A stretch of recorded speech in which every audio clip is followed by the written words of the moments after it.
Celtic Mythology and Religion. By Alexander Macbain. Preface. The following work, all save from page 105 to the end, appeared in the Celtic magazine in 1883-4, and is here reprinted from the magazine type.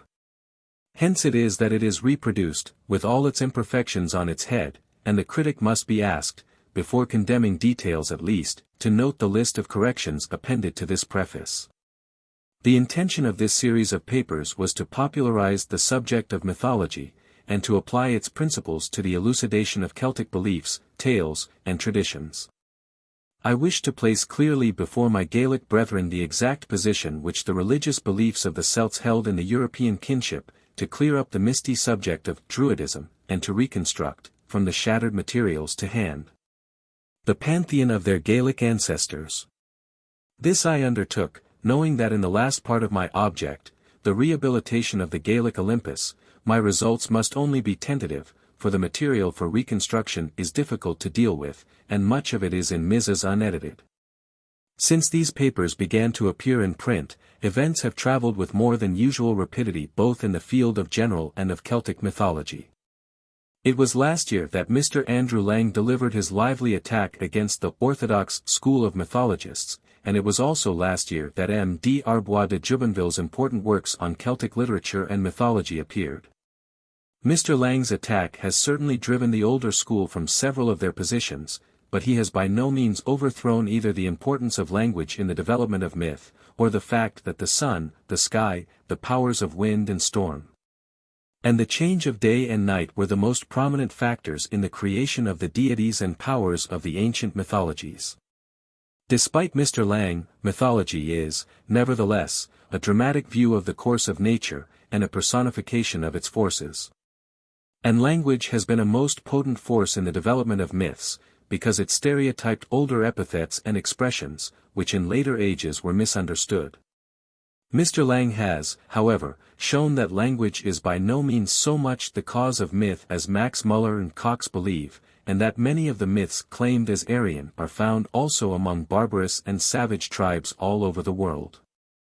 What Mr. Lang has proved in regard to the origin and growth of mythology does not in the least invalidate the arguments and conclusions in the following papers, for the reason that, on the whole, I followed Mr. Tyler's views on mythology, and he, like Mr. Lang, is an anthropologist.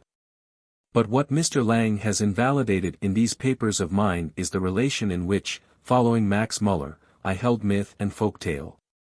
Mr. Lang has made it clear in his Custom and Myth, and better still in his introduction to Mrs. Hunt's translation of Grimm's Fairy Tales, that the old idea that the fairy or popular tale is a broken-down myth is so totally wrong, that the opposite is nearer the truth.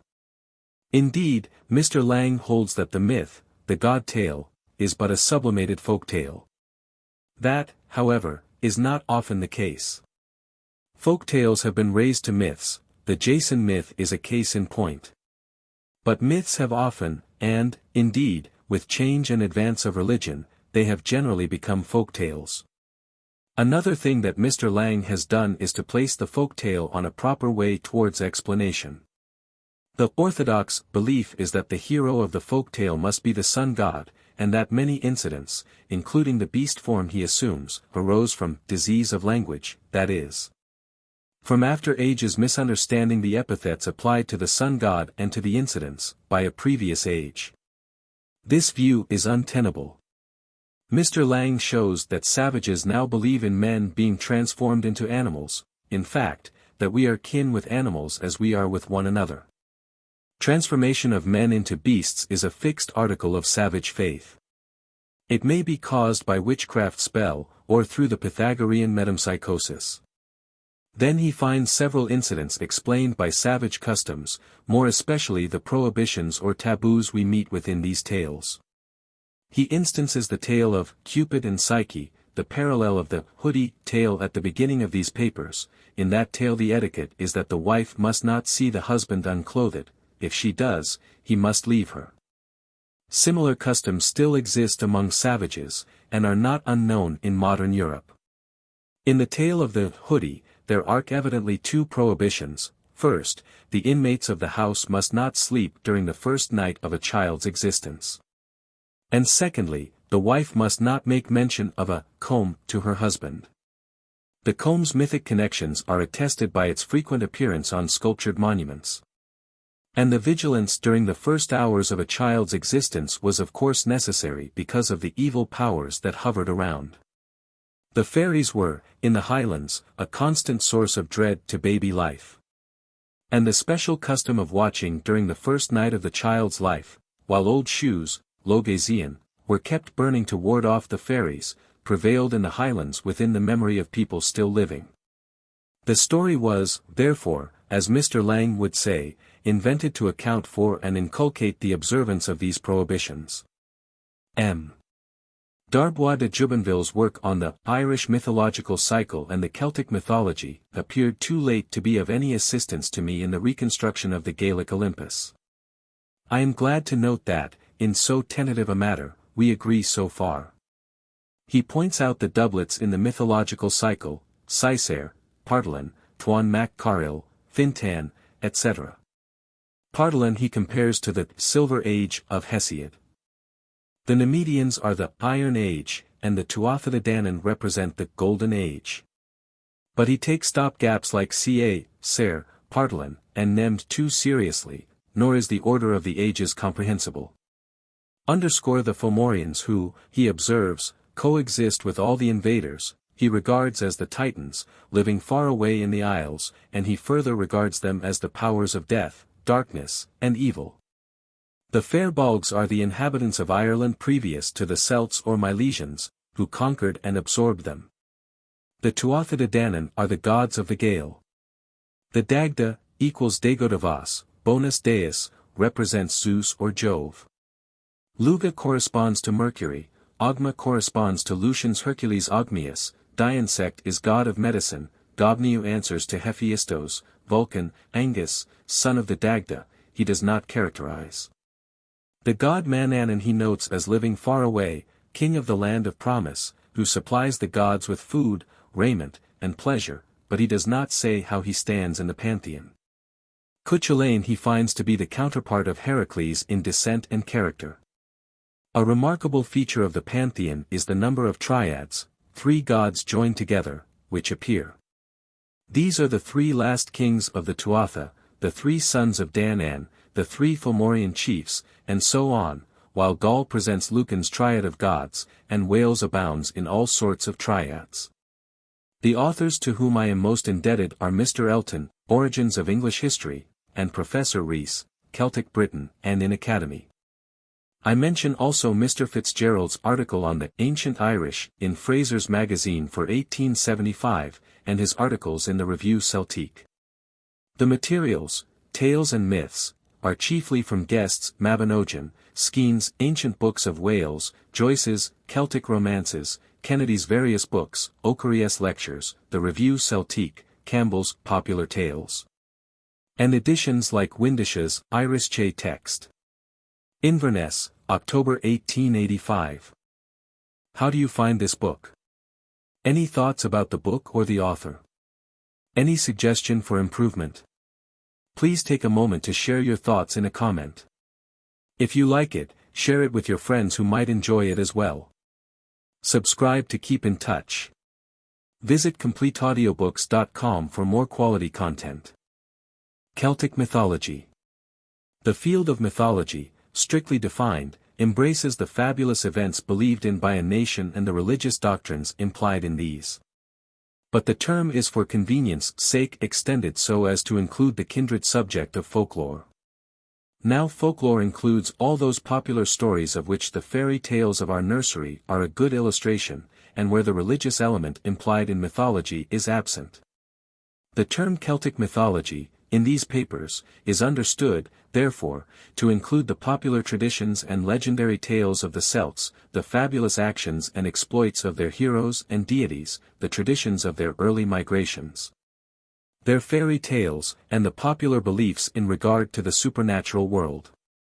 The scope of the discussion will include an introductory section or two on the general principles of mythology, its cause and spread, and the connection of the mythology of the Celts with those of the kindred nations of Europe and Asia. Character of myth. There was once a farmer, and he had 3 daughters. They were washing clothes at a river. A hoodie crow came round, and he said to the eldest one, "Embody, will you marry me, farmer's daughter?" "I won't, indeed, you ugly brute, an ugly brute is a hoodie," said she. He came to the second one on the morrow, and he said to her, "Embody, wilt thou wed me?" "Not I, indeed," said she, "an ugly brute is a hoodie."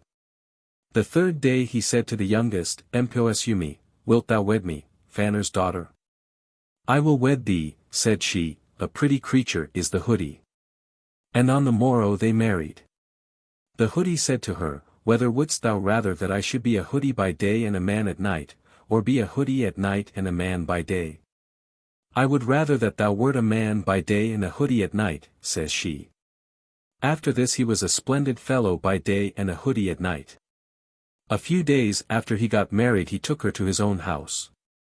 At the birth of the first child, there came at night the very finest music that ever was heard about the house. Every one slept, and the child was taken away.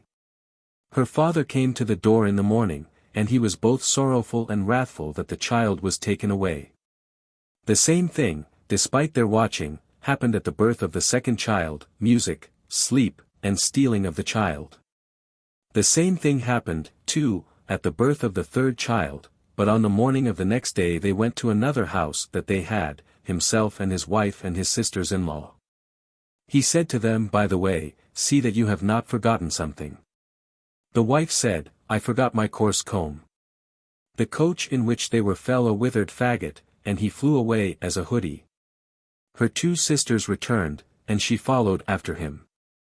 When he would be on a hilltop, she would follow to try and catch him, and when she would reach the top of a hill, he would be in the hollow on the other side. When night came, and she was tired, she had no place of rest or dwelling. She saw a little house of light far from her, and though far from her, she was not long in reaching it. When she reached the house she stood deserted at the door. She saw a little laddie about the house, and she yearned after him exceedingly. The housewife told her to come in, that she knew her cheer and travel. She lay down, and no sooner did the day come than she rose. She went out, and as she was going from hill to hill, saw a hoodie, whom she followed as on the day before.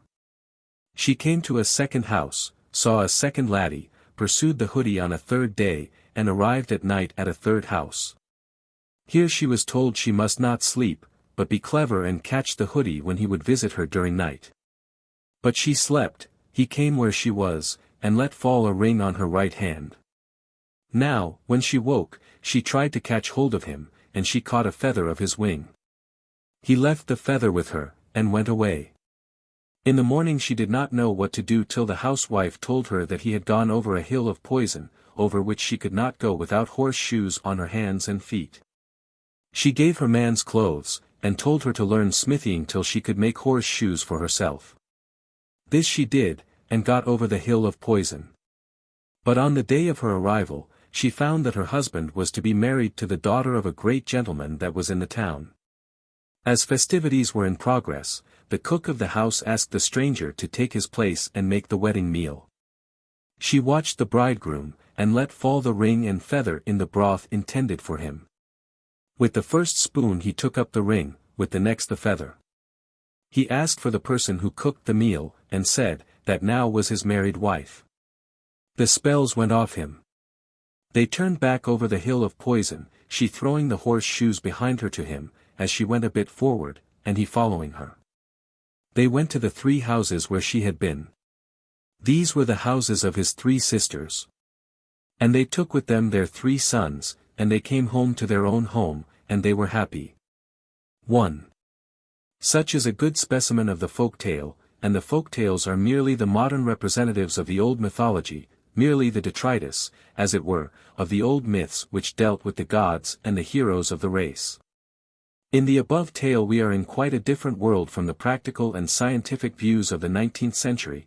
We have birds speaking and acting as rational beings, and yet exciting no wonder to the human beings they come in contact with. Supernatural spells whereby men may be turned into animals, a marriage with a bird, which partially breaks these spells, and the bird becomes a man for part of the day, supernatural kidnapping, ending in the disappearance of the man-bird. And pursuit of him by the wife through fairy regions of charms and spells and untold hardships, a pursuit which ends successfully. It looks all a wild maze of childish nonsense, unworthy of a moment's serious consideration. It would certainly appear to be a hopeless subject for scientific research, for what could science, whose object is truth, have to do with a tissue of absurdities and falsehoods? But this view is a superficial one, though it is the one commonly held. On looking more deeply into the matter, we shall find that after all there is a method in the madness of mythology. And that the incongruous mass of tales and broken-down myths that make up a nation's folklore is susceptible of scientific treatment. Science first attacks the problem by the method of comparison. It compares the myths and tales of one nation with those of another, with the view of discovering similarities. The outlines, for example, of the tale already given, exist not merely in one or two in-year tales in our own folklore, but can also be traced over all the continent of Europe, as well as in many parts of Asia. The outline of the tale is this: the youngest and best of 3 daughters is married or given up to some unsightly being or monster, who in reality is a most beautiful youth, but who is under certain spells to remain in a low form of life until some maiden is found to marry him. He then regains his natural form, though, as a rule, only partially, and the newly married pair have to work out his complete redemption from the spells. But, just as he is about to be free from the spells, the curiosity or disobedience of the wife ruins everything. He disappears, and then follows for the wife the dark period of wandering and toil, which can be brought to an end only by the achievement of tasks, generally 3 in number, each hopelessly beyond human powers.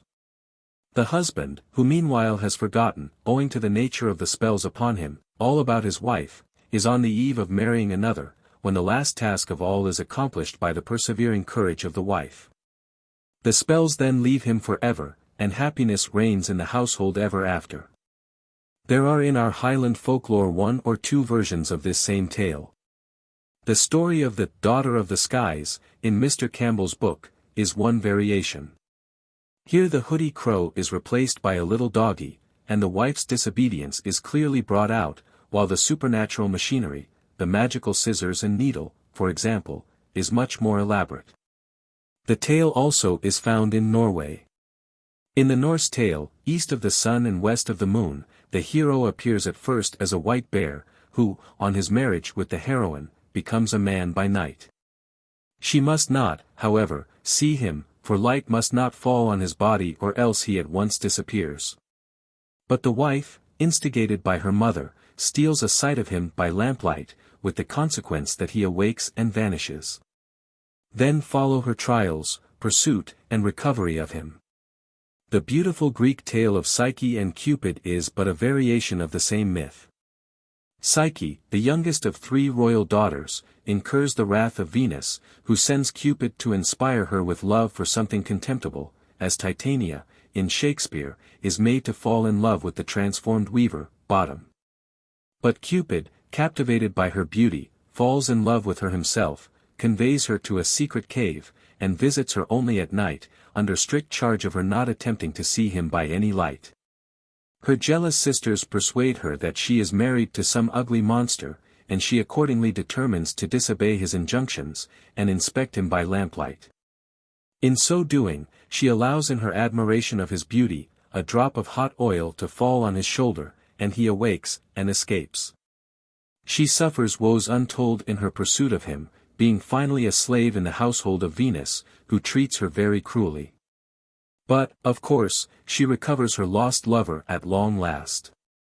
And, again, in India, in the old religious books of the Brahmins, is a somewhat similar tale, the story of Urvasi and Pururavas, the main features of which are the same as the Gaelic and Greek tales already given.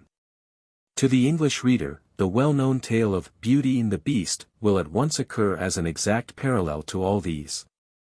And, if we take the myths where the heroine is the loathly monster, we shall find an equally wide distribution.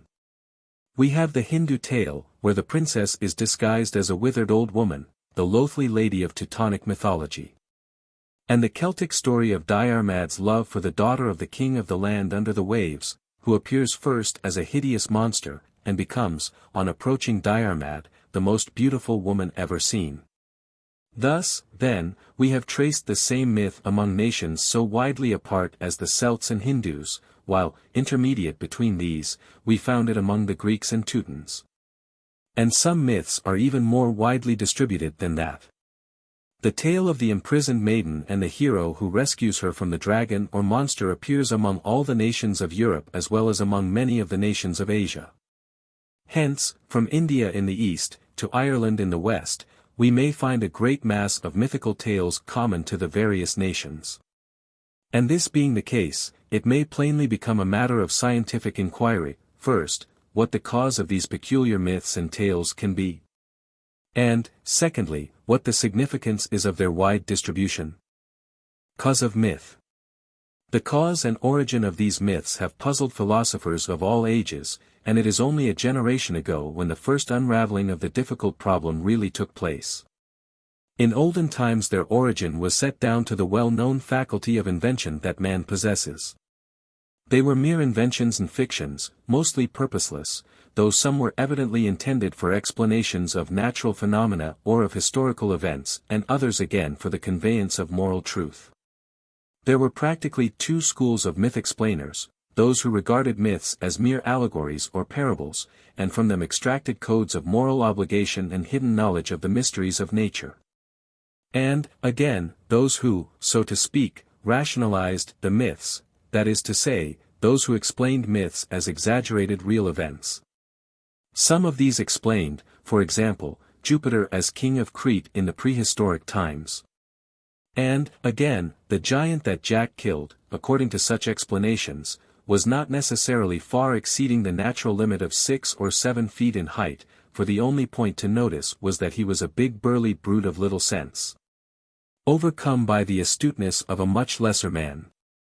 But this theory gets into grave difficulties when it grapples with the supernatural and the supranatural. In fact, it fails ignominiously. And as to the allegorical theory, while it has no difficulty in explaining Jack the Giant Killer as merely the personification of the truth that power of mind is superior to power of body, that theory is completely wrecked in explaining the myths of Jupiter and the gods generally. No allegory can explain most of these myths, especially the older myths, while the different explanations given by different allegorizers of even the simplest myths point to a fundamental error in this theory. Now, it must not be supposed that both allegory and real events had no share in the formation of myths. They were indeed most potent factors in the later stages of mythology, and must have existed all along as a cause for myth. Another theory may be noticed in passing as to the origin of myths in regard to the deities and cosmogony of the world. It may be called the degradation theory, and the principle of it is this: as all languages were supposed by theologians to be descendants of the original Hebrew tongue spoken in Eden, so the mythology of all nations must be more or less a broken-down remembrance of the Hebrew religion and philosophy, first imparted to man in the Garden of Eden. The stoutest supporter of this view is Mr. Gladstone. He goes so far as to hold that distinct traces of the Trinity can be found in Greek mythology, and he consequently resolves Zeus, Apollo, and Athena into the three persons of the Trinity. Supposing for a moment that this theory of the degradation of myth was true, or, indeed, that our only explanation was either or both of the other theories, what a mass of senseless wickedness and immorality much of the deservedly admired Greek mythology would be. Such theories would argue equal wickedness in the race from whose fancy such inventions sprung, for the Greek Olympus is very full of rapine, parricide, and vice. Yet the Greeks were neither an unmoral nor degraded race, but far otherwise. It is this dark side of a nation's mythology that has puzzled and shocked so many philosophers, and made shipwreck of their theories as to the origin of myths. With the rise of the science of language and its marked success, all within this century, a complete revolution has taken place, not merely in the case of philology itself, but also in the kindred subjects of ethnology and mythology. The methods adopted in linguistic research have also been adopted in the case of mythology. First, all preconceptions and national prejudices have been put aside. Then a careful, even painful examination and comparison of languages have been made, to find laws of interchange of sounds. A consequent discovery of the relationships between languages has taken place. And lastly, a discussion as to the origin of language is thus rendered possible. Exactly the same methods have been employed in the elucidation of myths, with a success that, on the whole, is gratifying. In so airy and fanciful a subject, results of such strict scientific accuracy cannot be obtained as in the kindred science of language. And a good deal of harm has also been done, even with scientific methods, by pressing some theories of explanation too far. Some mythologies, for example, are too apt to reduce every myth to a myth about the sun, and hence the evil repute of the solar myth theory. But this is merely a good theory injudiciously used. It does not alter the fact of the importance in mythology of the sun worship. The theory of the cause of myth that finds most favor at the present time is that which explains myth in connection with, and dependence on, language. While at the same time due regard is had to the other possible sources of it in allegory, analogy, and real, though exaggerated, events. The way in which language gives rise to myth can, however, be understood only after a consideration of the mental powers, state of culture, and consequent interpretation of nature which existed among primitive and myth-making men. Language is but the physical side, as it were, of mythology, and the mental side of it must be considered before the action of language can be appreciated properly. The origin of myth springs from the same cause as the origin of science. They are both man's attempt to interpret his surroundings. Myth is but the badly remembered interpretation of nature given in the youth and inexperience of the world, and the feelings were predominant. Science is the same interpretation in the old age of the world, given under the influence of the freezing reason's colder part. Man in the myth-making stage was ignorant of the cause and real character of the mighty natural forces around him, ignorant even of the unaltering uniformity of nature. Indeed, the only thing the Celts said they were afraid of was that the heavens should fall. The relations of cause and effect they interpreted by their own feelings and will power. Every moving thing, animate or inanimate, was regarded as impelled by a force akin to that which impelled man, that is, by a will force. Even stationary nature, the everlasting hills and the solid earth, was endowed with feeling, will, and thought. All the mental powers that man found controlling his own actions were unconsciously transferred to nature. A personal life was accordingly attributed to sun, moon, clouds, winds, and the other natural powers.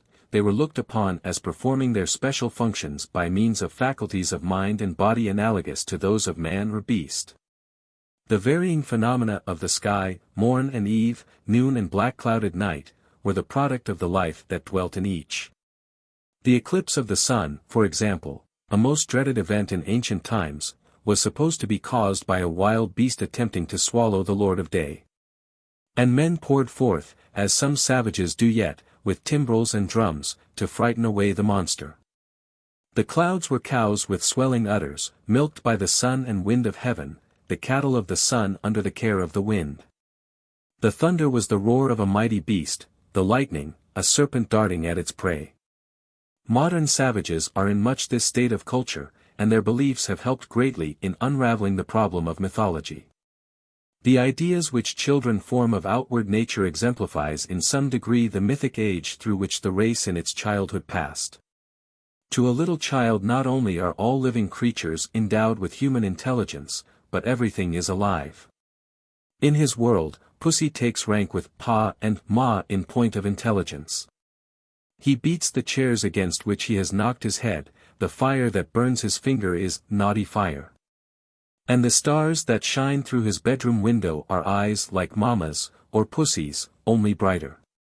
It was on these wrong impressions, this anthropomorphic view of nature, that language was founded. Language, in man's passing to a higher state of culture, still kept, stereotyped and fixed, the old personal explanations and statements about nature. The language did not change, but man's views of natural causes and events changed very much as he got more civilized, more free from the influence of his feelings, and more under the sway of his reasoning powers. The knowledge and ideas of earlier men were thus, as it were, fossilized in language, and when the feeling and personification impressed on language had passed into a more intellectual age, the result was misinterpretation and a too literal acceptance of many of the warm and vivid epithets employed of old. The personal explanation of the sun's motion, for instance, and the attributes and epithets given to it, all charged with life and feeling, were in the course of time and language taken in a more literal way, and since slightly more scientific views were held as to the real nature of the sun, the old explanations were fastened to a separate sun god. And thus a divorce was made between the sun and the personality given to it in the old epithets and explanations. The result was that there came to be a sun and a sun god, Apollo, quite separate.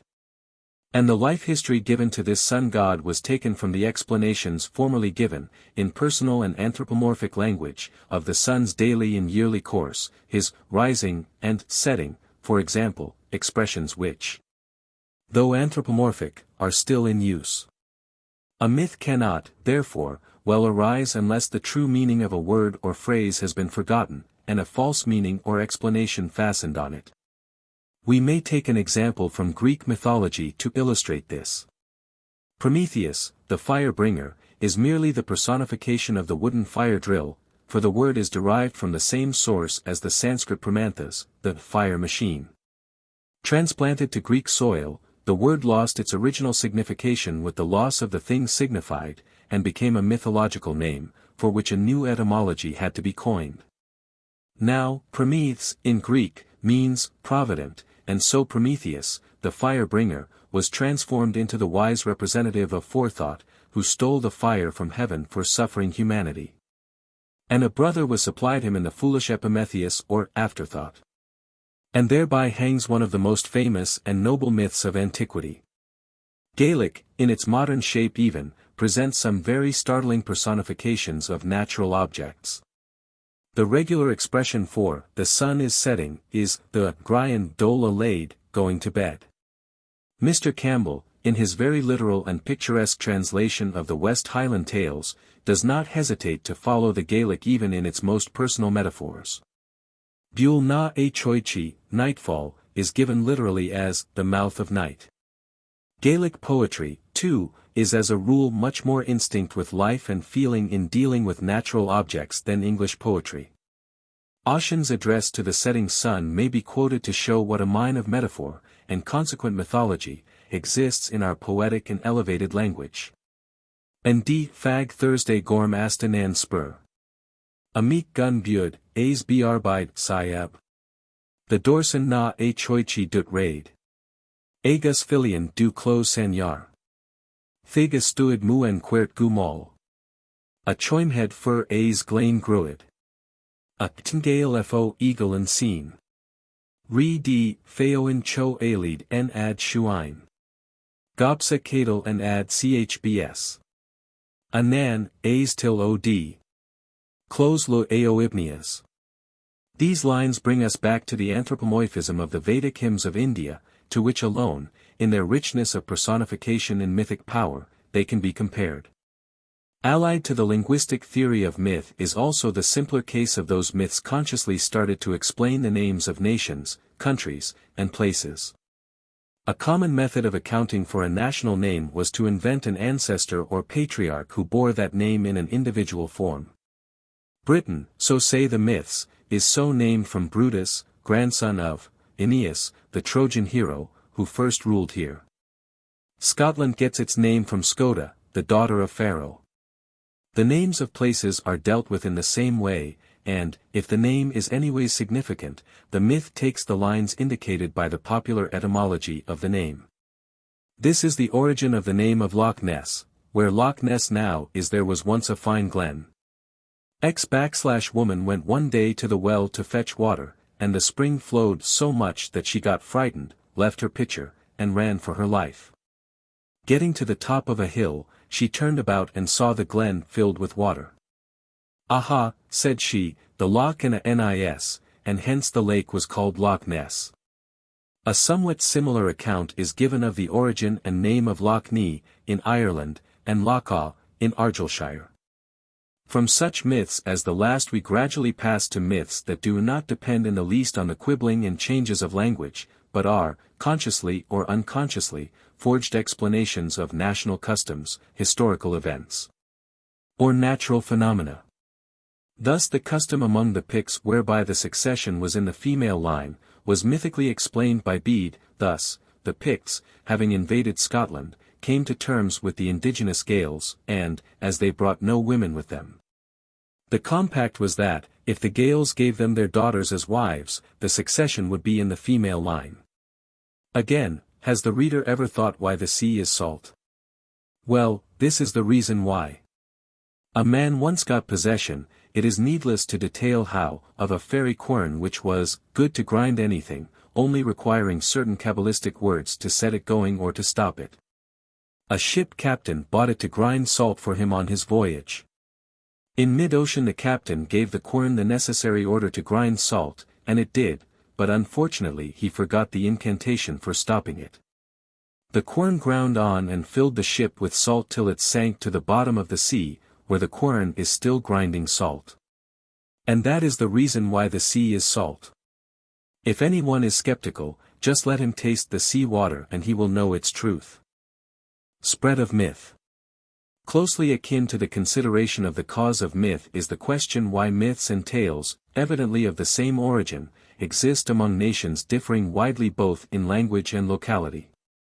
We found that tales of transformed lovers, descending even to similarities in minute details, and hence showing evidences of a common source, existed among all the chief nations of Europe, Western Asia, and India. Besides, other myths of a more general character are found all over the world. Now, what is the cause of this wide distribution of the same myths? 2 or 3 explanations are offered for this, each of which can correctly explain why some particular myths or tales, but none of which can explain why the whole body of mythology and folklore, is so widely distributed. Some hold that the stories and myths have been borrowed or transmitted from one nation to another. Travelers and translators, they think, will account for nearly the whole of them. While it cannot be denied that many tales have permeated from one nation to another, this will by no means account for the similarities of myths among 2 nations or more, in whose language and customs these myths are so deeply embedded and engrooved that we should have to say the language too was borrowed. If a myth, and, to a less degree, a tale, depend on a nation's language, its modes of thought and expression, if the roots of the proper names be embedded in the language and consequently obscured, that myth and that tale must belong to that nation. They belong to that nation's inheritance as much as its language. Of course, care must be exercised in deciding what is really the peculiar property of a nation, and distinction made between the various classes into which the materials of mythology and folklore fall. That certain deities occur in India, Greece, and Germany, having the same names and the same character, is a fact that can no longer be denied. That certain heroes, too, known to Indians, Greeks, and Romans, point to one and the same origin for these nations, both by their name and by their history, is a fact by this time admitted by all whose admission is of real value. As heroes are in most cases gods in disguise, there is nothing startling in the fact that nations who had worshipped the same gods should also have preserved some common legends of demigods or heroes, nay, even in a later phase of thought, of fairies and ghosts.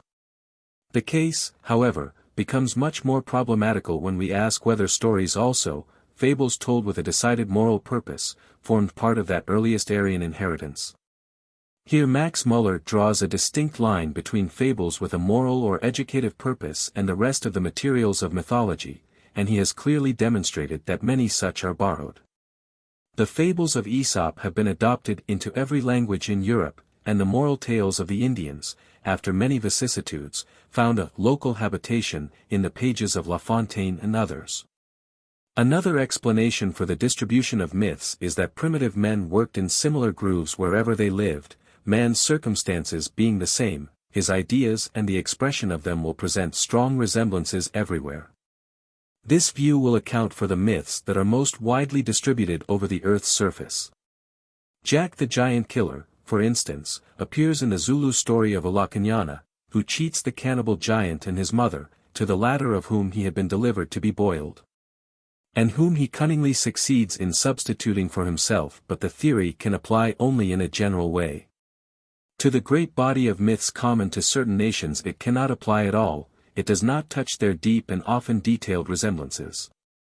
What harmonizes best with the facts of mythologic distribution is the grouping of nations into families proved to be genealogically allied from possessing a common body of myths and tales that must be descended from a parent stock, although the facts of comparative mythology are sufficiently strong of themselves to prove the common origin of the nations from India to Ireland. Yet it is satisfactory that the science of language has already proved the common descent of these nations, as far at least as language is concerned. Linguists have called the parent nation, from which they have sprung, the Aryan nation, a name which shall be adopted in this discussion. The only other group of nations that can satisfactorily be shown by their language and mythology to possess a common descent is the Semitic, which includes the Hebrews, Chaldeans, and Arabians. The Aryan and Semitic races have nothing in common, except what is borrowed, either in the matter of language or myth. When we are told that the Celtic god Bel is the same as the Semitic Baal, we may conclude that the assertion is more than likely, both unscientific and untrue. The Aryan nation. From the comparison of roots in the various present and past descendants of the original Aryan tongue, and, in a less degree, from a comparison of their myths, we are enabled to form a fair idea of the culture and religion of the Aryans. Not only can radical elements expressing such objects and relations as father, mother, brother, daughter, husband, brother-in-law, cow, dog, horse, cattle, ox, corn, mill, earth, sky, water, star, and hundreds more, be found identically the same in the various branches of the Aryan tongue, now or sometimes spoken, but they can also be proved to possess the elements of a mythological phraseology clearly descended from a common source. In the matter of culture, the Aryans were organized in communities framed on the model of the patriarchal household. They had adopted a system of regular marriage with an elaborate grading of kinships and marriage affinities. In the household the father was king and priest, for there was also a family religion. The wife and the rest of the family, though subservient to the patria potestas, were far from being slaves. While, outside the household, grades and ranks of nobility or kinship were strictly marked. Comfortable houses and clustered villages, clearings and stations, with paths and roads, were in existence. The precious metals, together with copper, tin, and bronze, were in use, but iron was probably unknown. The domestic animals had long been tamed and named, for cattle and flocks composed their chief wealth, though the plough tilled the field and corn was grown and crushed in the mills and querns. They could count to 100 at the very least, for the root of sud, 100, is common to all the descendant tongues. And they had divided the year into seasons and months, a fact which is especially proved by the root for month being taken from the name given to the moon, the measurer. They spoke a language that was highly inflected and complex, that is to say, the relation between words and the relations of time, or tense, and mood were expressed by changes in the terminations of words. On the whole, the Aryans were high in the barbaric state of culture, as opposed, on the one hand to the savage, and, on the other, to the civilized state of progress. In regard to religion and mythology, the Aryans were in much the same stage of advancement as in their culture generally. As their culture and language had required long ages to reach up to the state of comparative excellence at which they had arrived, so, too, their religion must have passed through lower phases until it reached the well-developed cosmos of Aryan times. And as there are not wanting many signs of those earlier stages of belief both in Aryan mythology and in the mythologies of the descendant nations, it is necessary to glance briefly at what these stages may have been. Belief in the supernatural exists, and has existed, in all races of men whose beliefs we have any knowledge of. The lowest phase of this belief is known as animism, and consists in believing that what is presented to us in our dreams and visions has a real existence. Savage man makes no distinction between his dreaming and waking existence. He sees the shadows of the dead in his sleep, and firmly believes in their objective reality. But not merely the dead alone have shadows or spirits, the living, too, have spirits or duplicates of self. Animals, also, and material objects, have souls, for is not the dead hero seen in dreams wearing the ghosts of arms, sword and hatchet, and such like, that he possessed in life? The worship of ancestors would appear to have been the first form in which these beliefs took the shape of an active religion or worship of higher beings. Ancestor worship, though first, is by no means lost in subsequent stages, for of all forms it is the most persistent in its survival. Modern China and ancient Rome are prominent proofs of this fact. From ancestors, it is an easy step to worship the ghosts of other persons. Sometimes these were looked on as beneficent, and at other times as maleficent, beings, whose help was to be invoked or whose wrath was to be deprecated. Ghosts, ancestral and other, might inhabit natural objects, trees, rivers, wells, and animals. And this, combined with the worship of the actual ghosts of these objects, sometimes gave rise to fetishism, so well called the worship of stocks and stones. Totemism, again, consists in the worship of a tribal badge. Some clan or nation worship a particular object, generally an animal, a form of worship which may easily have sprung from ancestor worship, since the ancestral ghost may have taken that particular form. Some go so far as to assert that the names of some of the Highland and Irish clans and their badges are remnants or remembrances of this worship. An appeal in proof is especially made to the clan Chattan, with its animal crest, the cat. The next stage is the worship of the nature spirits, or the natural powers as seen in objects of outward nature, clouds, lightning, and sky. This gives rise to polytheism proper, and, perhaps, prior to that, to henotheism, as Max Muller has so well named that totemic worship of one especial element of nature, making it for the moment the supreme deity with all the attributes that are applicable to it embellished and exhausted. In polytheism the plurality of deities is expressed, in henotheism it is implied. Polytheism generally presents a dynastic system of gods under the rule of one supreme king or father, while henotheism implies a coordination of deities. These deities, says Mr. Sayce, are necessarily suggested by nature. The variety of nature overpowers in an infantile state of society the unity for which the mind of man is ever yearning. Gradually, however, the attributes applied to the objects and powers of nature take the place of the latter. The sun becomes Apollo, the storm Ares. Deities are multiplied with the multiplication of the epithets which the mythopoeic age changes into divinities and demigods, and side by side with a developed mythology goes a developed pantheon. The polytheism, which the infinite variety of nature made inevitable, continues long after the nature worship that underlay it has grown fame and forgotten. A time at last comes when even abstract names have to submit to the common process.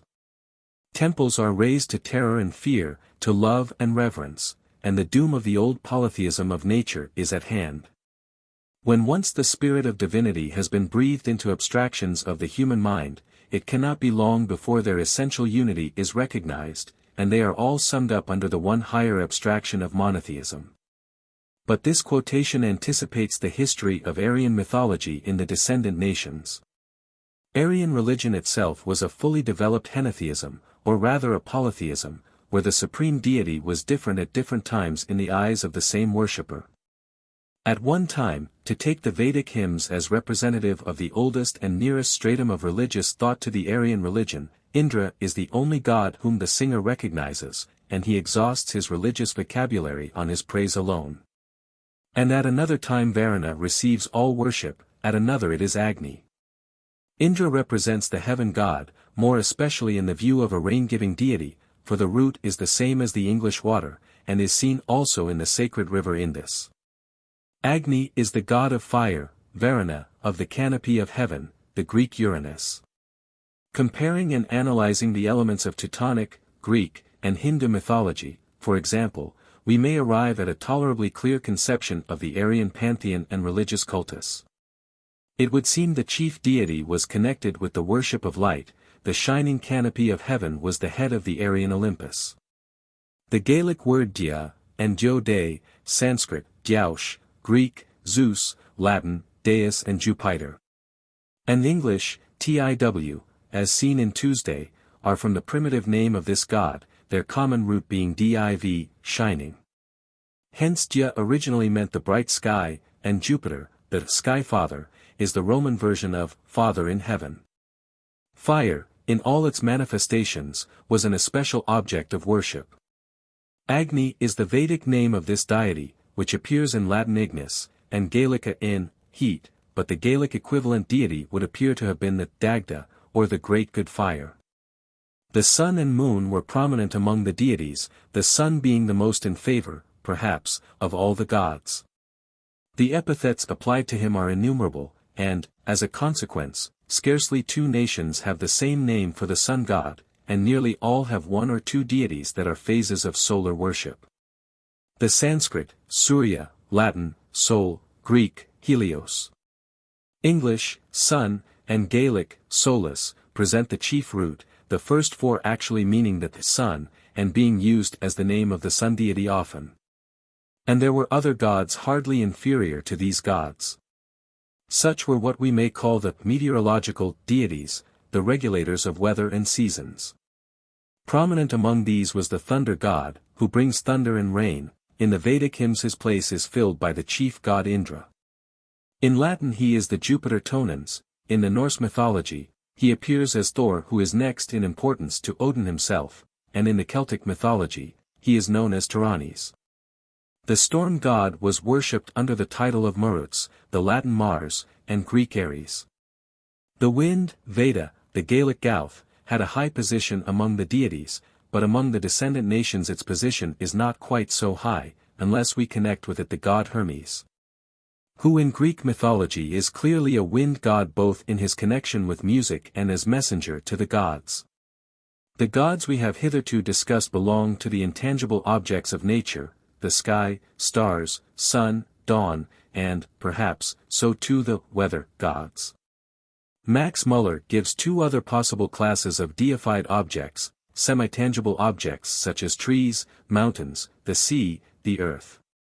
These objects supply the material for what he calls the semi-deities. And thirdly, lowest of all, are tangible objects, such as stocks and stones, and other elements of fetishism. The worship of semi-tangible objects shows clearly a remnant of the old animism, for these objects are endowed in savage culture with spirits of a personal type. The lowest races, says Mr. Tyler, not only talk of such nature spirits, but deal with them in a thoroughly personal way, which shows how they are modeled on human souls. Modern travelers have seen North Americans paddling their canoes past a dangerous place on the river, and throwing in a bit of tobacco with a prayer to the river spirit to let them pass. An African woodcutter who has made the first cut at a great tree has been known to take the precaution of pouring some palm oil on the ground, that the angry tree spirit coming out may stop to lick it up, while the man runs for his life. The state of mind to which these nature spirits belong must have been almost as clearly remembered by the Greeks. When they could still fancy the nymphs of the lovely groves and springs and grassy meadows coming up to the council of the Olympian gods, or the dryads growing with the leafy pines and oaks, and uttering screams of pain when the woodman's axe strikes the trunk. These nature spirits play a most important part in folklore, appearing in the tales of the river demon, the water kelpie, who drowns his victim in the whirlpool, and in the giants, trolls, and dwarfs, who represent mountain and earth spirits. The healing waters of sacred wells have only adopted saints' names in place of the old pagan deity, while the little elves and fairies of the woods are but dim recollections of the old forest spirits. Of magic, a word or two may be said. It must be remembered that the gods could change their shape at pleasure. Their normal shape among Aryan nations was the human, but they could assume the shape of particular men or beasts, or even of inanimate objects, for Jupiter came into Danae's prison in a shower of gold. Perseus' magical hat of darkness and shoes of swiftness belong to the same cloud-changing character. Spells and enchantments form an important feature of magical powers, and have their origin in spirit explanations of the numbing power of frost, the relaxing power of heat, the power of drugs, as of the Indian soma. And doubtless in the magnetic influence exerted by some men and animals, notably the serpent. And if we descend still lower, we find magic as a rule depend on a false use of analogies. The Zulu who has to buy cattle may be seen chewing a bit of wood, in order to soften the breast of the seller he is dealing with, for as the wood gets softer in his mouth, the seller's heart is supposed also to soften. Such superstitions exist even in our own country to the present day. The writer of this has known of a case where a clay body, corpus creta, was actually made EMD stuck over with nails and pins, and placed in a stream channel to waste away. As the clay wasted, so with sharp pangs would waste away the person for whom it was intended. The ethical side of the Aryan religion presented some interesting features. The contest between the powers of light and darkness, Gaush and Indra on one side against Ahriman or Vritra, the bright sun god against the snake god of darkness, Apollo strangling the python, represents a real ethical idea, good overcoming evil. Sacrifice and prayer, temple and altar, were known, in sin and sin offering were familiar ideas to the Aryans. A shadowy spirit existence after death was believed in. Heroes were taken to the halls of the gods, but the kingdom of Hades was the general abode of spirits, where the good and the evil got their deserts. Aryan Myths. We shall now see how the Aryans dealt in one or two cases with the actions of their gods, and how this gave rise to a mythical life history of them in later times. It was around the sun god that most of these myths were gathering. Offspring of night, whom he slays, he loves the dawn maiden, Daphne, rosy-fingered morn, who flies from his embrace over the azure plains of heaven, but, Cinderella-like, leaves a golden streak of light behind her whereby she may be followed and found. The sun has his toils, too, in the pursuit, storm clouds intercept his path, at times even the eclipse monster swallows him, and he has to toil for mean creatures like men to give them light and heat, owing to the spells put upon him. But at length he overtakes, in the evening, his morning love, the dawn, now the evening dawn, who consoles him as he descends beneath the wave. In some such strains must the old Aryans have spoken of the sun's career and actions, and sung the praises of the being who guided his flying coursers over the plains of heaven. Later ages rationalized the myth into the loves and actions of Apollo and Daphne, Hercules and Deianira, and others innumerable. The myth is broken down to a folk tale, which appears in a variety of modern forms, of which the fairy tale of Cinderella is the best example. Cinderella is the youngest, as usual, of three sisters, the night watches. She is in fact the dawn maiden, she is pursued by the young prince, and leaves her glass slipper, her streak of light, behind her, by means of which she is identified at last. This talc appears also in the Gaelic popular stories. A king's daughter has to fly with her fairy treasures. The peculiar thing is that these maidens have always treasures, and there generally is as much dispute about them as about the maidens themselves. These treasures appear to be connected with the rain clouds, the cows and cattle of the sun. The king's daughter takes service in the new land she arrives in, goes to a ball, unknown to her employers, and her fairy dress creates a sensation, so to speak, but having to leave in haste, she loses her glass slipper, whereby the enamored prince is enabled to find her. The tale of the hoodie crow, with which our discussion commenced, would appear to be a broken-down myth of the solar class, and it is accordingly connected with the nocturnal life of the sun god, who then is under the spell of the dark powers. The dawn maiden pursues him through toils and difficulties, and at last frees him from the spells. Another fruitful source of myth and worship is the change of summer into winter, when the earth has to pass from the genial rule of the fire powers to that of the frost king. The earth is spellbound during winter, by the machinations of the frost king. The lovely goddess of summer has been carried away, leaving her mother earth disconsolate. Proserpina gathering flowers, herself a fairer flower, by gloomy Dis is gathered. She becomes the wife of Pluto, god of the lower world, but is allowed to return to her mother for half of the year. Connected with this myth is the widespread tale of the imprisoned maiden. There are always three characters in the myth: the monster or giant, who performs the abduction, the maiden who is rich in treasures as well as beautiful, and the youthful hero, the young Apollo, who is destined to overcome the monster and his spells. Some minor points may briefly be noticed. Among the many names of the sun in the Veda, he is called the golden-handed, a very natural simile for the golden rays shooting finger-like from him. The Hindus accordingly rationalize this, and tell how Savitri cut off his hand in a strait, and that the priests made a golden hand for him. The Norse god Tys, Zeus, had also his hand bitten off by the Fenris wolf, and the Irish king of the Dananns, Nuada of the silver hand, lost his hand in fight with the Firbolg giant, and the physician Dianset made him a silver one. Another widespread myth is to be referred to the same source. The sun god Apollo is the best of archers, the Fardarter, of Homeric poetry.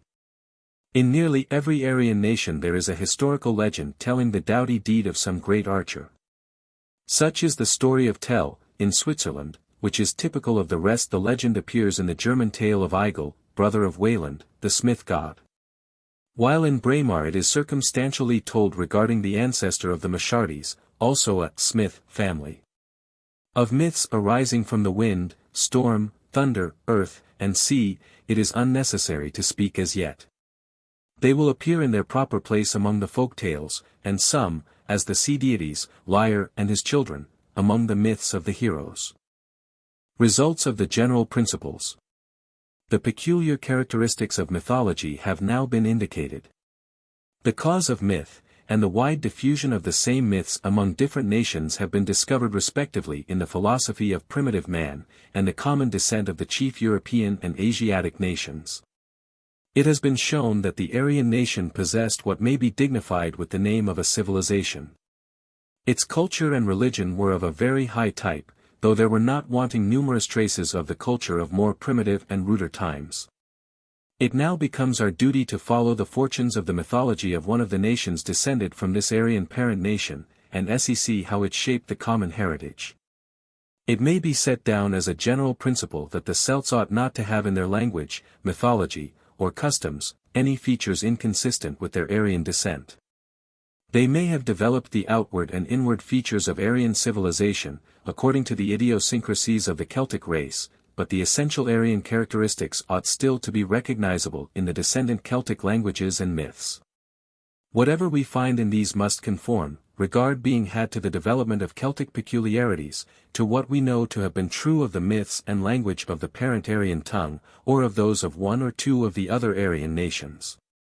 Anything in Celtic myth, language, or customs, inconsistent with an Aryan descent, or of a plainly non-Aryan character, must first of all be distrusted until its existence among the Celts, and them alone, has been established on indubitable grounds.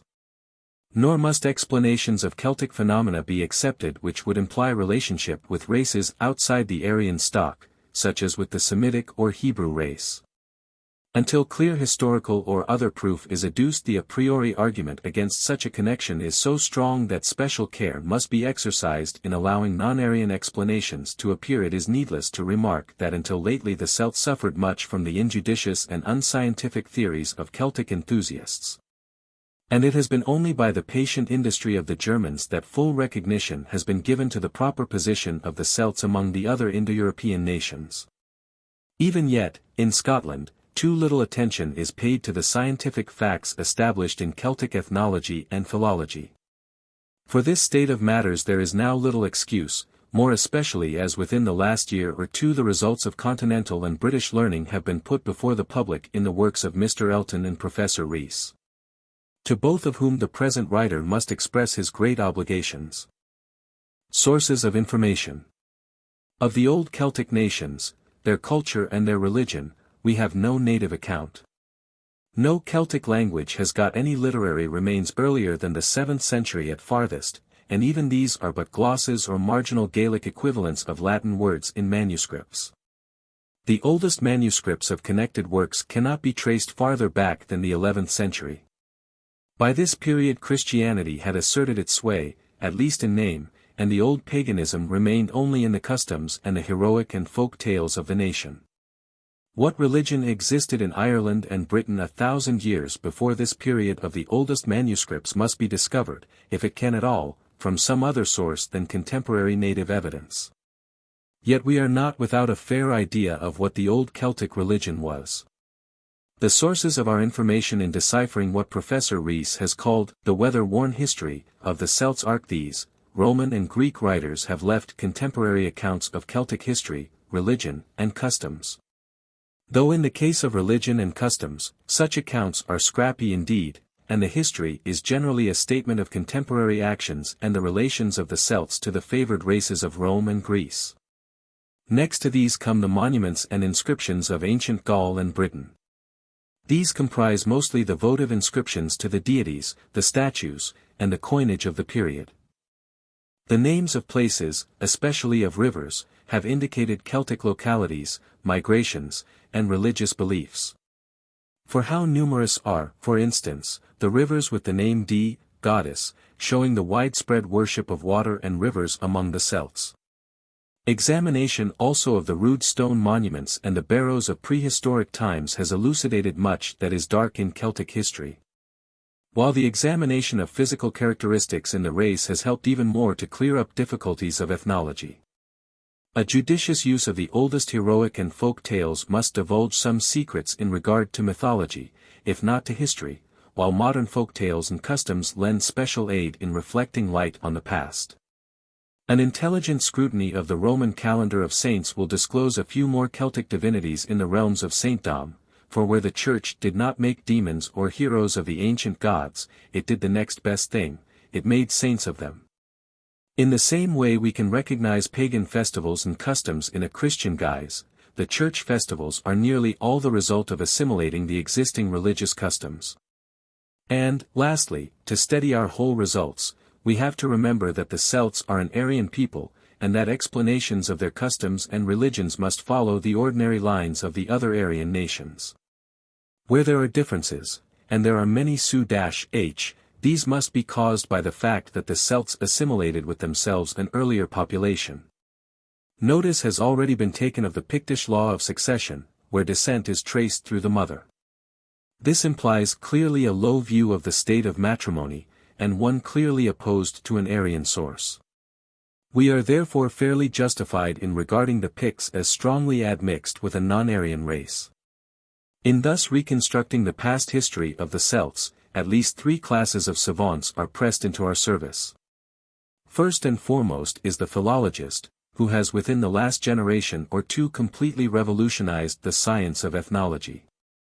He has shown in the clearest manner possible the common descent of most of the European nations, at least as far as language is concerned, and that means a vast amount, for language is followed by a common mythology, and, in a less degree, by common customs. The next savant we draw upon is the anthropologist, or, rather, the physiologist. He examines the remains of ancient man and the characteristics of modern man, and classifies accordingly. And, thirdly, we have the archaeologist, who examines prehistoric remains and implements. These three classes of workers do not well agree. Professor Huxley despises the ethnological results of linguistic science, while Professor Rees does not conceal his contempt for those who decide on national descent by skin and skull. And Mr. Ferguson will not leave his rude stone monuments to consider what either of them may say. Two such men as Mr. Tyler and Mr. Elton are, therefore, to the ordinary student, simply invaluable guides, from the fact that they attempt to combine the researches of all three. From the materials collected from these three sources, we shall proceed to give a short account of the Celts and their religion. The Celts. When or where the people lived who spoke the original Aryan tongue is not known with any certainty. It seems probable, says one writer, that their home was somewhere in southwestern Asia, and the time of their dispersion not less than 3,000 years before Christ. Fick holds that they split up first into two parts, answering to the modern Asiatic and European Aryans. The European branch again broke up into two, the southwestern European division and the northern European division. The latter included the Slavonic, Russians and Old Prussians, and the Teutonic, English, Germans, Norse, etc., races, while the southern branch comprised the Greek, Latin, and Celtic races. The order in which they are enumerated above shows the order of their arrival in Europe. First came the Celts leading the van of the southern division, while the Sclavs brought up the rear of all. It has been remarked that for the purpose of attaining political greatness the Celts came too soon, the Sclavs too late. The line of Celtic migration across Europe has been traced in the names of places, especially the river names. The Don and the Dnieper would appear to prove that they crossed the Russian steppes. Yet there are evident traces of the Celts on the Aegean Sea, which itself may be from the root of the Gaelic Aegean. And we have the river Strumon on the Thracian coast, which is clearly Celtic from the existence of the S, which was lost in Greek itself, and we may add the famous Mount Pindus, the Black Mount, in Greece. In any case, however, be their root whatever we please, we find the Celts in the earliest records we have of them in possession of the greatest portion of Western Europe. At the time of their taking Rome in 390 BC, the Celts would appear to have possessed, as they certainly did 2 centuries later, northern Italy, France, Belgium, and part of Germany, most of Spain, Britain, and Ireland. How much of the middle of Europe they then held is unknown, but that they did possess part of what now is Germany is clear from the names of places, and also from the fact that the Germans have, in common with the Celts, many myths which must have then been absorbed by the Germans in absorbing the Celtic population. About 220 BC the Romans conquered northern Italy, 100 years later they conquered the Mediterranean coast of France, and 70 years afterward Caesar conquered the whole of France and completely crushed the Gallic power. That is briefly the political side of their history. But there are 2 points to notice in their internal history of special importance in the present inquiry. The Celts, in entering Europe, found the country inhabited, and this previous population, a non-Aryan one of course, they either exterminated or absorbed. It is, therefore, of vital importance to know as much as possible about this previous population, for, naturally, its customs, beliefs, and, in a much less degree, its language, were absorbed by the conquering Celt. From the evidence of language and customs alone, Professor Rees has, in his work on Celtic Britain, been able to prove the existence of a previous non-Celtic and non-Aryan population in Britain. The Pictish custom of succession already mentioned, and the continual reference in classical writers to some British nations who had community of wives, Caesar erroneously attributes this to all Britain alike. Celt and non-Celt point to a low idea of matrimony that must have belonged to the previous population. Again, in the list of kings given for the Picts, the names are not of an Aryan or Celtic type. Aryan names were always compounds, however much denuded by time, but these Pictish names are monosyllabic and unmeaning. The frequency of animal names in Pictish districts has also been adduced as a proof in the same direction, though not a convincing argument, for most nations have animal names among their personal names. Mr. Elton has pointed out some peculiar legal customs with regard to the right of the youngest son to succeed to the father's property, and these, he thinks, indicate a non-Aryan source. But the matter is rendered practically a certainty, if we summon to our aid the physiologist. He finds the British nation divided into 2 or more races. These are, at the least, the small dark-skinned race and the fair-skinned race. All the Celts, says Mr. Elton, according to a remarkable consensus of authorities, were tall, pale, and light-haired. The dark-skinned race evidently belonged to a different race from the Celts, and when we consider that Europe has been inhabited for several thousand years, and that men have existed here who used stone weapons, and thereafter bronze. Before iron came into vogue, which it probably did along with the Celts, we must believe that there was a race before the Celts in Europe, who used stone and bronze weapons. But the evidence does not stop here. From the contents of the barrows and tombs of the Stone and Bronze Ages, it has been proved by the skeletons and skulls that there were 2 races at least previous to the Celts. One race being the dark-skinned and small one already mentioned, with long skulls. The other with fair skin and hair and broad skulls, a tall race, rough-featured, beetle-browed, with the nose overhung at its root, heavy cheekbones, and prominent chin. These last differing much from the straight-faced, oval-headed men who are recognized as Celts and Aryans. The dark-skinned race of Britain is called the Silurian, from the ancient tribe so named by Tacitus in the Vale of the Severn, and described by him as Iberian in appearance. The fair race Mr. Elton designates the Finnish, from its apparent Finnish or Ugrian affinities. The Picts would appear to be for the most part of this race, doubtless, with a strong admixture in after times of the pure Celtic stock. The archaeologist, unfortunately, cannot help us much, but it is believed that this Finnish race were the builders of the huge stone monuments scattered all over Europe, dolmens, cromlechs, and druid circles. While the barrows of both the anti-Celtic races exist, the influence exerted by these previous races on Celtic customs and religion must doubtless have been considerable. The strangeness of the lower mythology prevailing in Wales and Brittany might afford some evidence in favor of its pre-Celtic origin. But no country in Europe is free from those gross superstitions which seem to indicate an underworld of barbarism and remnants of forgotten nations not wholly permeated by the culture of the dominant races. Professor Rees goes so far as to refer Druidism to the Silurian race, because Caesar mentions Britain as the birthplace of that cultus, and it is of a character which he considers non-Aryan. It is almost certain that second sight and other ecstatic moods must be referred to the pre-Celtic races.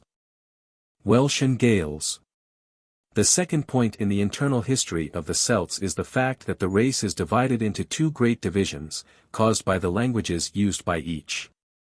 The difference between Welsh and Gaelic is very great, yet not so great as to preclude their being classed as one race, making up one of the Aryan branches. The difference between the two languages can be traced as far back as history goes, and, by monuments and inscriptions can be followed back for 2,000 years, when still the Gaelic race was very different in language from the Welsh or British. It would appear that the Celts overran Europe in two successive waves of conquest. The first wave was the Gaelic one, it was followed by the Welsh, we may rather call it the Gaulish wave. The Gauls pushed the Gaels from France into Britain and Ireland, and then followed them into Britain. When British history begins with the Christian era, France and Belgium were Gaulish or Welsh-speaking, and so also was the eastern part of England, and the Scotch lowlands. While Cornwall and Devon, most of Wales, Cumberland, Galloway, and the surrounding counties, north of the Forth, and all Ireland belonged to the Gaels. It must be remembered that a good portion of the population north of the Grampians were probably non-Celtic. By the end of the 7th century of this era no Gael lived in England. The British tribes had been driven back to the corners of the country by the Saxons, and they absorbed the old Gaelic population. Ireland was still altogether Celtic, and so remained practically till the 13th century and later. The last wave of the Celts was in its turn pressed on from two sides. First the Romans overran and garrisoned Gaul, and then England, which they kept for 400 years, much as we keep India at present. Then the Teutonic nations pressed on France from the north, conquered it and were absorbed, while in England they conquered and absorbed the old population, leaving the old Welsh population to the western shores. The eastern portion of Ireland was conquered and settled in, and the rest has been gradually falling under the sway of the English tongue. The Celtic-speaking peoples at present are the Bretons of Brittany, the Welsh, the Irish, and the Highlanders. The total number who can understand a Celtic tongue is, according to M. Sebalat, 3 millions and a half, Reverend Celt, 4, 278. Celtic Characteristics. Of the physical characteristics of the Celts, except to show unity or diversity of descent, it would be needless to speak in discussing their mythology. But there are so many Irish legends bearing upon the early ethnology of these islands, with continual reference to small dark men, tall brown-haired and fair-haired races, that it is necessary to at least glance at the question. The unanimity of ancient opinion in making the Celts tall and fair-haired has already been noticed, and in the myths the ideal of beauty is, as a rule, what is told of the Summer Isles of the West, where dwelt a divine race of the pure Celtic type. Long-faced, yellow-haired hunters, and goddesses with hair like gold or the flower of the broom. Another type of beauty was recognized, Peredur or Percival of Wales, as well as the Lady Deirdre of Irish story. Would have no consort unless the hair was black as the raven's wing, the skin as white as snow, and the two red spots in the cheeks as red as the blood of the bird which the raven was eating in the snow. But, if you look at the Celtic countries, says the author of Lochative and the Sons of Usnach, that is, countries in which Celtic was spoken in old time, or is spoken now, you find a predominance of dark hair.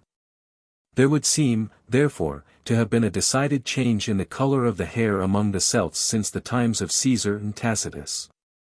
But whether this is due to mingling of races or is connected with a higher nervous activity, for fair-haired children become dark-haired as the nervous system becomes more active by years, is a question which, though important for the mythologist to know in its bearing on the migration and borrowing of myths and manners, yet cannot be decided in the present state of knowledge. We have still among us the remnants of the small dark people, and if Professor Rees is right, the Highlands must mostly in race be of the fair Finnish type that anteceded the Celts, with just sufficient of the Celtic conqueror among them as to take his language and general manners. There is, however, a more wonderful agreement in the mental characteristics formerly attributed to the Celts with what we now regard as the Celtic character.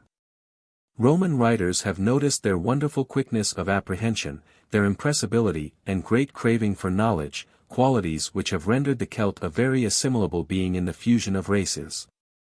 They were generous to a degree, prompt in action, but not very capable of sustained effort.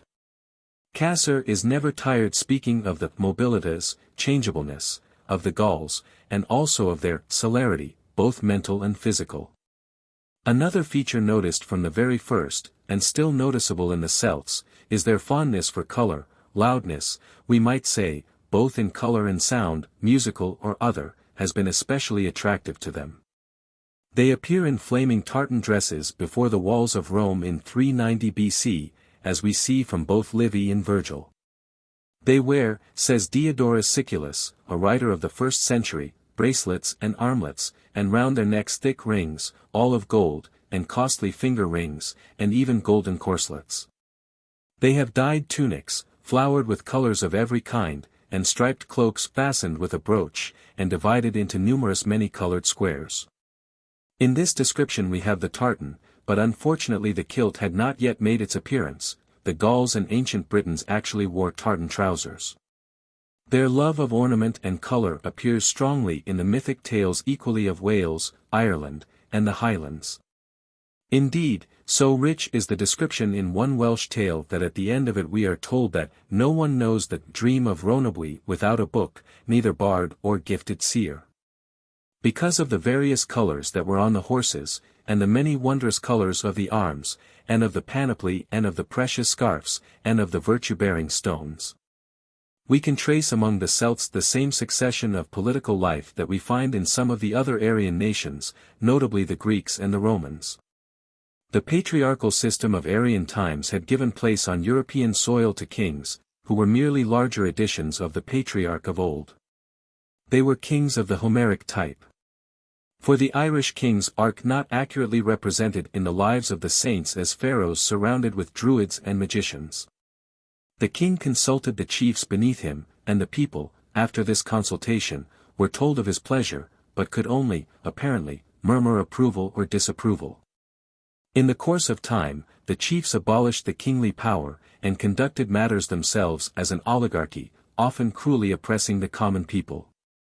In Greece, the oligarchy was overthrown by some clever man who sided with the common people and, through them, made himself tyrant. As they called it. The last step was the abolition of tyranny and the setting up of a democracy. Rome shows much the same historical sequence, only the tyrant does not appear. The oligarchy extended some privileges to the commons, and a sort of union was established, which, however, in the end, failed, and gave place to an imperial sway. Among the Gauls we have distinct traces of all these phenomena, though, as Professor Rees says, no Gaulish Herodotus or Livy was found to commit them to the pages of history. Gaul would appear to have just passed through the stage when tyrants and oligarchs were struggling with the people. For Caesar found everywhere the sulking and plotting representatives of the fallen dynasties, and readily turned them into use. Either in bringing information about what was going on in the senates of the peoples who had expelled their ancestors from the office of king, or in keeping their states in subjection by appointing them kings in the room of their fathers and under Roman protection. No wonder then that Caesar tells us that Gaul was torn asunder by factions. Britain had yet retained its kings, and appears to have lost them only when the island was conquered by the Romans. Ireland had its 5 kings even within historic times. And the history of Scotland during the Stuart period shows how nearly an oligarchy came to rule this country. The old Celtic population of both Gaul and Britain appears to have been very prosperous. They were excellent farmers, but their chief riches lay in their cattle, and their food, especially in Britain, was mostly flesh, milk, and cheese. Posidonius, in the 1st century before Christ, has left us a description of a Gaulish banquet which is important as reflecting light on the myths and tales of later Irish times. He was delighted at the antique simplicity of his entertainers, and amused at their Gallic frivolity and readiness for fighting at meal times. They were just like the people in Homer's time. The guest was not asked his name or the purpose of his journey until the feast was over. They sat on a carpet of rushes or on the skins of animals in front of little tables. There was plenty of meat, roast and boiled, which they ate, after the fashion of lions, gnawing the joint, but they would at times use their small bronze knives, kept in a separate sheath by the side of the sword. Beer was their drink, which they poured through their long mustaches like water through a sieve or funnel. The minstrels sang and the harpers played, and, as the company drank, they bowed to the right in honor of their god. The guests sat in 3 rings, nobles, shield-bearers, and javelin men, all in order of their precedence. If they quarreled about the food, they would get up and fight it to the death. And sometimes the guests were entertained with swordplay, and sometimes even a man would consent to die to amuse the rest, so careless were they of life. Their conduct and appearance in battle and in the chase is no less important for us to notice. We seem, says Mr. Elton, to see the Brigantian soldier, with his brightly painted shield, his pair of javelins and his sword hilt as white as the whale's bone, his matted hair supplied the want of a helmet. And a leather jerkin served as a cuirass. When the line of battle was formed, the champions ran out to insult and provoke the foe. The chiefs rode up and down on their white chargers shining in golden breastplates, others drove the war chariots along the front. With soldiers leaning out before their captain to cast their spears and handstones, the ground shook with the prancing of horses, and the noise of the chariot wheels. We are recalled to scenes of old Irish life which so strangely reproduced the world of the Greek heroes and the war upon the plains of Troy. We see the hunters following the cry of the hounds through the green plains and sloping glens. The ladies at the feast in the woods, the game roasting on the hazel spits, fish and flesh of boar and badger, and the great bronze cauldrons at the fireplace in the cave. The hero, Cuchulainn, passes in his chariot brandishing the heads of the slain. He speaks with his horses, the grey and dewy red, like Achilles on the banks of Scamander. The horses, in Homeric fashion, weep tears of blood and fight by their master's side. His sword shines redly in his hand, the light of valor hovers round him, and a goddess takes an earthly form to be near him and to help him in the fray. The Gaulish Religion. The religion of the Gauls is the only Celtic religion of which we have any description, such as it is, left. Now, we should be justified in assuming that the Gaulish religion is fairly representative of what the old religion of the British and Irish Celts was, even though we had not Tacitus' direct testimony to this being the case. The descriptions we have of the Gaulish religion are sufficiently meager. 3 chapters of Caesar, a few lines from Diodorus, Mela, and Strabo, some scattered allusions in Pliny, 5 lines from Lucan, and a statement from the Greek Timagenes reproduced in Ammianus Marcellinus, are practically all our authorities. The statues and inscriptions preserved to our time are almost our only authority for the names of the deities, while the calendar of the church saints, local festivities and traditions, render some little help in this and also in matters of ritual. Caesar's sketch of the Gaulish pantheon, though meager, is yet the best. We owe it entirely to the fact that for practical purposes the Gaulish religion was much the same as the Roman, with the exception of Druidism, which he doubtless saw would be a source of danger, unless it could be assimilated to Roman ideas and practices. We are, therefore, prepared, from our knowledge of the Aryan descent of the Celts, to believe what Caesar says when he writes that the ideas of the Gauls with regard to the gods were much the same as those of other nations, meaning especially Romans and Greeks. He tells us that the god most worshipped was Mercury, that is to say, the Gaulish god was not named Mercury, but corresponded in his attributes to that Roman deity. Caesar, unfortunately, does not record the native names for these deities. They regarded Mercury as the inventor of arts, presiding over trade and commerce, and means of communication between people. After him came the deities answering to the Roman Apollo, Mars, Jupiter, and Minerva. Apollo drove away diseases, Minerva taught the useful arts of life, Jupiter held the sway of heaven, and Mars ruled the department of war. To Mars they would vow what they should capture in war, and when they conquered they would sacrifice the cattle, and heap up the other wealth in mounds, in consecrated places, and no one would dare touch or steal these treasures. Both from fear of the gods and from the extreme cruelty of the punishment that would follow detection. Caesar also notices a feature of Celtic character which is still persistent in the race. The nation, he says, is very much given to religious matters. And on this account, he proceeds, those who are affected with diseases of a rather serious character, and those who are in great dangers, either sacrifice human beings, or make a vow to that effect, and at these sacrifices they employ the Druids.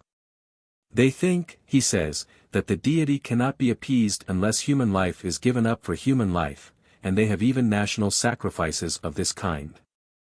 They make huge images of wickerwork, inside which they place human beings alive. And this they set on fire, and the victims perish. Generally the victims are criminals, but if criminals are wanting, they have recourse to innocent persons. These human sacrifices seem horrible to our modern minds, and to the Romans, though familiar with the idea of human sacrifice, for in the time of the Second Punic War, they, themselves, resorted in their religious terror to the sacrificing of a male and female Gaul. And it was not until the 1st century before Christ that the Senate formally forbade such sacrifices even in Rome. To the Romans even the Gauls appeared reckless in their massacres, such occurring, too, when there did not appear to be any special danger.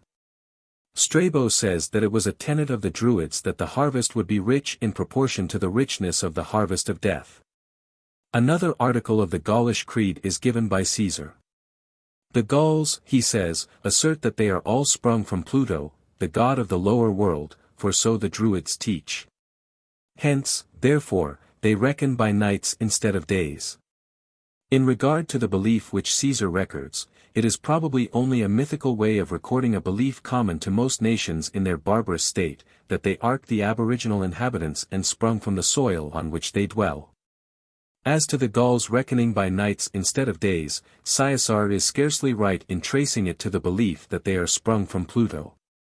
The Greeks originally thus counted their time, and the Germans also computed their time the same way, just as we still speak of fortnights and sennights, while the Welsh word for week, svithnes, means 8 nights. The mythical meaning of the custom is quite clear. The night was supposed to give birth to the day and the sun, for chaos is before cosmos, night before day, in mythology. Hence the night is before the day in the order of time. This fact is embodied in the well-known Gaelic expression, Thig an oichi roim en lata, which applies to all the festivals of the calendar, with the exception of that referred to in the other phrase, an inid bidade. Thig an lata roim en oichi. We have thus seen from Caesar that in the Gaulish religion a Pluto reigned in darkness, and a Jupiter in heaven, that Mars was the lord of war, that Apollo, Mercury, and Minerva brought precious gifts to mankind. The poet Lucan has preserved to us, though in an obscure fashion, the names of 3 Gaulish gods in the celebrated lines. Eti cabus emitis placator sanguine diro. Tutates horensk feris alteribus essus. Eti tyrannis sithicae non midier diani. We have here the grim Tutates, Essus with fearful sacrifices, and Tyrannis, whose altars were no less cruel than those of Scythian Diana. Of Essus but little can be said.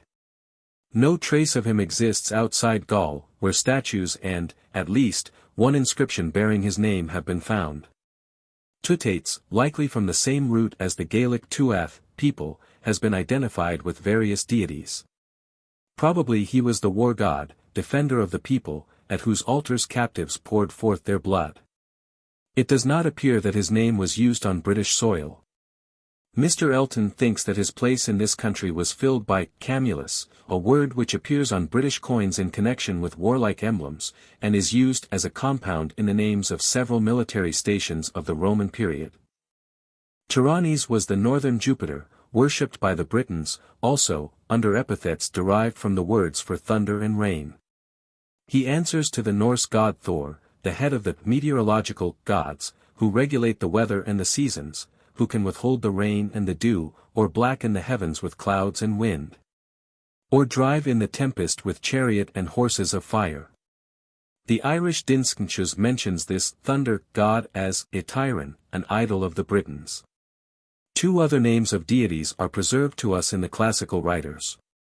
Lucian speaks of a sort of Gaulish Hercules, represented as an old man drawing a large multitude after him by cords fastened to their ears and his tongue, and he was their god of letters and eloquence, and they called him Ogmios.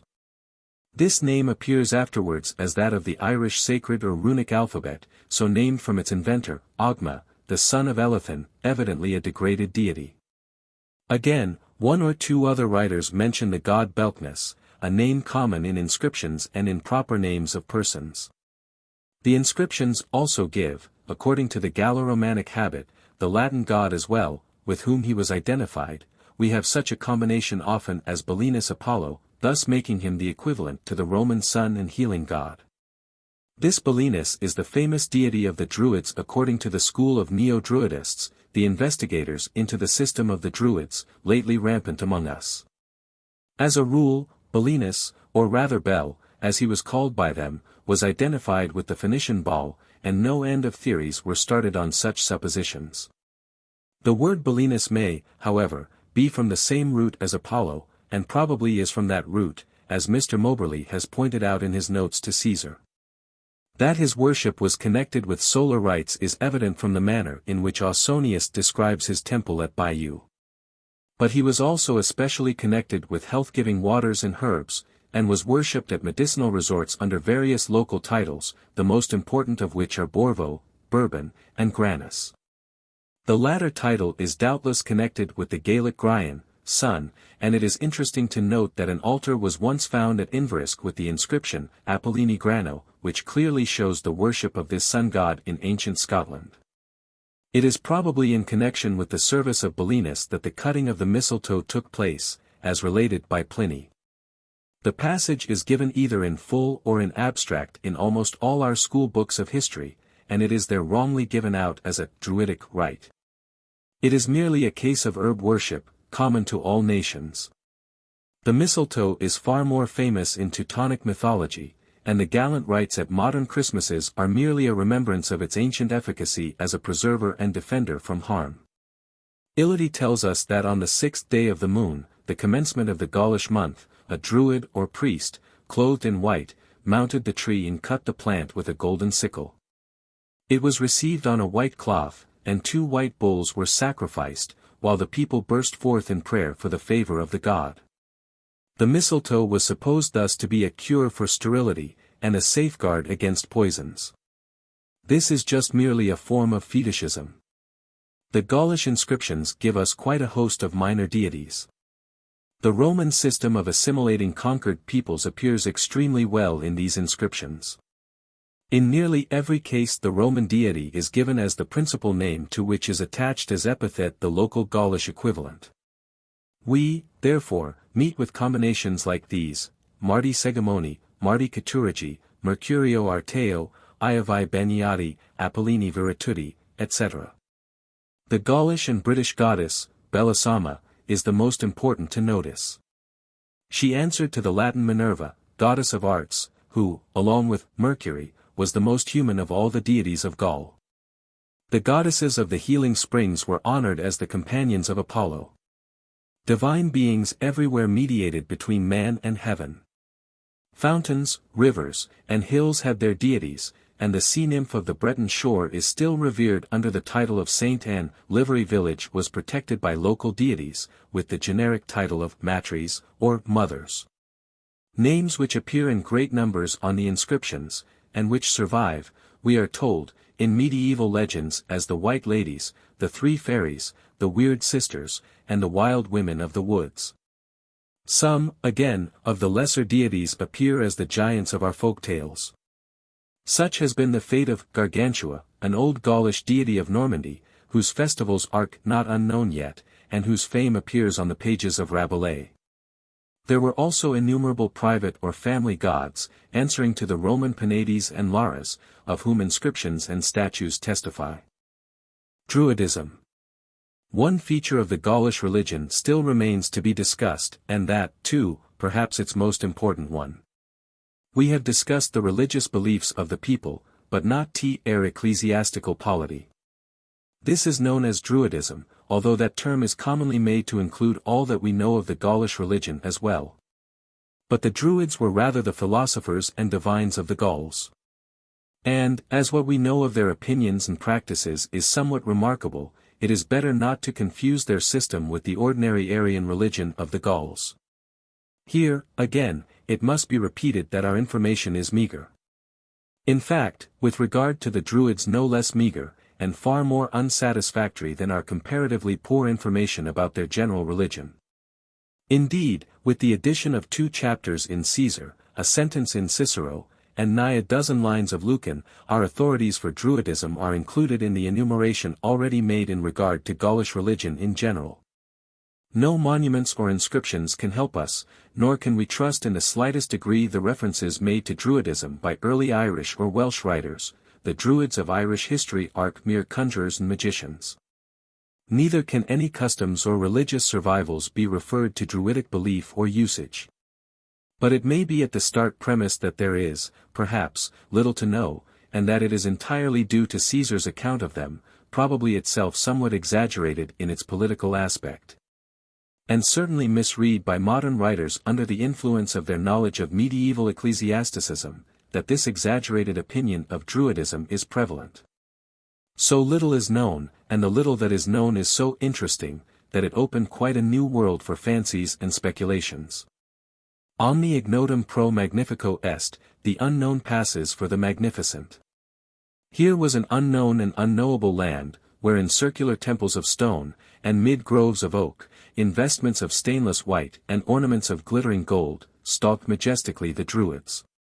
Holding high converse with their disciples on the nature of the one God, for such philosophers could only be monotheists. On the immortality of the soul, the courses of the stars, and, in fact, on all the mighty problems of life. Dr. Smith tells us that they alone kept the first tradition of monotheism intact in the West. And Raynaud, but a generation ago, found in their human sacrifices only the consequence of the idea, dominant now as in the days of the Druids, that the higher the victim the more complete the atonement offered to the deity for the sins of man. John Toland, at the end of the 17th century, an Irishman of fertile imagination and advanced opinions, possessed of no small learning, was the first to lead the way into the undiscovered country of Druidism. The references in Pliny were made to disclose a pomp and ritual that could vie with the best days of the Church of Rome. Surplices of white, incidentally worn, as may be seen from Pliny, were their usual dress, with golden ornaments, sacrifice utensils and amulets, all of gold. The megalithic monuments, circles, cromlechs, and menhirs, were of course their work, their temples and their altars, and these also showed their knowledge of the mechanical powers. Nay, cairns and barrows were Druidic remains and vitrified forts. Everything unexplained in archaeological monuments, in social customs, and in proverbial language must be Druidic. Dr. Smith, of the Sean Dana, followed Tolerat and made a most unscrupulous use of his classical authorities.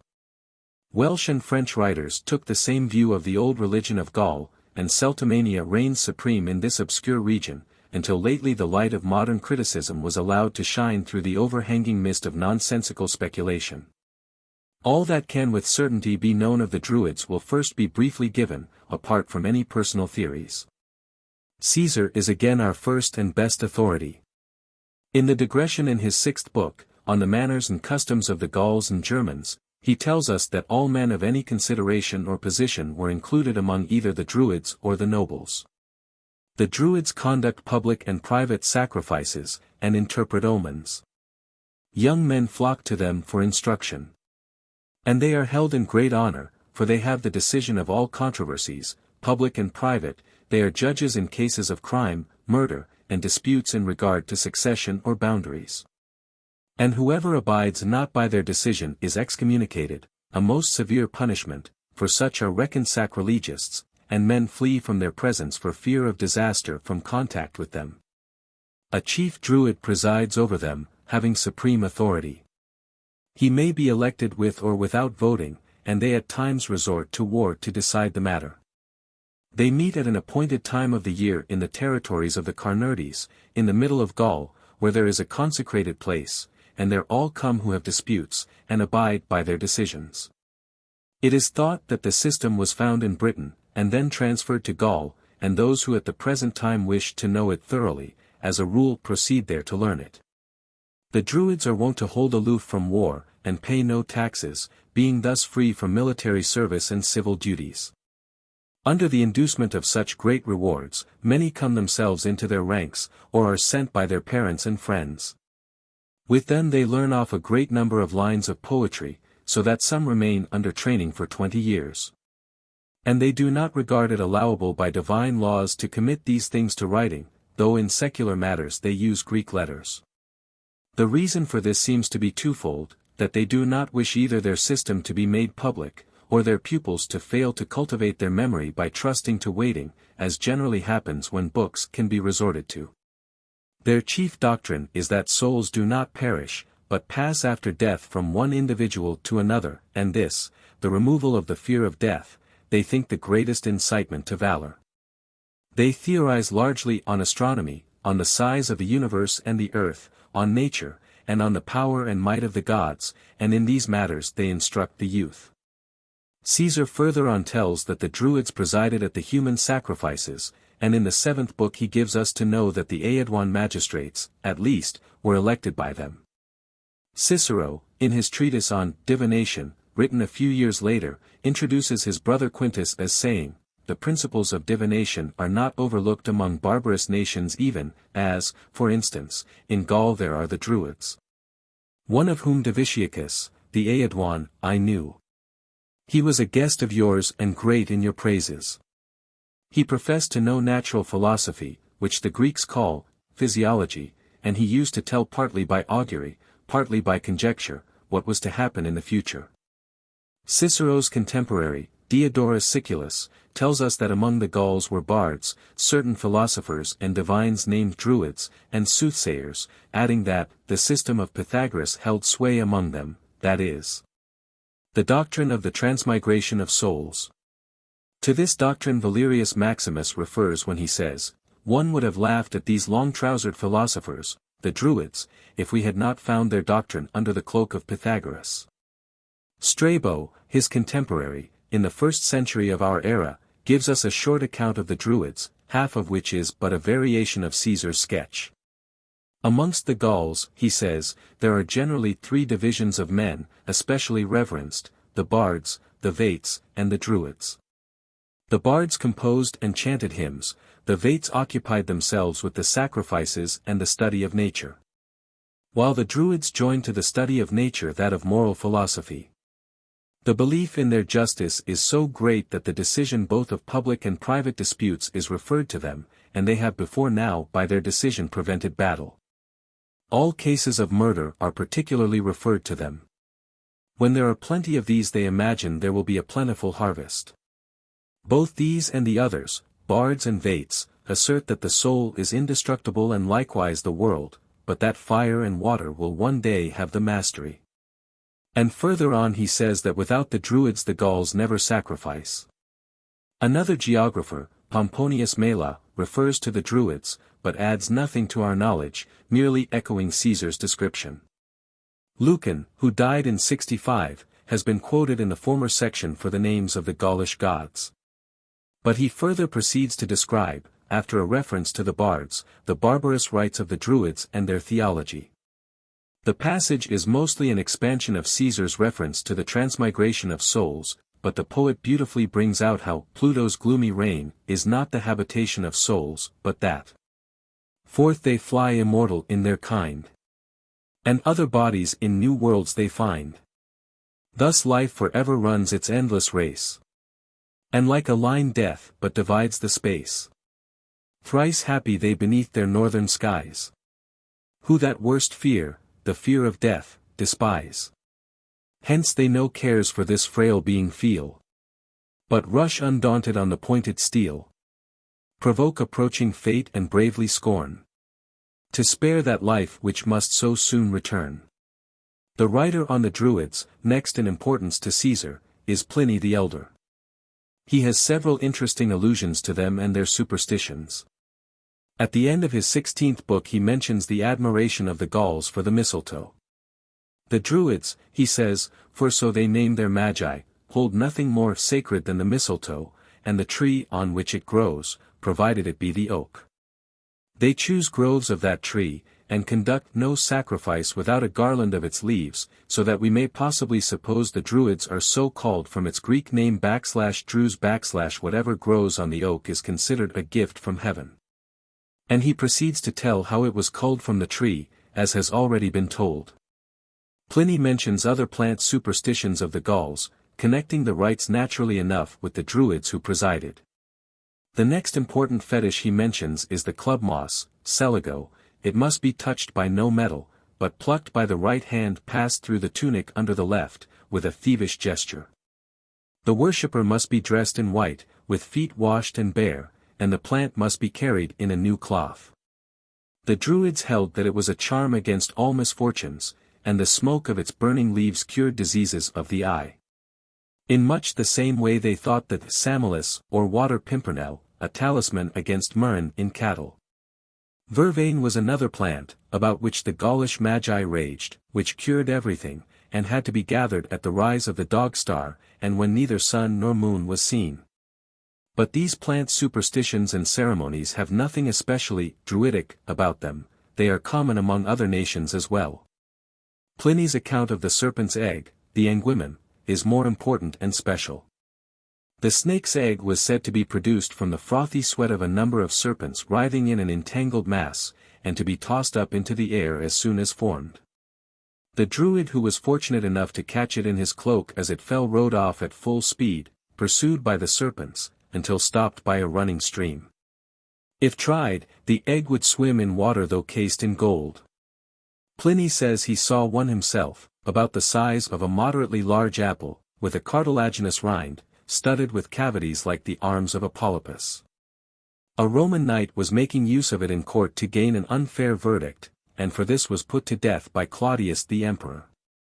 And, lastly, in speaking of magic and its vanities, he says that Britain celebrates them today with such ceremonies that it might seem possible that she taught magic to the Persians. And Gaul was overrun with magic arts even up to our own time, until Tiberius Caesar did away with the Druids and this class of prophets and medicine men. This passage has puzzled many commentators, for if the Druids were done away with, how does Pliny elsewhere mention them as still existent in Gaul? And to add to the difficulty, Suetonius, a generation later, says that Claudius abolished entirely the religion of the Druids, religion of dreadful barbarity, and forbidden only the Roman citizens under Augustus. Pliny and Suetonius do not agree as to which emperor abolished Druidism, nor can we well believe that it was altogether abolished even then. It would appear that only the human sacrifices and certain modes of divination were put a stop to. Strabo, indeed, says as much, and we can see from Tacitus that the prophecies of the Druids incurred political wrath as late as Vespasian's time, after the abolition of Druidism, according to Pliny. Human sacrifices and, probably, meddling in politics were sure to bring the wrath of Rome on the system. Tacitus gives us an insight of how at times the Romans did put a stop to these phases of Druidism. In describing the attack of the Romans on Mona, or Anglesey, he represents the legions as awestruck by the appearance of the Druids amid their opponents' ranks, pouring curses and vengeance on their heads, with hands upraised to heaven.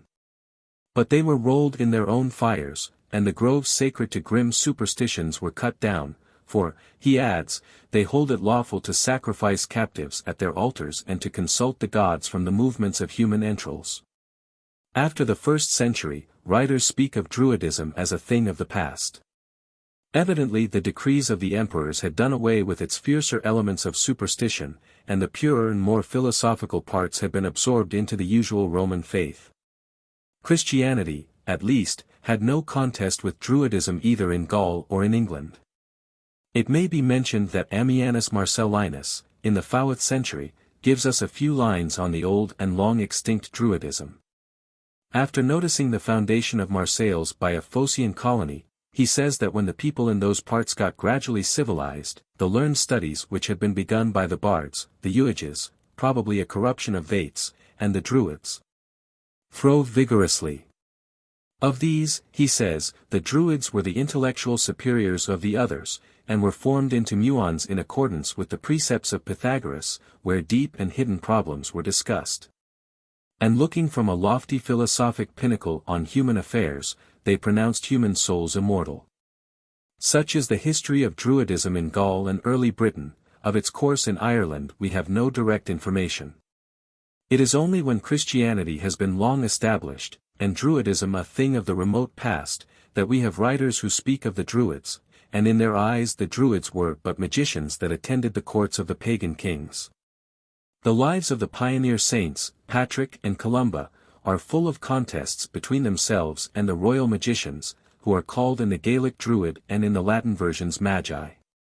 But in all the numerous references to them in Irish chronicles and tales there is no hint given of Druidism being either a system of philosophy or religion. The Druids of Irish story are mere magicians and diviners, sometimes only conjurers.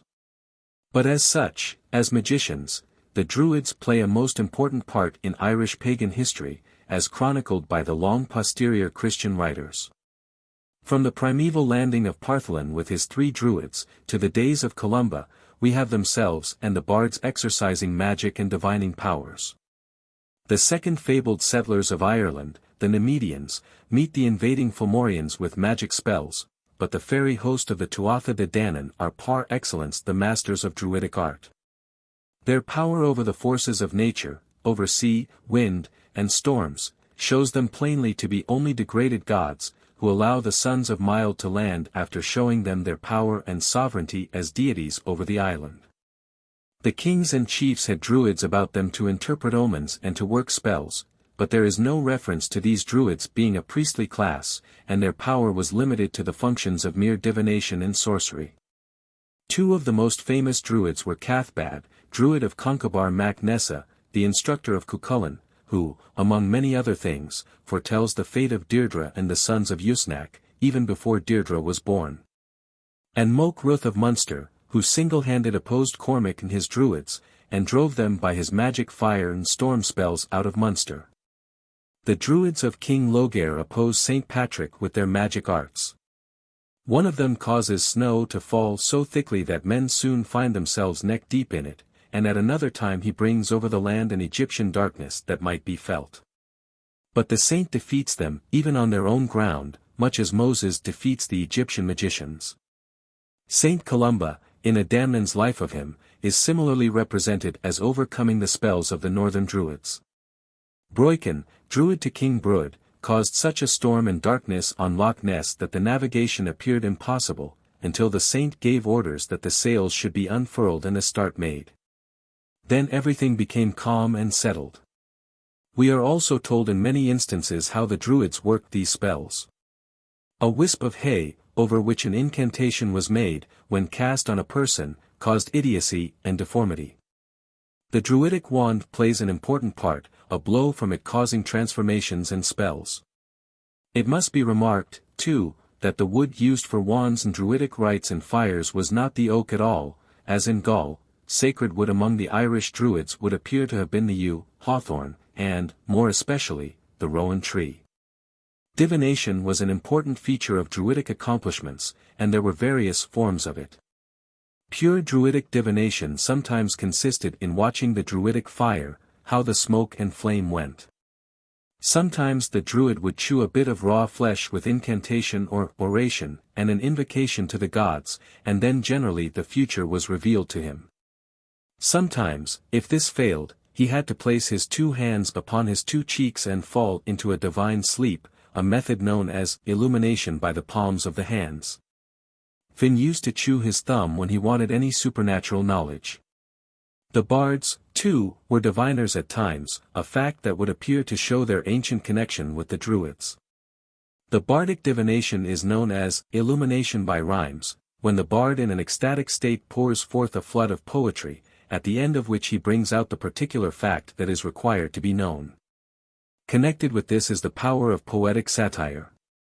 If a man refused a gift, the bard could satirize him in such a way that personal injury would result, such as blisters and deformities. Irish Druidism consists, therefore, merely of magic and divination. It is not a philosophy, nor a religion, nor a system. It is quite true that we have, at least, an echo now and then of the time when Druidism in Ireland and Scotland was something different, and when even human sacrifices were offered.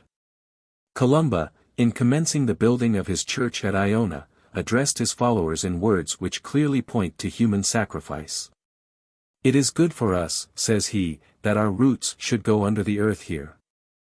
It is permitted that one of you should go under the clay of this island to hallow it." The story goes on to say that Odryn arose readily, and spoke thus, "If thou shouldst take me, I am ready for that." Columba readily accepted his offer, and then Odryn went to heaven, and Columba founded the Church of High. It is said that a human being was slain at the foundation of Emain, the mythic capital of Ulster. And in Nennius we have a remarkable story told of King Vortigern. He was trying to build a castle on Snowdon, but somehow, though he gathered ever so much material, every time it was spirited away during the night. He sought counsel from his Magi, the Irish translation calls them Druids, and they told him that he must find a child born without a father, and must put him to death, and sprinkle with his blood the ground where the castle was to stand. Nor is tradition of the present time silent on this matter. It is said that Tyagnuic, Kilcoy, in the Black Isle, had its foundation consecrated by the slaughter of a stranger who chanced to be passing when the house was to be built. But unfortunately his ghost used to haunt the house until he was able to disburden his woes to somebody, and he then disappeared. The sum and result of our inquiry into Druidism may be given in the words of Professor Rees: "At the time of Caesar's invasions, they were a powerful class of men, monopolizing the influence of soothsayers, magicians, and priests. But in Gaul, under the faint rays of the civilization of Marseilles and other Mediterranean centers, they seem to have added to their other characters that of philosophers, discoursing to the youths, whose education was entrusted to them. On the stars and their movements, on the world and its countries, on the nature of things, and the power of the gods." Whether the doctrine of the transmigration of souls was really of native origin or borrowed from the Greeks, must remain an open question. Some think it unlikely that the central doctrine of Druidism should have been derived so late in the history of the nation, or derived at all, from a foreign source, and they appeal to the fact that Britain was the home of Druidism. A country which could have had little intercourse with Marseilles. But in connection with this idea of its British origin, it must be remembered that at a certain stage of culture, nations are apt to consider their neighbors, provided they are in a lower stage of civilization, much more religious than themselves. The Romans always believed the Etrurians to be more versed in religious matters than themselves. So, too, the Gauls probably looked on British Druidism, with its pristine grimness of practices, as the source of their own, while in reality their own was doubtless an independent but more enlightened development. Professor Rees considers Druidism to be of a non-Aryan character, and calls it the religion of the pre-Celtic tribes, from the Baltic to Gibraltar. Now, in what we have left us recorded of Druidism there is absolutely nothing that can be pointed to as non-Aryan. The strong priestly caste presented to us in Caesar, as divided off from the nobles and the commons, can be somewhat paralleled in the Hinduism of India with its rigidly priestly caste of Brahmins, who monopolized all religious rites. And Brahmanism is an Aryan religion. Among the Gauls, from the superstitious cast of their minds, a priestly class was sure to rise to a position of supreme power. Their human sacrifices can be matched, in some degree, by actual instances of such, and by rites which pointed to them as previously existent, among other Aryan nations, including those of Greece and Rome. Only here, as before, the impressionable and superstitious character of the Gauls drove them to greater excesses. The doctrine of the transmigration of the soul is a tenet of both Brahmins and Buddhists, of Aryan India, and it found its classical development in the views of the Greek Pythagoras. The position and fame of the Druids as magicians is, as Pliny points out, of the same nature as those of the Magi of Aryan Persia. Some again think it absurd that if the Druids were such philosophers, as they are represented to have been, they would be so superstitious as to practice human sacrifices, and other wild rites. But there is no incongruity in at once being philosophic and superstitious. The human mind is very hospitable in its entertainment of quite opposite opinions, especially in moral and religious matters. For there is a wide difference between theories of the intellect and practices prompted by the emotions. Celtic religion in Britain and Ireland. In tracing the history of Celtic religion, we have established that the religion of the Gauls fully represents the pagan religion of both the great branches of the Celtic race, the Brythonic, Gauls and Welsh, and the Goidelic, Gaelic races. From Caesar's account of the religion of the Gauls to the first native notices of even the history of Celtic Britain and Ireland, there is practically a period of 1,000 years. During the interval, Christianity had established its sway, nominally at least, over the whole land, and paganism was for centuries a thing of the past. It may, however, be remarked that one or two Latin ecclesiastical histories appeared in the 8th century, notably the works of Adamnan and Bede. But we in vain scan the pages left us of their works for any definite information as to the previous religion. Gildas, a century before either of these writers, makes only a passing reference to the old faith. I shall not, says he, enumerate those diabolical idols of my country, which almost surpassed in number those of Egypt, and of which we still see, circa AD 560, some mouldering away within or without the deserted temples, with stiff and deformed features as was customary. Nor will I call out upon the mountains, fountains, or hills, or upon the rivers, which now are subservient to the use of men, but once were an abomination and destruction to them, and to which the blind people paid divine honor. Our knowledge of the local development of Celtic religion in Britain and Ireland cannot be obtained directly from contemporary history. We have, it is true, some British inscriptions of the Roman period, which give, mid a host of minor and local deities, one or two important gods. But our information must be drawn, nearly all, from the heroic poems and tales, which do not date much earlier than 1,000 years ago, and most are far later than this period. For information as to the ritual of the old religion, local customs and superstitions, Belton bannocks and Samhain fires, form our only guides. It will also be necessary to discuss separately the remains of the religion of the early Welsh and the early Gaels. The religion of the former we shall name British, of the latter, Gaelic. And it must be remembered that the Welsh are doubtless the remnant of the Gaulish population which, about the time of the Roman conquest, must have occupied England, except Cornwall and Wales, and lowland Scotland. Gaul and England had, therefore, practically the same people and language in the 1st century of this era, and there now remain of them still speaking the language, the Bretons of France and the Welsh of Wales. From which country they drove out or absorbed the previous Gaelic population in the 5th century of our era, or thereabouts. The Gaelic religion will include the early religion of Ireland and the Highlands of Scotland. British religion. The gods of Britain suffered what appears to have been the common lot of gods. They were changed into the kings and champions, the giants and enchanters, of heroic tales and folklore. In the words of the poet, "Ye are gods, and behold, ye shall die, and the waves be upon you at last. In the darkness of time, in the deeps of the years, in the changes of things. Ye shall sleep as a slain man sleeps, and the world shall forget you for kings." The great deity, Belinus, appears in the pages of Geoffrey, of Monmouth, as a mere mortal conqueror. In company with his brother, Brennus or Bran, he marched to the siege of Rome, when Gabius and Porsenna were consuls. Gargantua appears twice as a British king, under the title of Gurgiant. Camulus, the war god, who gave his name to Camulodunum, now Chichester, is presented as Seal Hen, old King Cowell, of the Song, who gave his name to the Ayrshire district of Kyle. The god, Nodens, is the Nut of Welsh, and King Nuada, of Irish story, and Lear, the sea god, is immortalized in the pages of Shakespeare as an old British king.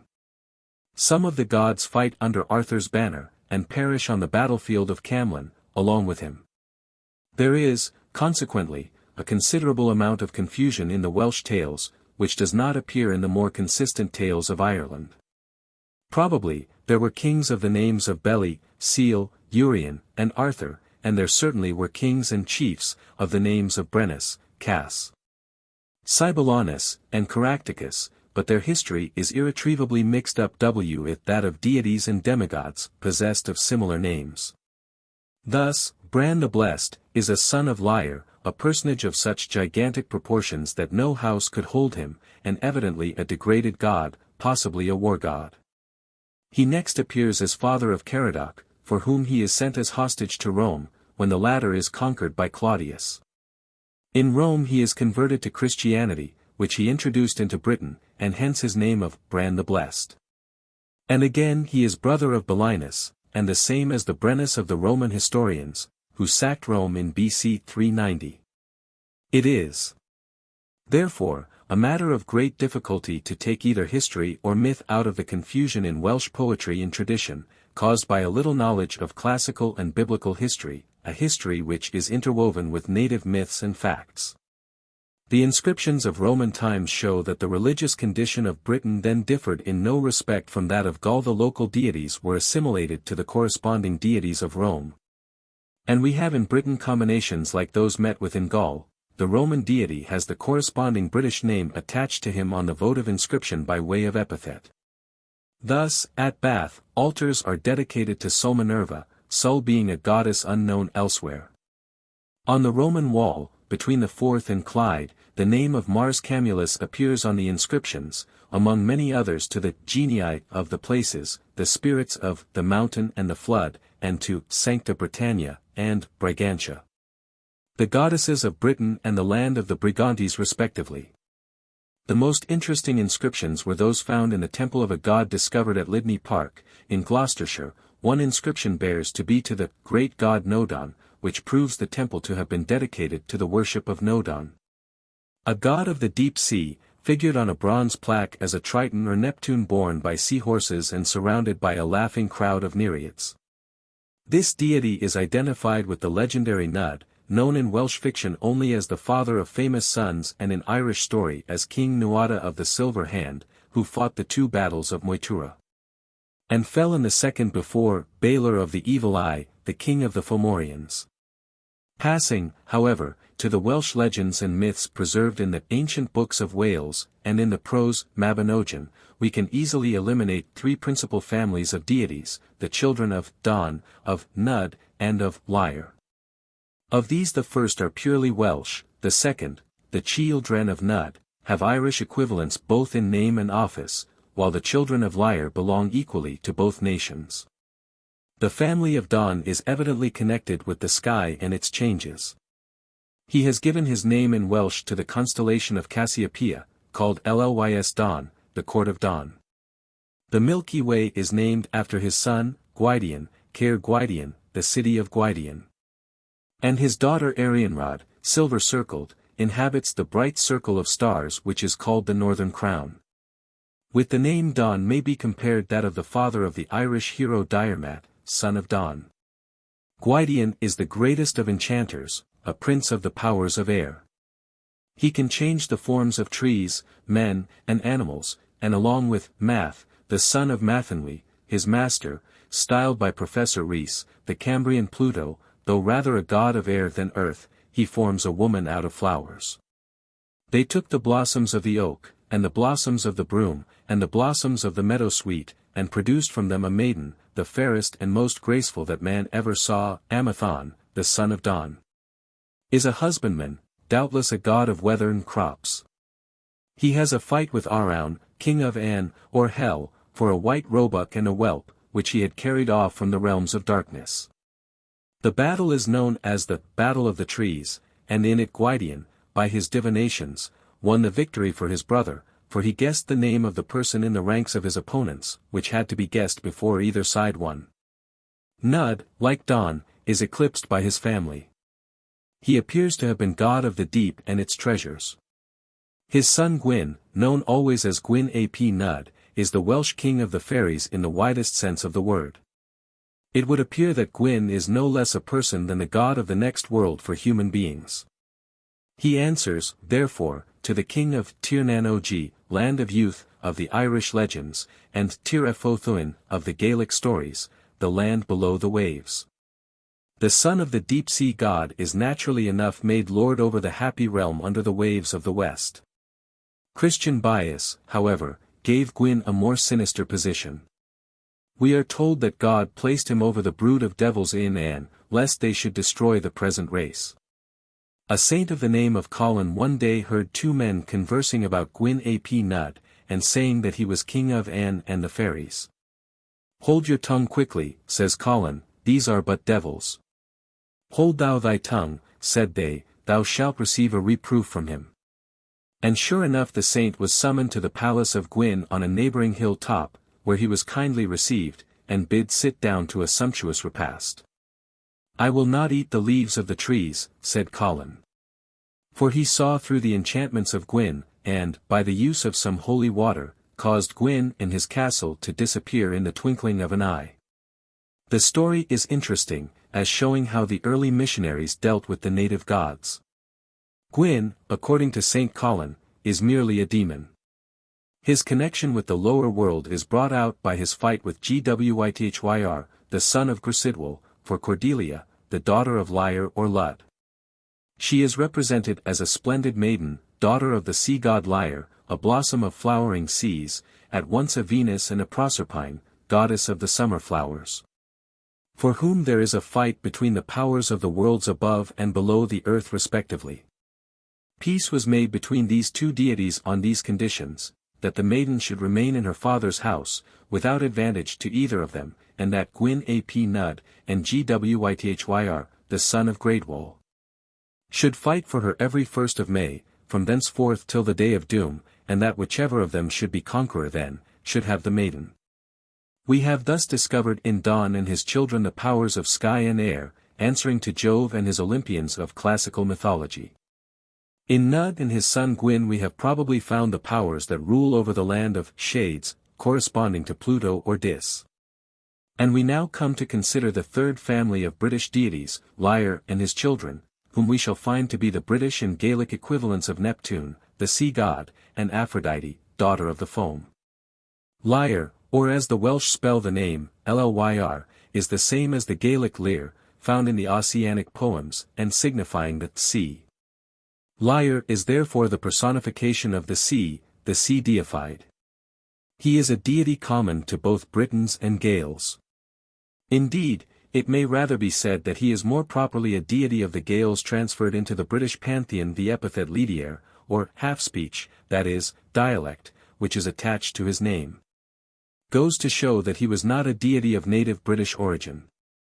We are therefore justified in considering Lyre as the sea deity of the ancient remnant of the Gaels still surviving and maintaining their ground in Wales in the 5th century, and represented as then expelled by Cunedda and his sons. They were, however, more probably slowly absorbed by the Welsh, who were then pressed westwards by the Saxons. All the legends preserved in Welsh, connected with Lyre and his family, point to a strong Gaelic influence, if not to a Gaelic origin. Of Lyre himself nothing is said in the Welsh legends beyond his being the father of so many children. In Ireland he is represented as striving for the sovereignty of the Tuatha Dé Danann, the Gaelic gods, with Bove Durg, son of the Dagda, and, when defeated in his aspirations, as retiring to Sidfeanachade. Here he leads the life of a provincial chief, and all else that we know of him is the cruel transformation of his 4 children by their wicked aunt and stepmother. Lyre has also another name. At least he must have had another name, or else Manannán, his son, and Cordelia, his daughter, must each have had 2 fathers. In some traditions they are both represented as the children of Lugh.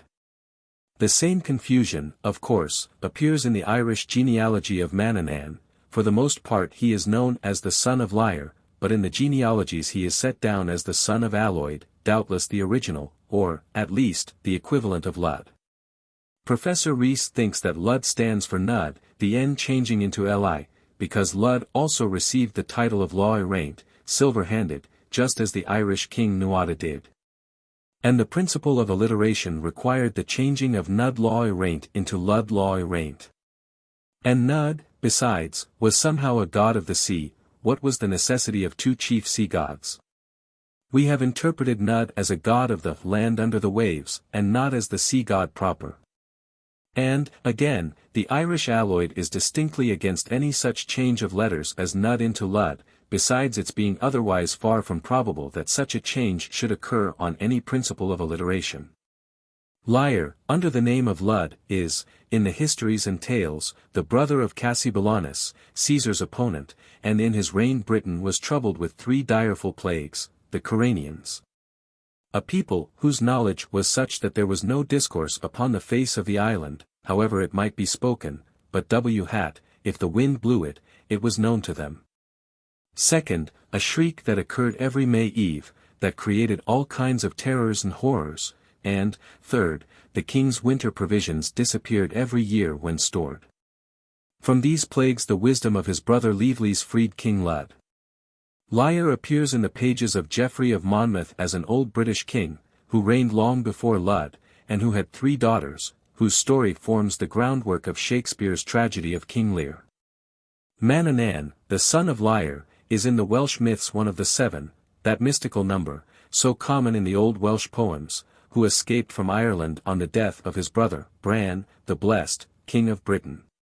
Returning with the head of Bran, the 7 heroes found the throne usurped by Cassibelanus and retired to Harlech, where the birds of Rhiannon kept them enchanted by their music for 7 years. And after this they feasted for 80 years more at Gaels in Penfro, from which place they set out to London and buried Bran's head with its face to France. As long as Bran's head was left there facing France, no invasion of Britain could be successful. Unfortunately Arthur exhumed the head, declaring that he would maintain the country against any foe without need of supernatural safeguard. In his subsequent career Manannán is seen to be a deity who presides over arts and commerce, a god who is deep in counsel. He and another of the mythic 7 wander about doing artificer's work. He successively tries saddle-making, shoemaking, and shield-making, trades in which he outdistances all competitors as a matter of course. From the Irish accounts of him, Manannán mac Liar appears to be a god of sea and wind. Cormac, Archbishop of Cashel, of the 9th century, describes him in his glossary like a true euhemerist, as Mancunian mac Liar, a renowned trader who dwelt in the island of Man. He was the best pilot in the west of Europe. Through acquaintance with the sky he knew the quarter in which would be fair weather and foul weather, and when each of these 2 seasons would change. Hence the Scots and Britons called him a god of the sea, and hence they said he was son of the sea, that is, Mac Liar, son of the sea. Manannán is otherwise represented as one of the Tuatha Danann chiefs. He was the possessor of that wonderful steed mentioned in the story of the Children of Twirion. Lugh of the long arms rode the steed of Manannán mac Liar, namely in Bar of the flowing mane. No warrior was ever killed on the back of this steed, for she was as swift as the cold clear wind of spring. And she travelled with equal ease on land and on sea. He wore Manannán's coat of mail, no one could be wounded through it, or above it or below it. He had on his breast Manannán's breastplate, which no weapon could pierce.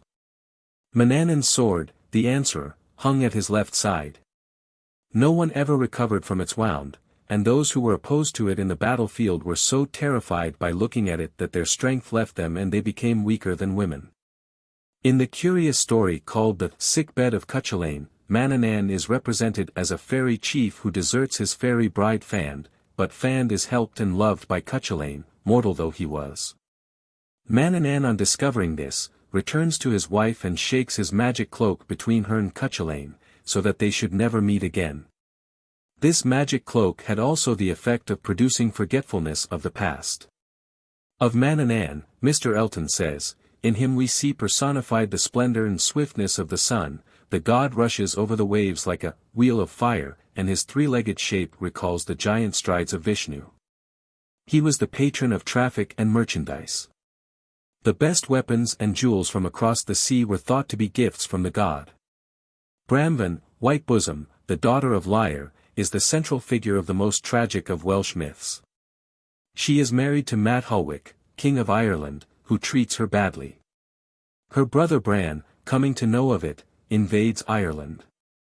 The Irish yield, and build a house big enough for Bran to enter into, a thing he never hitherto could get, so enormous was his size.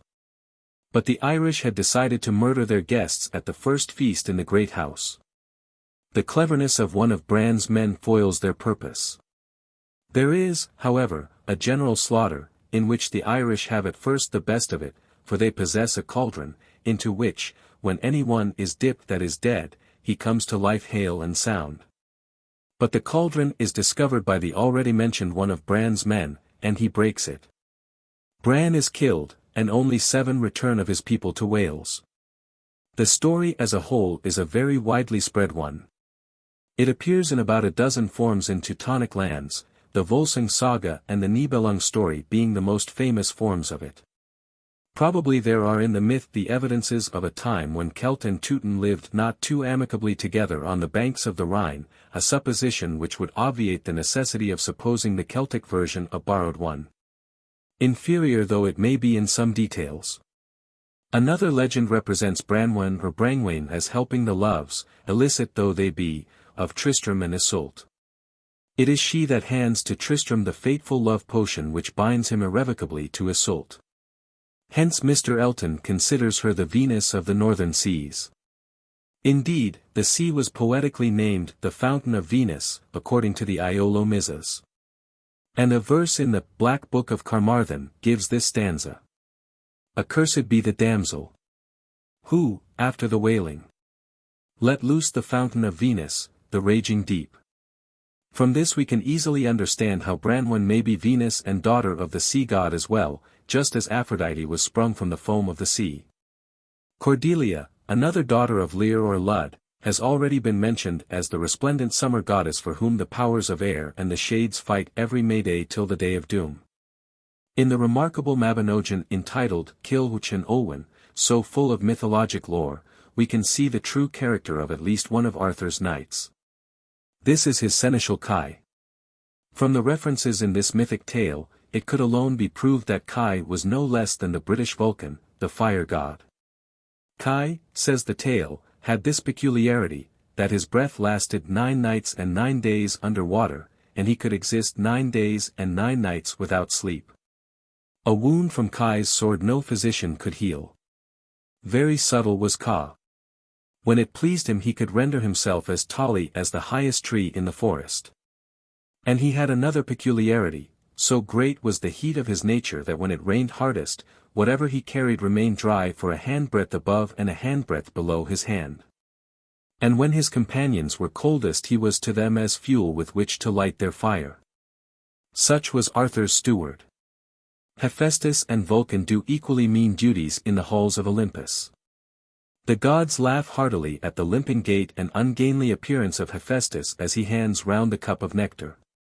So is Kai often the butt of Arthur's knights. Another of Arthur's knights may be mentioned as probably a degraded war deity.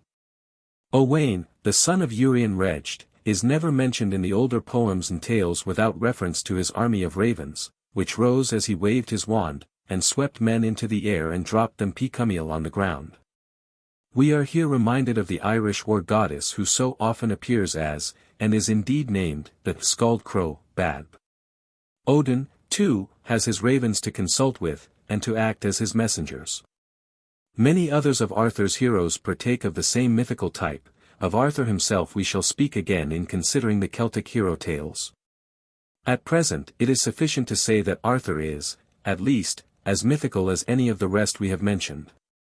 Nor must we overlook Cerridwen, who is considered, even by the Welsh themselves, their goddess of nature. She is possessed of a cauldron of inspiration and science, which, as Mr. Nutt points out, may be regarded as a symbol of the reproductive power of the earth. It is doubtless this same cauldron that has appeared in the story of Branwen the daughter of Leir. When the dead heroes were plunged into it they were resuscitated. The Tuatha De Danann were possessed in Scythia of a similar cauldron, similarly employed. Cerridwen, the tale says, set her cauldron to boil, and placed Gwaun Bach, the dwarf, and the blind Morda to watch it, charging them not to suffer it to cease boiling for a year and a day. Towards the end of the year, 3 drops of the boiling liquor spluttered out upon the hand of Gwaun, and suddenly putting his hand in his mouth because of the heat, the future and present were revealed to him. The cauldron burst, the fairy returned, and Gwaun had to run for his life. Pursued at once by Caradwen, he changed himself into a hare and fled. But she changed herself into a greyhound and turned him, and he ran towards the river and became a fish. She took the form of an otter and gave chase. He then became a bird, and she a hawk, and as she was swooping down upon him he fell among a heap of wheat and became one of the grains. She, however, became a high-crested black hen, scratched the heap, found him, and swallowed him. He was thereafter born as a beautiful boy, whom Caradwen had not the heart to kill. She put him in a leather sack, and cast him into the sea. Being washed ashore, he was discovered, and brought to Prince Elphin, to whom he immediately, child though he was, began to sing most elegant poetry. This youthful poet was none else than Taliesin, Prince of Song, and the chief of the bards of the West. The poems ascribed to Taliesin have been called the Romance of Metempsychosis. The Druidical doctrine of the transmigration of souls is thought to be hidden in the poet's account of his wonderful transformations. A specimen or two out of many such may be quoted. I have been in a multitude of shapes. Before I assumed a consistent form. I have been a sword narrow, variegated. I have been a tear in the air. I have been the dullest of stars. I have been a word among letters. I have been a book in the origin. And again. I have been a sow, I have been a buck. I have been a sage, I have been a snout. I have been a horn, I have been a wild sow. I have been a shout in battle. Evidently there is in these poems of Taliesin the broken-down remembrance of the old Druidic cult. True enough, the poet does show a wonderful and suspicious acquaintance with the metamorphoses of Ovid and his account of Pythagorean doctrines, as he also does with even Irish mythology, for he speaks of his place in Caer Sidi. Doubtless the Irish sighed, thus. Complete is my chair in Caer Sidi. No one will be afflicted with disease or old age that may be in it. Yet for all this, for all his mingling of Greek, Roman, and Jewish history and myth, we may believe that there is at bottom a germ of genuine Druidic influence, and of genuine Welsh myth. As a matter of fact, the tale of the cauldron appears in the history of the Gaelic counterpart of Taliesin, in the closing scenes of Ossian's career, and not at the beginning, as in Taliesin's case. Ossian, old and blind, tried to recover his youth by magical means.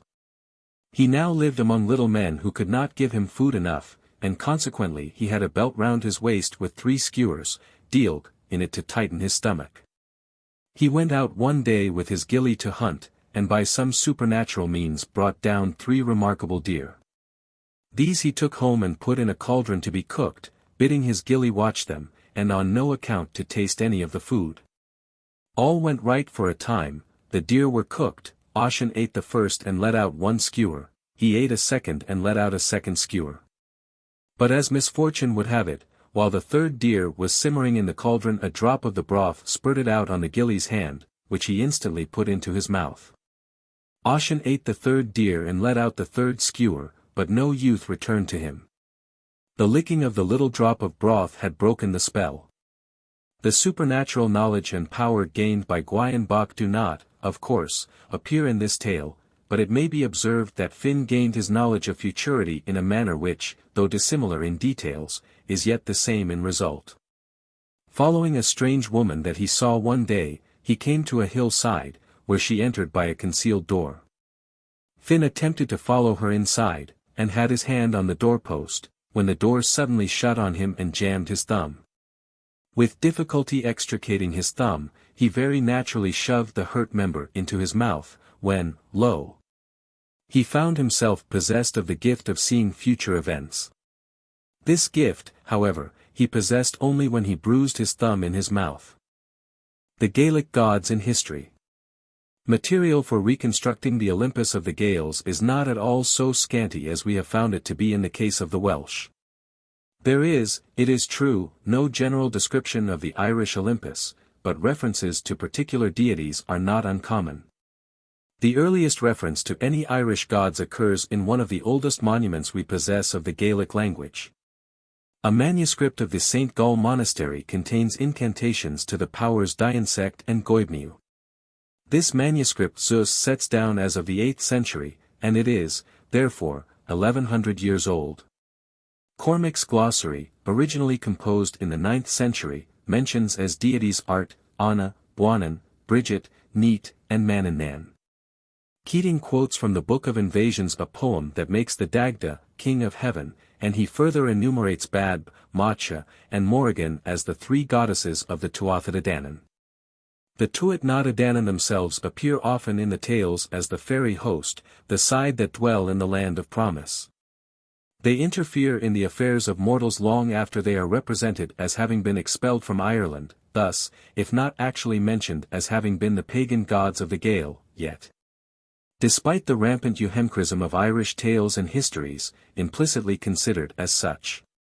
And again, by adopting the same method as in the case of the Welsh myths, we shall make the Irish myths and histories, with their imposing array of invasions and genealogies, deliver up the deities they have consigned to the ranks of kings and heroes. We must, however, first briefly indicate the leading points of early Irish history, as set down in the sober pages of their own annalists. 40 days before the flood the Lady Cessair, granddaughter of Noah, with 50 girls and 3 men, came to Ireland. This is reckoned as the first invasion or taking of Ireland. Of course she and her company all perished when the flood came, all, with one doubtful exception. For some legends, with more patriotism than piety, represent Fianton, the husband of Cessair, as actually surviving the flood.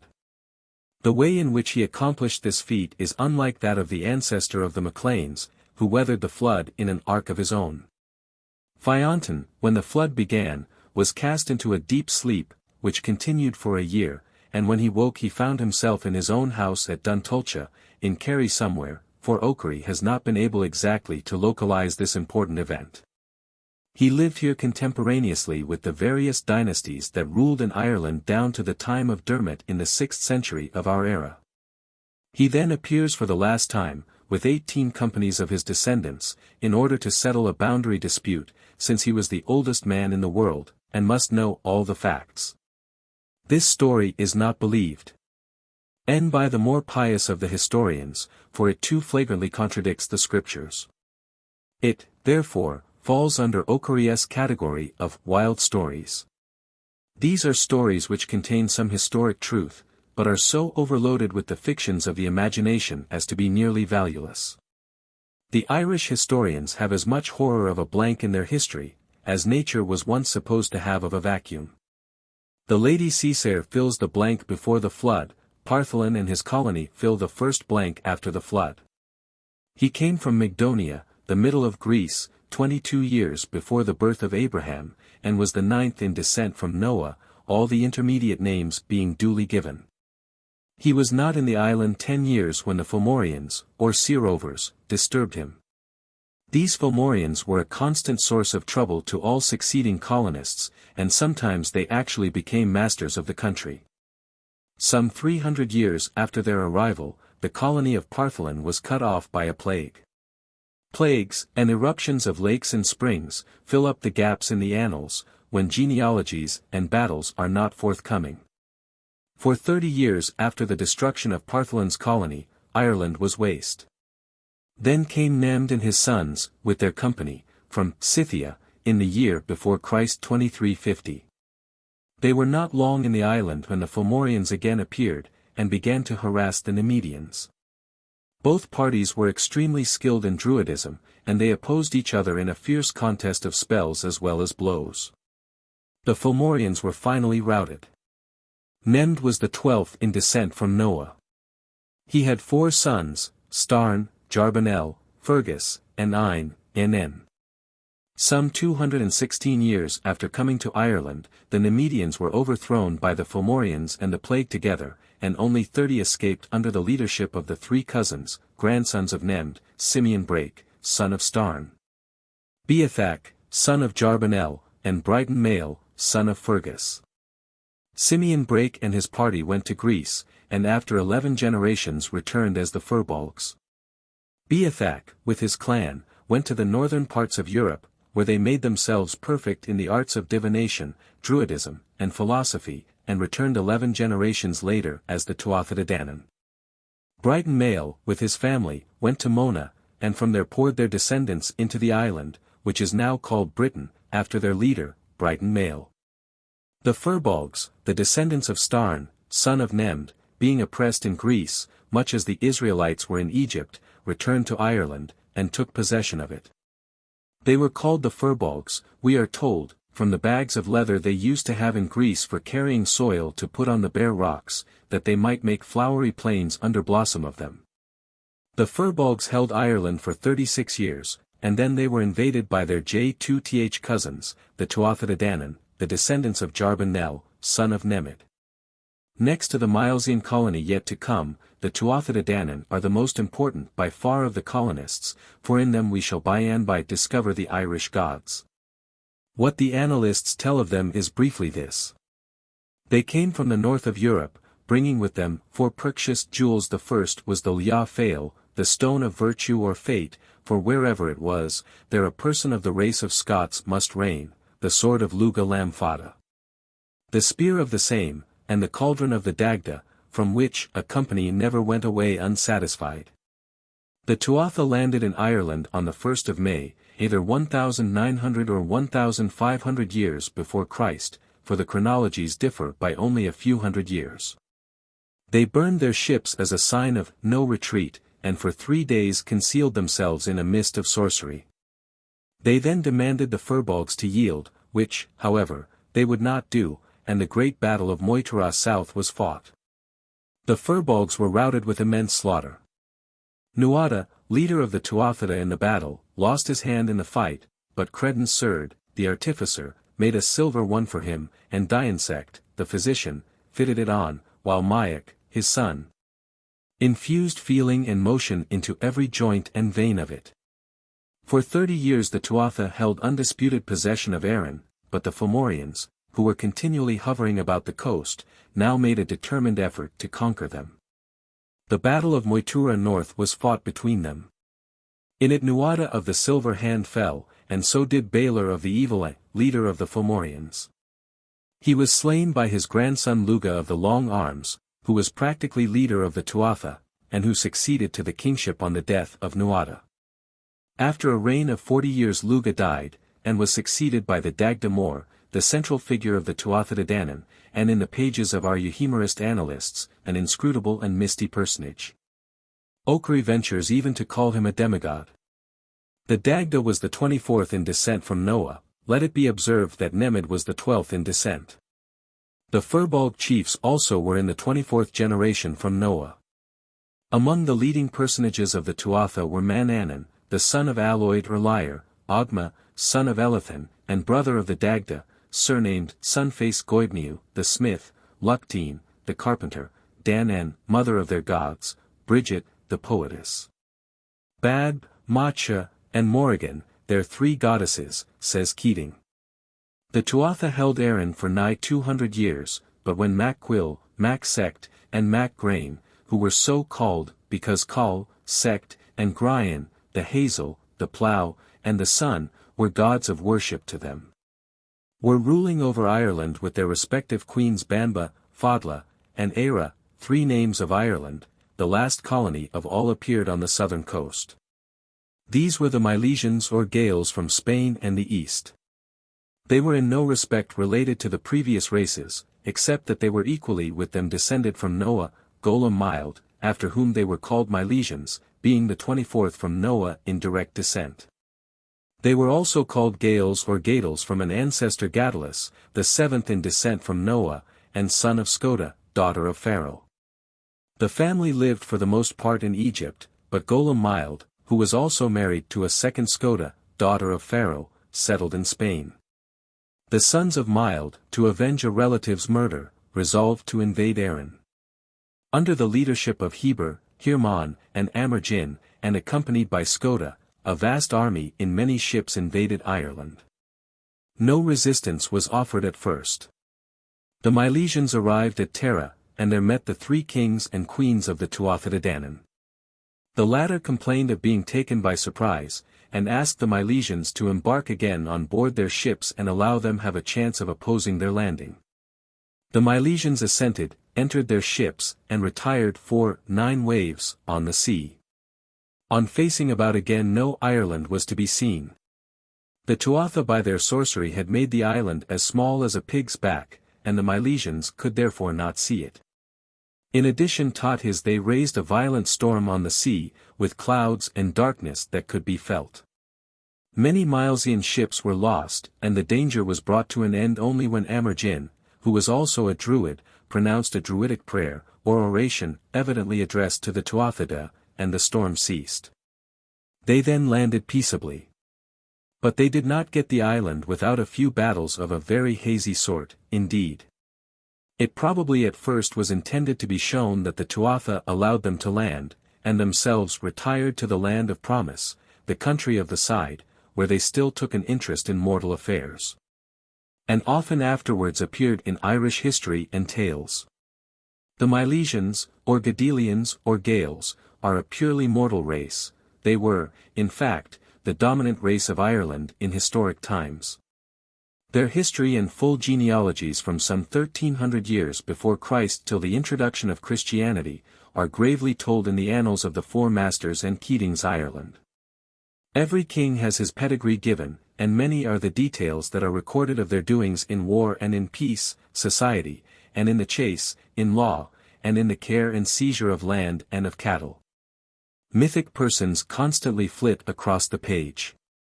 The demigods become mere mortal chiefs, and the last reflections of the sun god appear in the features of Cuchulainn and Finn. There are many interpretations put upon the history that we have just summarily given. Naturally enough, ethnological theories form the greater part of such explanations. The leading invasions of the Firbolgs, Fomorians, Tuatha De Danann and Milesians, are made use of to refute or support some favorite theory about the various races that go to compose the Irish nation. 200 years ago an Irish genealogist, of the name of Dubhaltach mac Furbisai, advanced the theory, doubtless supported by tradition, that everyone who is white-skinned, brown-haired, bountiful in the bestowal on the bards of jewels, wealth, and rings, not afraid of battle or combat, is of the clan Mild, the Milesians. Everyone who is fair-haired, big, vindictive, skilled in music, druidry, and magic, all these are of the Tuatha De Danann. While the black-haired, loud-tongued, mischievous, tale-bearing, inhospitable churls, the disturbers of assemblies, who love not music and entertainment, these are of the Ferobalg and the other conquered peoples. Skene, in modern times, gives this theory of Mac Furbisai in our modern terms. The Firbolgs belong to the Iberian or Neolithic and pre-Celtic tribes. The Celts themselves are divided into Gaels and Britons. The Gaelic branch is again subdivided into, I, a fair-skinned, large-limbed, and red-haired race, the Picts of Caledonia and the Tuatha De Danann of Ireland. And, 2, a fair-skinned, brown-haired race, of a less Germanic type, represented in Ireland by the Milesians, and in Scotland by the band of invading Scots. We have already presented the best modern scientific views on the ethnology of these islands. There would appear to have been 3 races: 1, a primitive, small, dark, long-headed race, of the Basque type in language and Iberian in physique. 2, a fair, tall, rough-featured, round-headed, and rough-limbed race, also pre-Celtic, which we called the Finnish, and 3, the Celts, fair, straight-tochered, long-headed and tall, and belonging to the Aryan family. We might equate the Firbolgs with the dark Iberian Tace, the Tuatha De Danann with the Finnish race, and the Milesian. With the Celts the legendary and traditional account can easily be fitted into IHE present scientific view of the subject, but, after all, the truth of such a theory must be gravely doubted. Even its agreement with proper scientific methods in such case must be questioned. We may grant that the strong contrast between a small dark race and a tall fair race might give rise to a myth like that of the Firbolgs and Tuatha De Dananns. But in Wales, where the contrast is even stronger, no such myth exists. Again, the Milesians were really fair-haired, and not brown-haired. The heroes of Ulster are all fair or yellow-haired. It is best, therefore, to adopt a purely mythological explanation of the matter. Despite its pseudo-historical character, the whole history of the invasions of the Firbolg, Didonans, and Fomorians appears to be a Gaelic counterpart of what we see in Greek mythology, the war of the rough and untamed powers of earth, sea, and fire, against the orderly cosmos of the Olympians. The war, in short, of the giants and titans against Zeus and his brothers. The Firbolgs may be, therefore, looked upon as the earth powers. Too much stress need not be laid on the fact that they and their brethren, the Firdomnans, were wont to dig the soil, make pits, and carry earth in bags to make flowery plains of bare rocksea, but it should be noticed that they always meet the Tuatha De Danann as natives of the soil-repelling invaders. The gods of the soil often belonged to a pre-Aryan people, while the greater gods, the Olympians and the Tuatha De Danann, are intrusive, the divinities of the newcomers into the land, the patrons of warriors and seafaring men. Behind these last there often stand deities of older birth, those who had been worshipped in ancient days by the simple and settled folk of the land. Such were Pan or Hermes of Arcadia, Dionysus of Thrace, and Dianator and Dion. The Firbolgs may, therefore, be looked on as either the homely gods of preceding tribes of the non-Aryan races, as answering to the giants and titans of kindred Aryan races. The king of the Firbolg, says Mr. Fitzgerald, Eadhail, whom we shall find reason to suspect to be a fire giant, fled from the field when the day was lost, in search of water to allay his burning thirst. And by the water of the sea he fell on Treidhail, Eadhail's strand, in Sligo. His great cairn, still standing, on this strand was one of the wonders of Ireland, and though not apparently elevated, the water could never cover it. If we turn to the Fomorians, we shall find quite as easy an explanation. The meaning of the word is, Siravert has always been derived from the words, fo, under, and mur, sea, and the meaning usually attached to the combination has been, those that rove on the sea. The Fomorians are, therefore, sea powers, the rough, chaotic power of the Atlantic Ocean. They meet the Tuatha De Danann in the extreme west of Ireland, on the last day of summer, that is, November Eve. The fierce ocean powers meet the orderly heaven and air gods on the Atlantic borders when winter is coming on. And the latter do not allow the former to overwhelm the country. Balor of the evil eye, whose glance can turn his opponents into stone, and who, in some forms of the legend, is represented as having only one eye, is very suggestive of Polyphemus, the giant son of the Grecian ocean god. To this we may compare the Gaelic tale of the Muriartak, where the Atlantic Sea is represented as a toothy carlin, with an eye in the middle of her forehead. The Tuatha De Dananns will, therefore, be simply the gods that beneficially direct the powers of sky, air, sea, and earth. They will correspond exactly to Zeus, Poseidon, Pluto, and the rest of the Grecian god world, who benignly rule over the heavens, the sea, and the shades. The Milesians will accordingly be merely the main body of the Gaelic people, whose gods the Tuatha De Danann are. Why there is no more open acknowledgement of the Tuatha De Danann as the pagan gods of the Gael may easily be accounted for. The accounts we have are long posterior to the introduction of Christianity, and it was a principle of the early Christian Church to assimilate to itself, following the true Roman fashion, all native religions. The native gods were made saints, especially the female divinities, such as Bridget, fairies, demons, and kings. Christianity was about 500 years established before we have any native record of events. The further back we go the nearer do the Tuatha come to be gods. Even in the 8th century an Irish monk could still invoke Goibniu and Dionsect, the Tuatha gods answering to Vulcan and Arsculapius, for relief from, and protection against, pain. Gods of the Gaels. Whatever interpretation we give to the Firbolg and the Fomorians, there can be little question as to the fact that the Tuatha De Danann are the Gaelic gods. The Irish historians, as we saw, represent them as kings with subjects, but even they find it difficult to hide the fact that some of these kings and queens afterwards appear on the scene of history in a supernatural fashion. The myths and tales, however, make no scruple to tell us that the Tuatha De Danann still live in fairyland, and often take part in human affairs. In a very ancient tract which records a dialogue between St. Patrick and Caoilt Mac Ronine, they are spoken of as sprites or fairies, with corporeal and material forms, but endued with immortality. Their skill in magic, shown in their manipulation of storms, clouds, and darkness, is insisted on in all the myths, and is a source of trouble to the historians and annalists, who regard them as mere mortals. They were called gods, says Keating, from the wonderfulness of their deeds of sorcery. To them is first applied the term Side, which in modern Gaelic means fairy, but which in the case of the Tuatha De Danann has a much wider signification, for it implies a sort of godlike existence in the land of promise. The Book of Armagh calls the Side Deos Terrenos, earthly gods, whom, we are told in Fiaxim, when Patrick came, the peoples adored, Tuatha Adortais Side.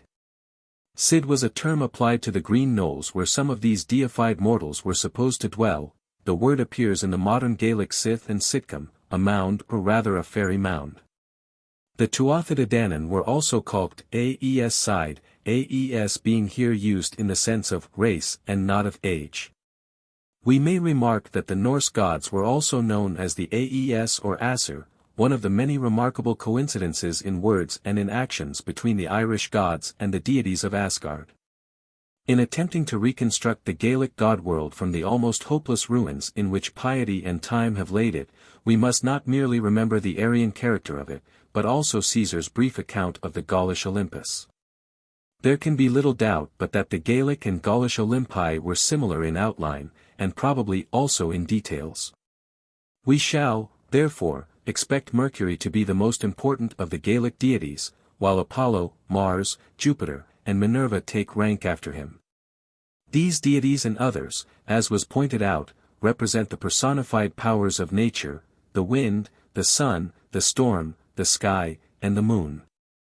Not only are these elements personified as deities and so worshipped, but we also find the elements in their unpersonified state, as it were, invoked for aid and for good faith.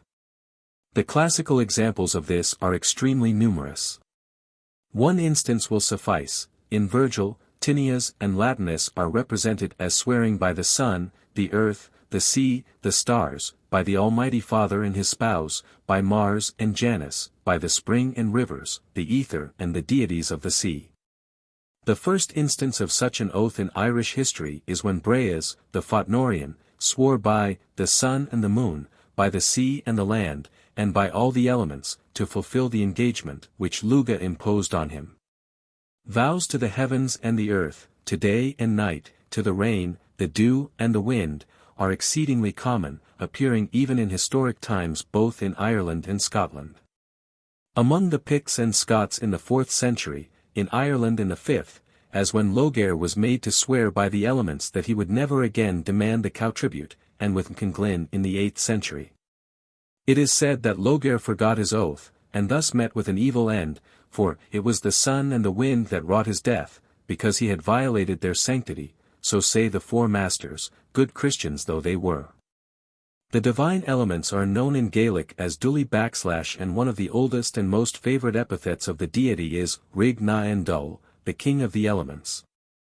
To which may be compared Dia nan Dul of the Gaelic Psalms. The word for creator in Old Gaelic is Dulum, the genitive of which is Dulman.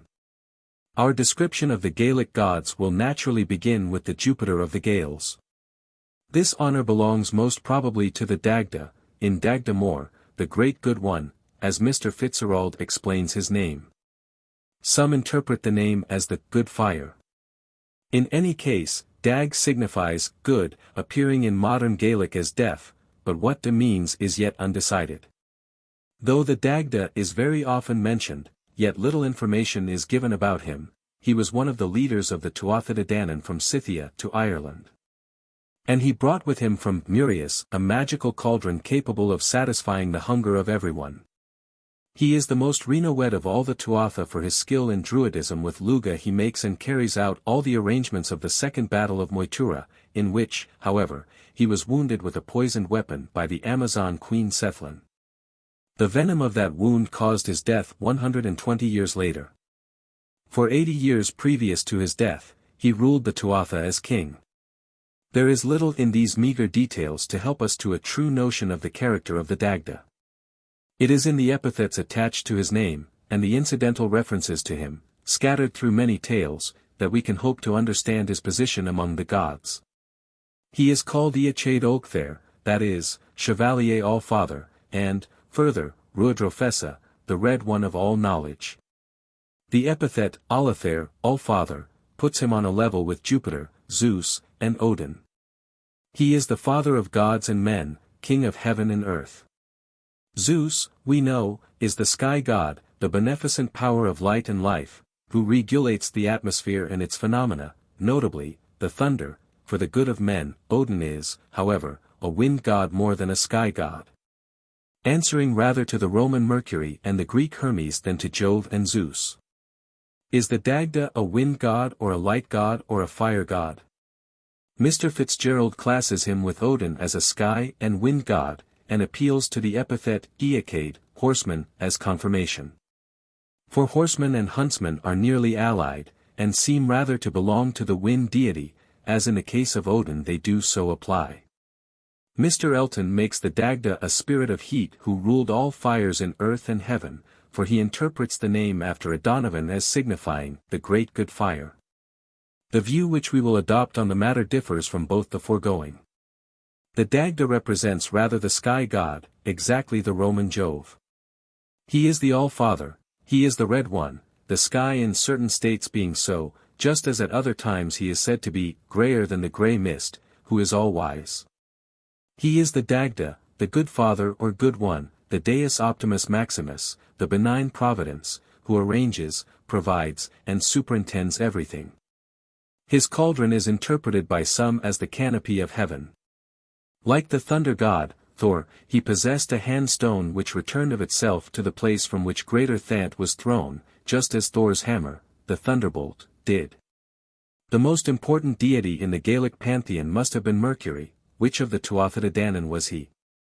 The honor of being the god most worshipped by the Gael must fall to Manannan, the son of Lyre, whose attributes we have already discussed. Manannan is always a deity, he is never a mortal hero like the others. We represented him as god of sea and wind, as opposed to Mr. Elton's view, who made him a sun god. There is little doubt but Manannan is a wind god, he possesses all the prominent requisites of such a deity. He is the owner of the wonderful steed, Inbar, of the flowing mane, who is swift as the cold clear wind of spring. His also is the sword, Fricart, the answerer, from whose wound there was no recovery, and he possessed the curious mantle that will cause people never to meet again. The three characteristic possessions of Odin are his sword, his mantle, and his horse Sleipnir. The sword is the lightning, the mantle is the air and clouds, and the grey horse Sleipnir is the rushing grey cloud driven by the wind.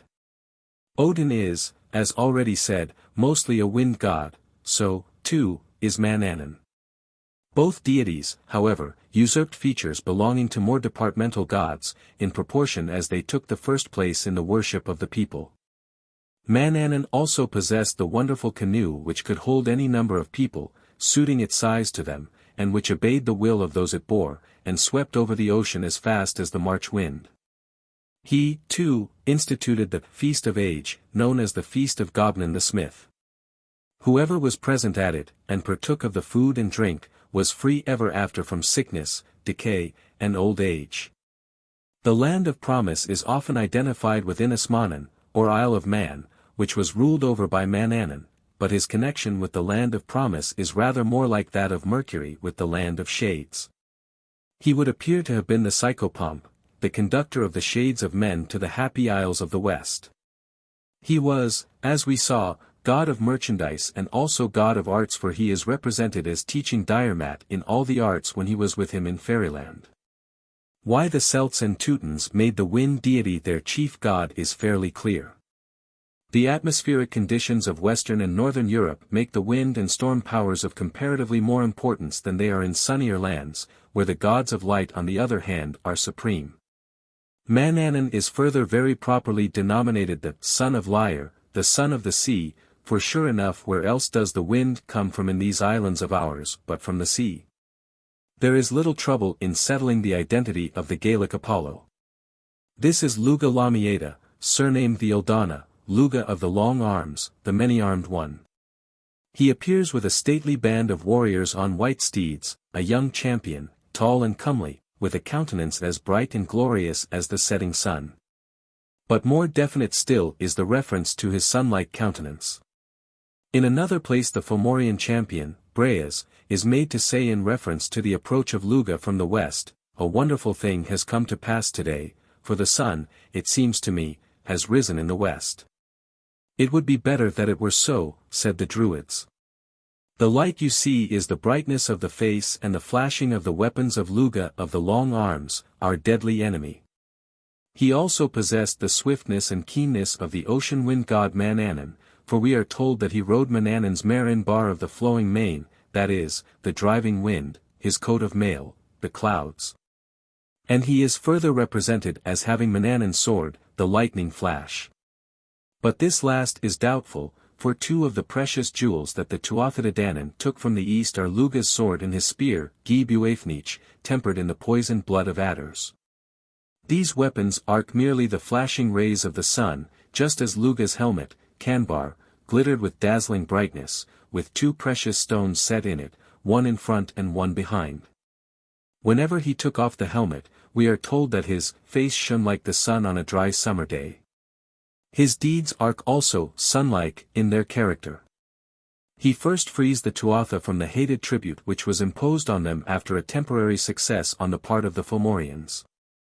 We are told that he put a druidical spell on the plundered cattle, and sent all the milch cows home to their owners, leaving the dry cows to cumber his enemies. The cows of the sun god are famous in all mythologies. They are the clouds of heaven that bring rain and moisture to men, when shone upon by the rays of the sun. Lugh's greatest feat is the overthrow of the Fomorians at Moytura. For years he had been preparing for this great fight. He summoned all the artists and artificers of renown and got arms in readiness. He himself lent his help to each tradesman, for he was a skilled carpenter, mason, smith, harper, druid, physician, cupbearer, and goldsmith, one who embodied in himself all these arts and professions, as he described himself on one occasion. When the sons of Turin slew his father, he made them procure for him as Eric or fine, several weapons of importance and several salves, with a view to using them in the great struggle against the stormy ocean powers. Such were the apples of Hisperna, which could cure any sickness and would return to the owner even when thrown away, the pig's skin whose touch made whole, the spear, the slaughterer, whose fiery blazing head was always kept in water. The steeds and chariot of Dobar, the steeds which travel with equal ease on land and sea, the pigs of Assal, whosoever eats a part of them shall not suffer from ill health, even when killed today they are alive tomorrow. And the hound whelp Phaelinus, that shines like the sun on summer day, before him every wild beast falls to earth powerless in the battle of Moytura, he killed Balor of the evil eye. That worthy had already turned Nuada of the silver hand into stone, and many more De Danann, and just as he was opening it on Lugh, the latter flung a sling stone at it, which passed through it and Balor's brain. Now Balor was his grandfather, and it had been foretold that he should be slain by his grandson. In view of this he kept his only child, a daughter, Ethlin, secluded in a tower, where man and the idea of man were to be strictly excluded. But in vain. She became the wife of Cian, the son of Deinsect, the physician, and Lugh was the offspring. We must note his connection with the god of healing, that god is his grandfather. In Greek mythology, Aesculapius is the son of Apollo. The name Lugh, too, is suggestive. It is doubtless from the root ink, to shine, and it is interesting to observe that the Norse fire god, also master of many arts, though evil arts, is called Loki. The epithet lam fada, long arms, reminds us of the far-darter Apollo, and refers to the long-shooting rays of the sun, a most appropriate epithet.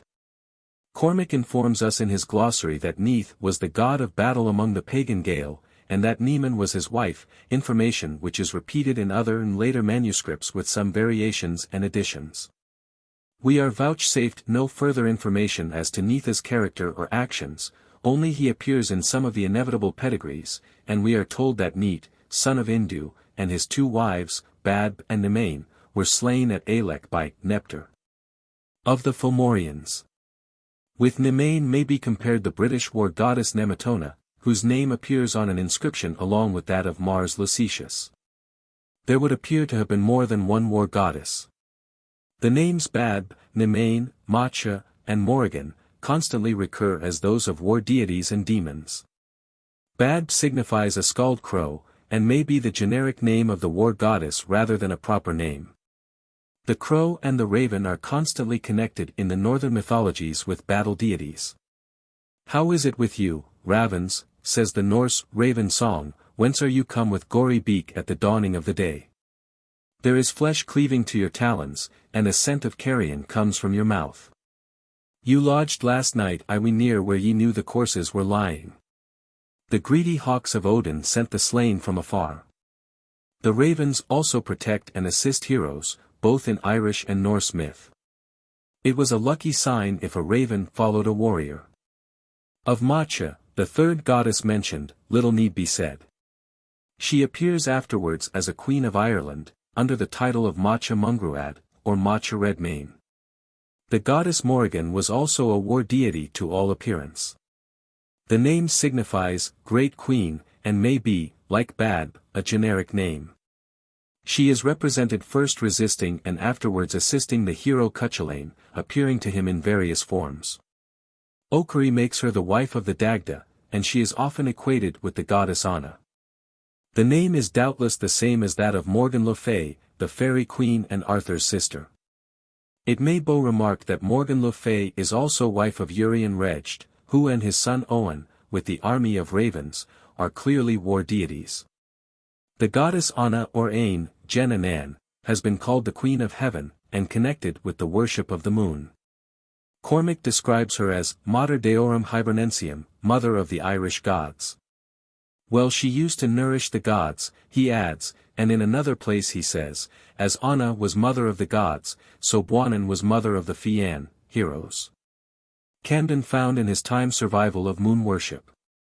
When they see the moon first after the change, Lugh says, commonly they bow the knee and say the Lord's Prayer, anti then, with a loud voice, they speak to the moon, thus, leave us whole and sound as thou hast found us. Keating gives the name of this goddess as Danan, and explains the Tuatha Danann as the worshippers of the gods of Danan, the gods of Danan being, according to him, Brian, Yacharba, and Yuhar. These three gods are known in other myths as the children of Turin, slain, as Keating himself says, by Lugh Lamfada. The goddess Buanan, mentioned in connection with Anna or Anan, appears in the story of the great druid Moch Ruth as his patron, to whose city he fares to consult her in his difficulties. Minerva is the fifth and last deity mentioned by Caesar as worshipped by the Gauls, their goddess of arts and industry. A passage in Solinus, and another in Giraldus Cambrensis, enable us to decide, with absolute certainty, what goddess answered among the Gaels to the position of Minerva. Solinus, 1st century A.D. says that in Britain, Minerva presides over the hot springs, and that in her temple there flamed a perpetual fire, which never whitened into ashes, but hardened into a strong mass. Giraldus, 12th century A.D. informs us that at the shrine of Saint Bridget at Kildare, the fire is allowed never to go out, and though such heaps of wood have been consumed since the time of the Virgin, yet there has been no accumulation of ashes. Each of her 19 nuns has the care of the fire for a single night in turn, and on the evening before the 20th night, the last nun, having heaped wood upon the fire, says, Bridget, take charge of your own fire. For this night belongs to you. She then leaves the fire, and in the morning it is found that the fire lieth not gone out, and that the usual quantity of fuel has been used. This sacred fire was kept burning continually for centuries, and was finally extinguished, only with the extinction of the monasteries by Henry VIII. Bridget, therefore, is the Gaelic Minerva. She is goddess of the household fire. Her position is that of the heart, goddess Vesta, as much as that of Minerva, for evidently she is primarily a fire goddess. Her name is probably from the same root as the English bright, Gaelic brio. The British goddess, Brigantia, is doubtless the same as the Irish Bridget. Mr. Whitley Stokes picks out the following instances in proof of her character as a fire goddess: she was born at sunrise, her breath revives the dead. A house in which she stays flames up to heaven, she is fed with the milk of a white red-eared cow. A fiery pillar rises from her head, and she remains a virgin like the Roman goddess, Vesta, and her virgins, Vesta, whom Ovid tells us to consider nothing else than the living flame, which can produce no bodies. Armac calls her the daughter of the Dagda. This Bridget, he says, is a poetess, a goddess whom poets worshipped. Her sisters were Bridget, woman of healing, Bridget, woman of smith work. That is, goddesses. These are the three daughters of the Dagda. Doubtless these three daughters, thus distinguished by Cormac, are one and the same person. Bridget, therefore, was goddess of fire, the hearth and the home. The rest of the Gaelic pantheon may be dismissed in a few sentences. Angus Macindoch, the only choice one, son of youth or perfection, has been well called the Eros, the Cupid, of the Gael. He was represented with a harp, and attended by bright birds, his own transformed kisses, at Who's singing love arose in the hearts of youths and maidens. He is the son of the Dagda, and he lives at the brew of the Boyne. In one weird tale he is represented as the son of the Boyne. He is the patron god of Diarmat, whom he helps in escaping from the wrath of Finn, when Diarmat eloped with grain. The river Boyne is also connected with the ocean god Nuada. It was called the wrist of Nuada's wife. The literary deity was Ogma, brother of the Dagda, surnamed Sunface. He invented the alphabet known as the Ogham alphabet, and, as was pointed out already, he is mentioned by Lucian as the Gaulish god of eloquence. Three artisan gods are mentioned: Goibniu, the smith, invoked in the St. Gall incantations of the 8th century, Creighton Surd, the goldsmith, and Luch Tyne, the carpenter. These three made the Tuatha arms. When the smith finished a spearhead, he threw it from his tongs towards the doorpost, in which it stuck by the point. The carpenter had the handle ready, and threw it accurately into the socket. And Creighton Surd pitched the nails from his tongs into the holes in the socket of the spear. Thus was the spear finished in less time than we can describe the process. Dissect was the physician of the gods. At Moytura battle he prepared a medical bath, into which he plunged the wounded, and they instantly came out whole again, and returned to the fight. The three Danann queens, Éire, Fodla, and Inba, gave their names to Ireland, but the first is the one which is usually recognized. It may be observed that these names, and those of some others of the gods, are scattered widely over the topography both of Ireland and Scotland. In the latter country we meet with Éire, and its genitive Iren in river and district names. Fodla forms part of Athole, Adh Fodla, probably. Banba appears in Banff. Angus the Beautiful gave his name to Angus. Manannan's name appears in the Isle of Man, and as the old name of the district at the mouth of the Forth, still seen in Clackmannan. The Celtic Elysium. All the Aryan nations originally believed in the existence, after death, of the human soul. This belief had its root in the animism of a more barbaric period of their existence, and held its place in the remnants of ancestral worship we meet with in Rome and Greece, and in the many myths bearing on the land of shades. Evidently, too, the pre-Aryan tribes of Europe were strong believers in the future existence of man's second self, his soul. Their barrows, dolmens, and stone circles point distinctly to their reverence for the dead, and their belief in their continued existence in another sphere of nature, from which they visited, helped and admonished their living representatives. Ancestor worship clearly was their main creed.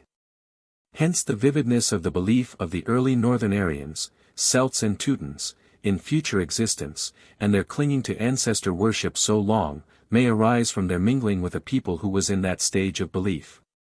Whereas, at the dawn of our era, in Greece and Rome, the whole doctrine of a future state belonged to the region of languid half-belief. The aristocracy and the philosophers entirely disbelieved it.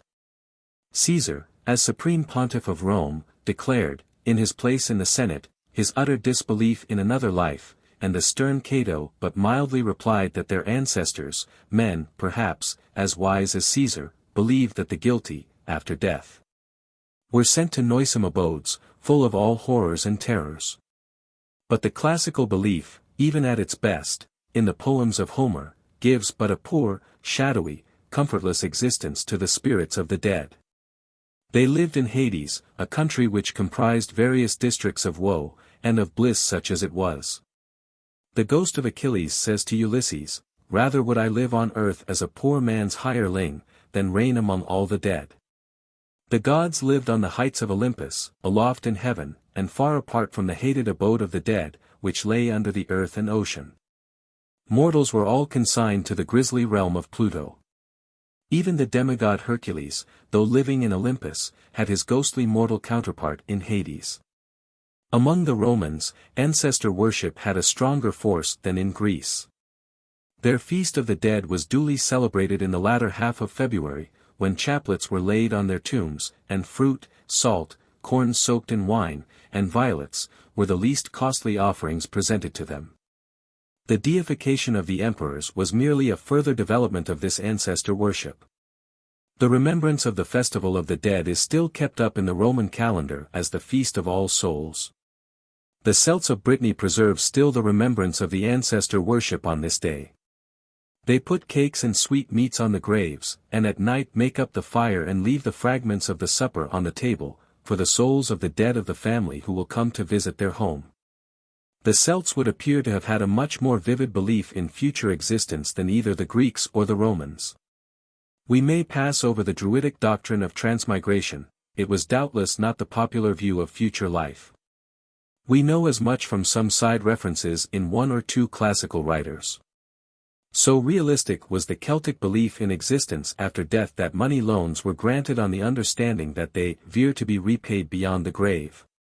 Valerius Maximus laughs at the Gauls for lending money which should be paid the creditor in the other world, for they believed that the soul was immortal. Mela tells us one of the Druidic doctrines that was publicly preached and nationally believed in, namely, that the soul was eternal and that there was another life in the land of shades. Accordingly, he adds, they burn and bury along with the dead whatever was once useful to them when alive. Business accounts and debt claims used to be transferred to the next world, and some even willingly cast themselves on the funeral piles of their relatives under the impression that they would live with them hereafter. Diodorus Siculus informs us that at the funeral of their dead some threw letters addressed to their defunct relatives on the funeral pyre, under the belief that the dead would read them. This intense belief in the reality of future existence must have removed the Celtic otherworld from the unreal and shadowy Hades of Greece and Rome. What the exact character of this other world was among the Gauls we cannot well say. But the later legends in France, Wales, and Ireland go to prove that it partook of the nature of an earthly paradise, situated in some happy isle of the west. The pseudo-Plutarch introduces a grammarian Demetrius as returned from Britain, and saying, that there are many desert islands scattered round Britain, some of which have the names of being the islands of genii and heroes. The island which lay nearest the desert isles had but few inhabitants, and these were esteemed by the Britons sacred and inviolable. Very soon after his arrival there was great turbulence in the air and portentous storms. The islanders said when these ceased that some one of the superior genii had departed, whose extinction excited the winds and storms. And there was one island where Saturn was kept by Briareus in a deep sleep, attended by many genii as his companions. The poet Claudian evidently records a Gaulish belief in the island of souls in the lines. Est locus extremum pundit quam Gallia litis. Oceani pretentus aquis, ubi furter ulixes. Sanguine libato populum mavis silentem. Illic umbrarum tenui stridor volantum. Felibilis auditor questus. Simulacra coloni. Polida defunctasque vident migrare figuras. Beyond the westernmost point of the Gallic shore, he says, is the place where Ulysses summoned the shades, as Homer has it. There are heard the tearful cries of fleeting ghosts. The natives see their pallid forms and ghostly figures moving on to their last abode. The traditions of Brittany, with true Celtic tenacity, still bear traces of this belief. At the furthest extremity of that district, where Cape Raz juts into the Western Sea, lies the Bay of Souls, where departed spirits sail off across the sea in ghostly ships to the Happy Isles. Procopius, in the 6th century, enables us to understand what the peasants of northern Gaul believed in regard to the Happy Isles, and to Britain in particular. He confuses Britain with a fabulous island called Britia, one half of which is habitable, but the other half, divided off by a wall, is set apart to be the home of ghosts. The fishermen on the continent opposite to Britia performed the functions of ferrymen for the dead. At night they perceive the door to be shaken, and they hear a certain indistinct voice summoning them to their work. They proceed to the shore under compulsion of a necessity they cannot understand. Here they perceive vessels, not their own, apparently without passengers. Embarking, they take the oars, and feel as if they had a burden on board in the shape of unseen passengers, which sometimes sinks the boat to within a fingerbreadth of the water. They see no one. After rowing for an hour, they reach Britia, really a mortal journey of over 24 hours. Arrived at Britia, they hear the names of their passengers and their dignities called over and answered. And on the ghosts all landing, they are wafted back to the habitable world. So far we have discovered among the early Celts an intense conviction in a personal existence in another world, where they married and gave in marriage, and into which business transactions of this world might be transferred. Its locality was to the west, an island in the land of the setting sun, or possibly a country under the western waves, for the traditions of Brittany, Cornwall, Wales, Ireland, and Scotland continually insist on the existence of such a land. Buried cities are recorded as existing to the westward of every prominent Celtic cape, that sunken district of Lyonesse which appears in all Brythonic traditions. The very earthly character of the Celtic world of the departed is seen in the surviving remembrances of its still existent, despite all the Church's efforts, in the mythic tales, an earthly paradise it truly was. We do not find much in Welsh myth bearing on the matter. It is in Irish and Gaelic tales that we have the material for judging of the character of the Celtic Elysium. Welsh and Gaelic Elysium. The Welsh Hades was known as An. It possessed kings, chiefs, and commons, somewhat like those of this world, only vastly superior, the comeliest and best equipped people ever seen. Poole, Prince of Dagda, southwest Wales, while one day out hunting, lost his companions in his eager pursuit of a stag. Hearing a cry of hounds near him, he approached, and saw the stag brought down by other dogs than his own. Then he looked at the color of the dogs, staying not to look at the stag, and of all the hounds that he had seen in the world, he had never seen any that were like unto these. For their hair was of a brilliant shining white, and their ears were red, and as the whiteness of their bodies shone, so did the redness of their ears glisten. He drove them from the stag, and set on it his own dogs. Immediately there came upon him a man dressed all in grey and mounted on a grey horse, and he reviled Poole for his discourtesy in turning off his hounds. Poole offered to make reparation, and his offer was accepted. The stranger said that he was Aryan, king of one half of An, and he was at war with Havgan, the other king. Poole, if he liked, could overthrow Havgan, who was to come exactly a year thereafter against Aryan. Would Poole change places with him and meet Havgan? He would give him his own personal appearance, and assume Poole's, and they could govern each other's kingdoms for a year. This was agreed on. Pywl took the form of Aryan, and came to An. He never saw anything like the beauty of Aryan's city and the appointments of his court, which of all the courts on earth was the best supplied with food and drink, and vessels of gold and royal jewels. Suffice it to say that he ruled well during the year, and at the end of it slew Havgan, at the ford, in single combat, and thus made Aryan undisputed master of Hades. Aryan had, meanwhile, conducted the kingdom of Dagda as it never had been before, his wisdom and justice were unsurpassable. And these two kings made an eternal bond of friendship with each other, and Pywl was called Chief of An henceforward. The dogs of An, mentioned in the above tale, are a common feature in mythology. Ossian, on his way to Tir nan Og, saw a hornless fawn bounding nimbly along the wave crests pursued by a white hound with red ears. The wild huntsman and his dogs of Teutonic myth belong to the same category. And these dogs of En were similarly said to rush through the air, and evil was the omen. These are, undoubtedly, the vine dogs of Hermes, the conductor of souls. The wild huntsman is none other than Odin, sweeping up the souls of the dead in his path. En, or the lower regions, possess, in the myth, the same characteristics as this world, only things are on a grander scale there altogether. The other reference of importance to this earthly otherworld is in the story of Arthur. Dying on the battlefield of Camlan, he is carried away to heal of his wounds to the Vale of Avilion, which Tennyson, catching the true idea of the Welsh mythic paradise, describes thus: Arthur, dying, speaks to Bedivere. I am going a long way. To the island valley of Avilion. Where falls not hail, or rain, or any snow. Nor ever wind blows loudly, but it lies deep meadowed, happy, fair with orchard lawns, and bowery hollows crowned with summer sea.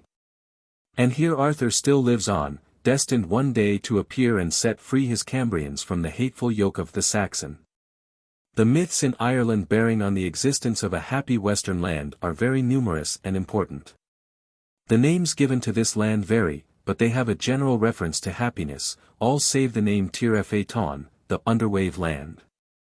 The names generally met with are Tir Terngair, land of promise, Mag Mel, plains of happiness. Tir Nambio, land of the living, Tir Nanogi, land of the young, and Aubriasale, Brezel's Isle. Whether there is any distinction implied in these names cannot well be said. There would seem to be something of a difference between the underwave land and the plains of happiness. The latter may have rather been the abode of the gods, where Manannan lived with Fan his wife, as the myths have it. Tir Eton looks rather like the Gaelic Hades, the abode of the dead. The Gaelic version of Diarmat's sojourn there gives strong color to such a supposition. And the early Middle Age legends in regard to St. Patrick's purgatory below Loch Derg, the precursors of Dante and Milton's descriptions, lend great countenance to such a distinction between Tir Eton and Mag Mcll. The myths may be grouped in three divisions. There are, first, the myths where a mortal is summoned, in an enchanting song, by a fairy being who has fallen in love with the mortal, to a land of beauty and happiness and ever youthful life. Second, there are myths which tell how a hero has, Ulysses-like, paid a business visit to the Otherworld, and, thirdly, the accounts of many voyages of discovery in search of the Happy Isles, and the travelers' tales of the wonders seen.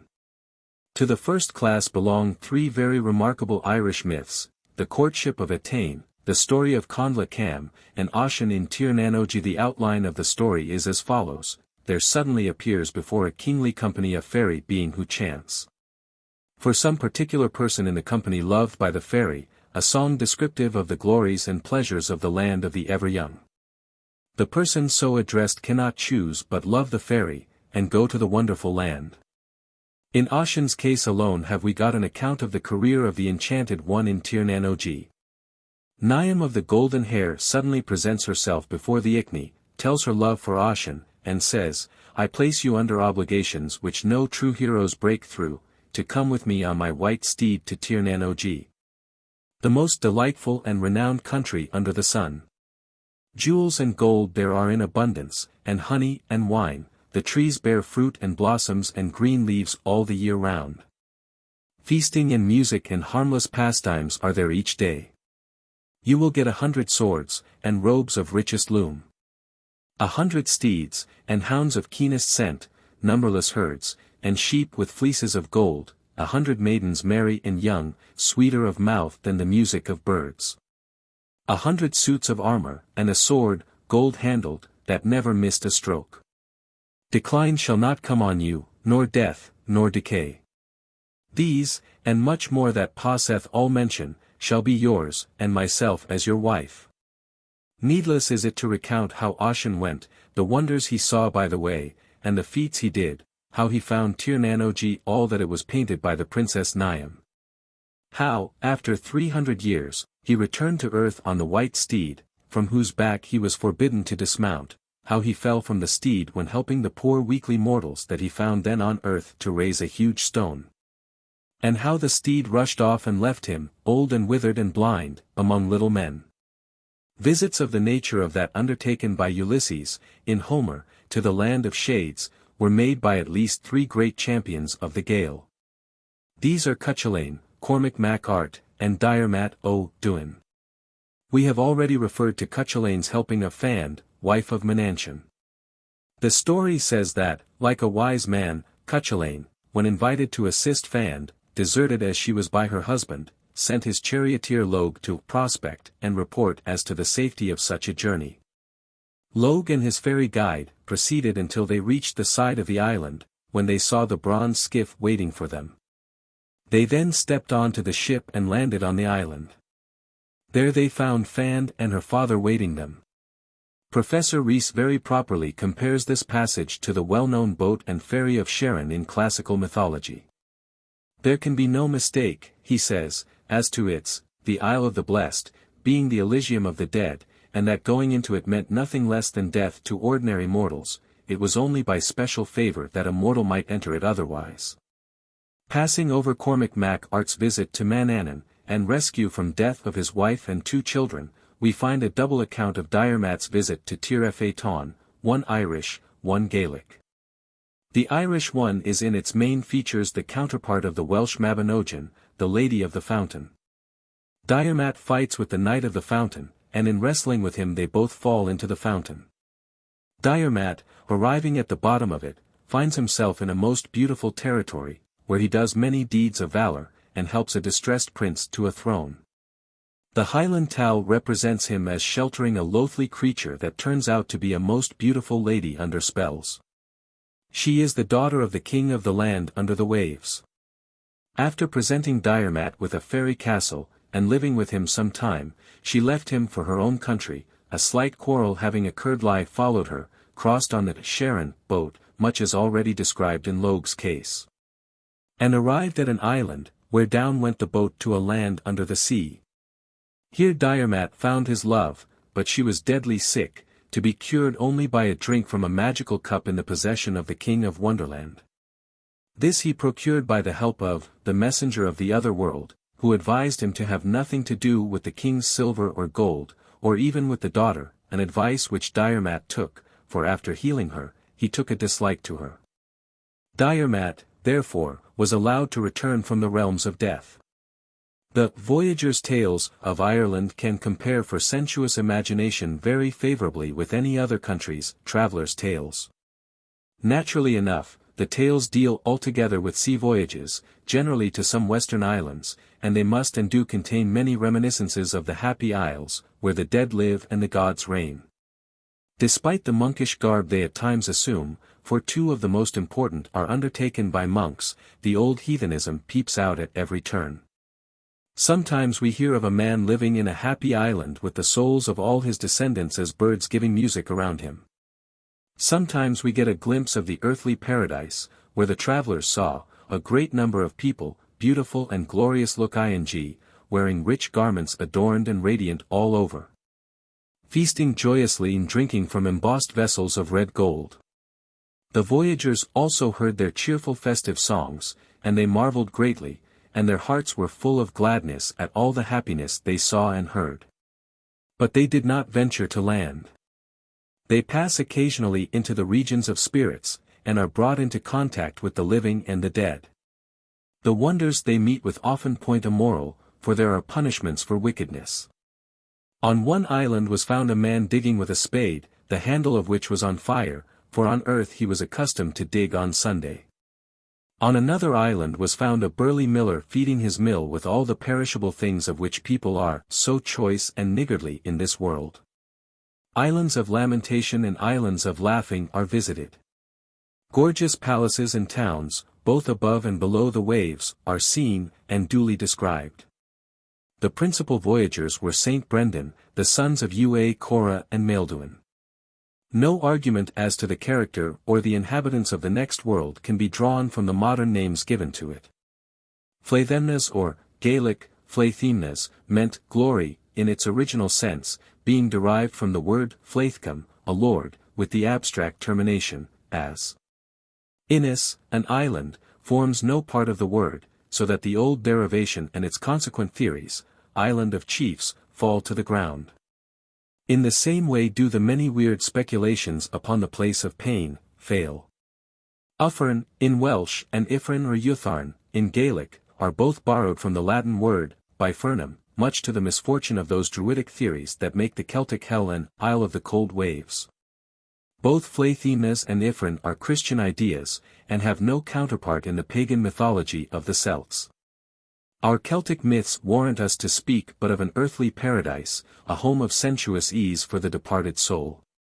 The glimpses of places of woe in the voyagers' tales are too much inspired by Christian thought to render speculation upon the Celtic prison house for the soul possible. What character of body did the spirits of the dead possess, according to the opinions of the Celts? The sensuous paradise argues a material body capable of both physical enjoyments and sorrows.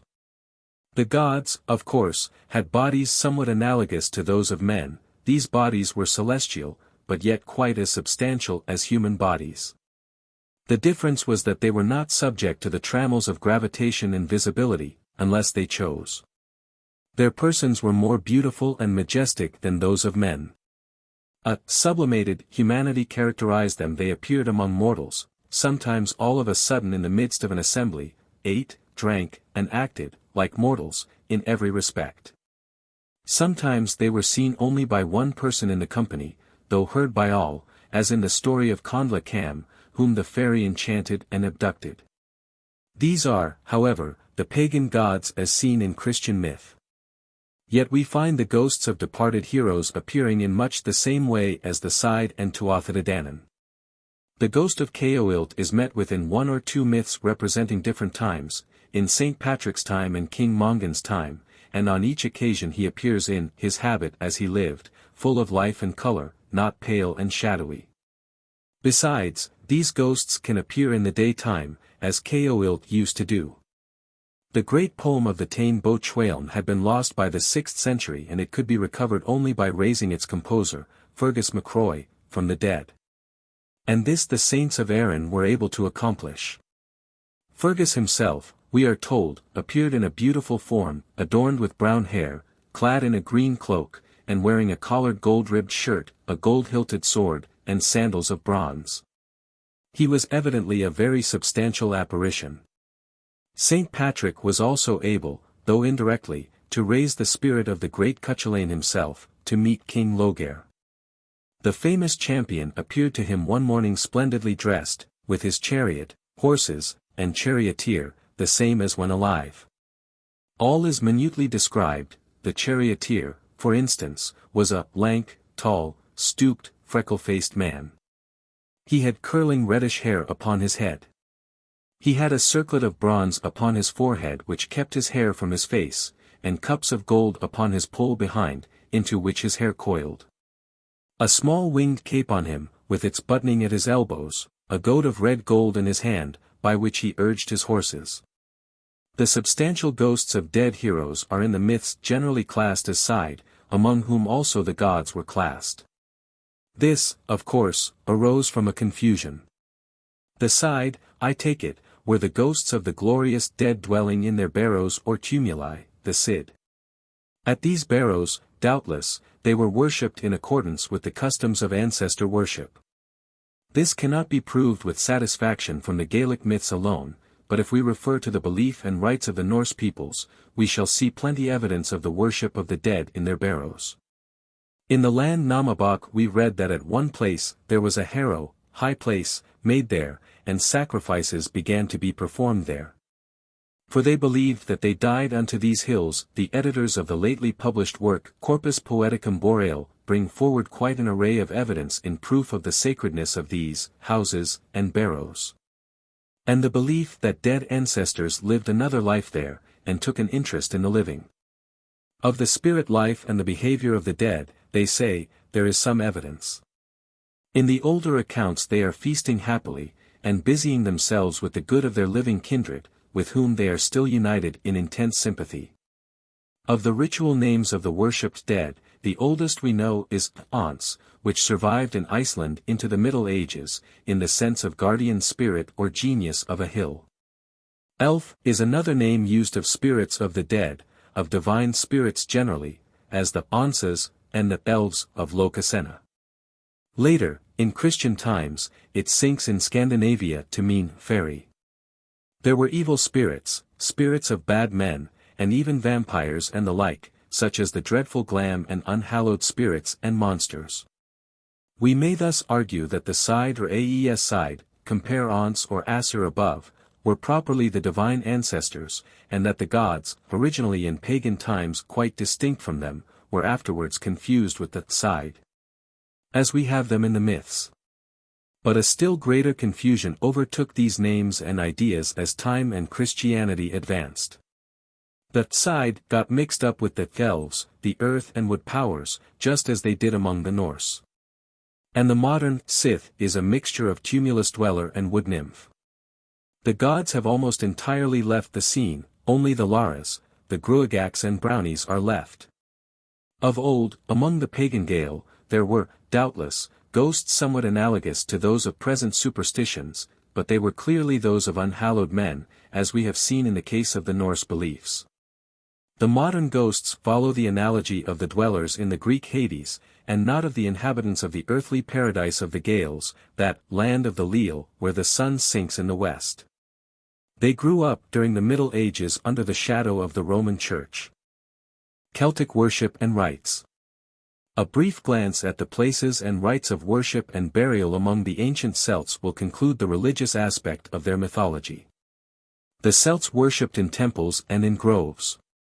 Both are frequently referred to in the classical writers.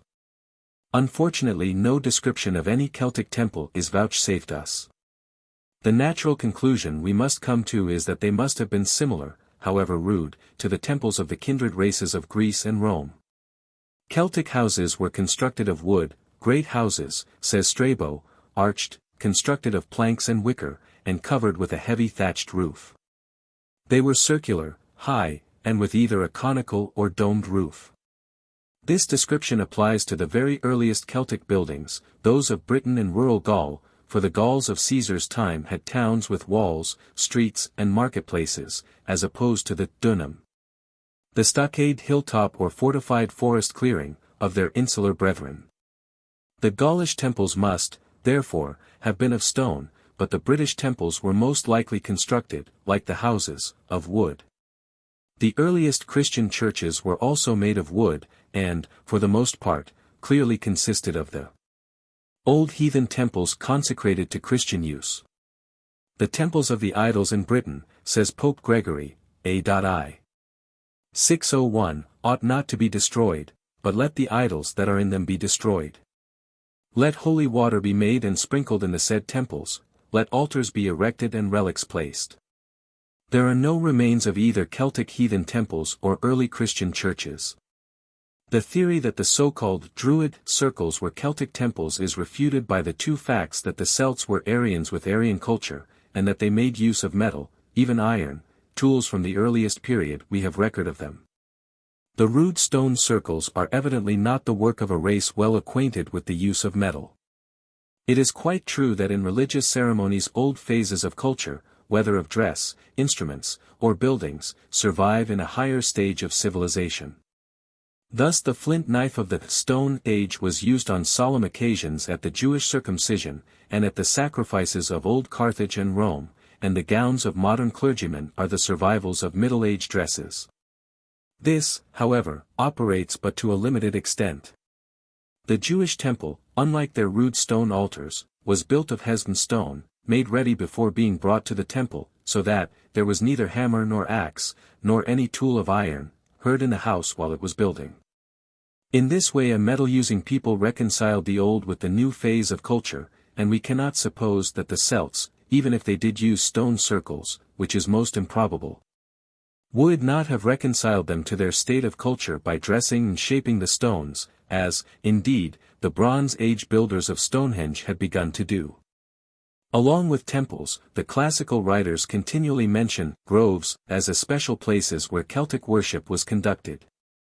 A grove was a secret recess embowered by tall trees, and marked by votive offerings, insignia of the gods, and an altar of stone, or some equivalent. The distinguishing features of a grove were secrecy and sacredness. Groves are prior in time to temples, and Grimm has analyzed the Teutonic words for temple to signify wood or even grove. He says, the earliest seat of heathen worship was in groves, whether on mountain or in pleasant mead.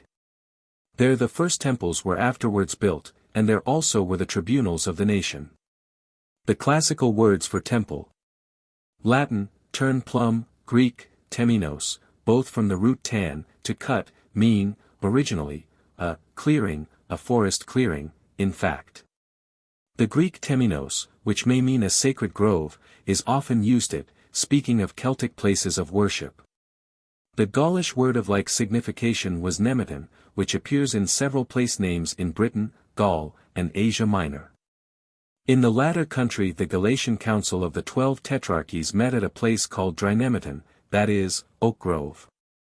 In Old Irish, the word appears as nemd, a chapel, and is the same in root as the Gaelic neam, heaven, and the Latin minus, a grove. Lucan, in the following lines, gives us a vivid description of a Gaulish grove, dwelling on the superstitions and miracles connected with it, and alluding to the worship of the secretum illud, the abstract existence. Which Tacitus says the Germans reverenced, who, here as elsewhere in religion, differed but little from the Celts. A grove, inviolate from length of age. With interwoven branches, mazy cage. Enclosed a darkened space of earth and air. With chilly shades, where sun could enter ne'er. There not the rustic gods nor satyrs sport. Nor slivens, gods of groves, with nymphs resort. But barbarous priests, on altars dire, adore their gods, and stain each tree with human gore. If miracles of old can be received, and pious tales of gods can be believed, there not the feathered songster builds her nest, nor lonely dens conceal the savage beast. There no tempestuous winds presume to fly. Even lightnings glance aloof, obliquely by. Nor ever breezes lift or lay the leaves. But shivering horror in the branches heaves. The plenteous stream the darkened fountains leaves. The images of gods, a mournful band, have ne'er been shaped so rude by artist's hand. Misshapen forms with limbs looped off forth stand. The very place, with oaks all hoar and drear, inspires the gazer's soul with numbing fear. 'Tis not the deities of wonted form they worship thus, mid terrors and alarm. But gods unknown, it but increases fear. They do not know the gods they so revere. Oft, as fame tells, the earth in throbs of woe is heard to groan from hollow depths below. The baleful yew, though dead, has oft been seen to rise from earth and spring with dusky green. With sparkling flames the trees, unburning shine, and round their boles prodigious serpents twine. The pious worshippers approach not near, but shun their gods and kneel with distant feet. The priest himself, when Phoebus, god of light, rolling, has reached his full meridian height, or night rules oil, dreads to approach the place, and shuns the masters of the grove to face. The favorite tree among the Gauls for groves was the oak. The Druids, says Pliny, choose groves of oak and conduct no sacrifice without its leaf, and he suggests that the name Druid is from the same root as Greek onis, an oak. A derivation which is yet the only one worth consideration of the many suggested. The sacredness of groves and of trees has not yet died out among the Celts. In Ireland it is counted especially unlucky to cut down trees in raths and such early structures. Mr. Kinahan, in the Folklore Record, for 1882, says, a man, near Kilmaganny, County Kilkenny, came to me in a great state of mind one morning, as the previous night someone had cut a thorn tree in a rath on his land. And some ill luck must come to him before the end of the year. I tried to console him by saying the year, it being October, was nearly out, so that he would probably live out the charm, but curiously enough before Christmas he buried a fine girl of a daughter. The Celts made use of statues in their worship. Caesar mentions that there were very many statues of Mercury, and other writers, as Lucan, in the lines quoted above, bear testimony to the same fact. Before they used images, they were content with emblems of the gods. Thus we are told by a writer of the 2nd century that the Celts worshipped Zeus, and that a tall oak represented his statue, a reference which again puts the Celts on a level with the Germans of Tacitus, who had no statues. And even thought it an impiety to represent celestial grandeur in human shape. Some remains of Gaulish art in statue-making have weathered the ravages of ages, and of these the statuettes of Tyrannes are the most numerous and interesting. Uninfluenced by Roman or Greek art, their statues were rude and unshapely, as Lucan says, simulacrac maesta deorum arte carent. Gildas speaks of the grim-faced idols mouldering in the deserted temples. And idols of bronze to the number of 19 were dug up at Devizes in 1714. A true Celtic statue called by its Breton votaries the Groagord, and known as the Venus of Canipoli, was worshipped in Brittany till the 17th century. It was a huge misshapen figure, 7 feet high with a large and uncouth body, a flattened bust, and eyes, nose, and mouth like those of an Egyptian idol. We meet in Irish history with the mystical figure of Crom or Crom Crew. Tich, king idol of Erin, first, in the reign of King Tyrnmes, 1543 BC. Who, we are told, died along with 3/4 of his people whilst they were Isiadrad Croincroich, Rig Ideal Hren, and, a second time, in St. Patrick's life, who found at Mag Slecht, Adoration Plain, in Cavan, Crom Cruich. The chief idol of Erin, covered with gold and silver, and having 12 other idols about it covered with brass. The saint caused the earth to swallow these up as far as their heads, where they still were, as a sign of the miracle, when the pious middle-aged scribe was writing.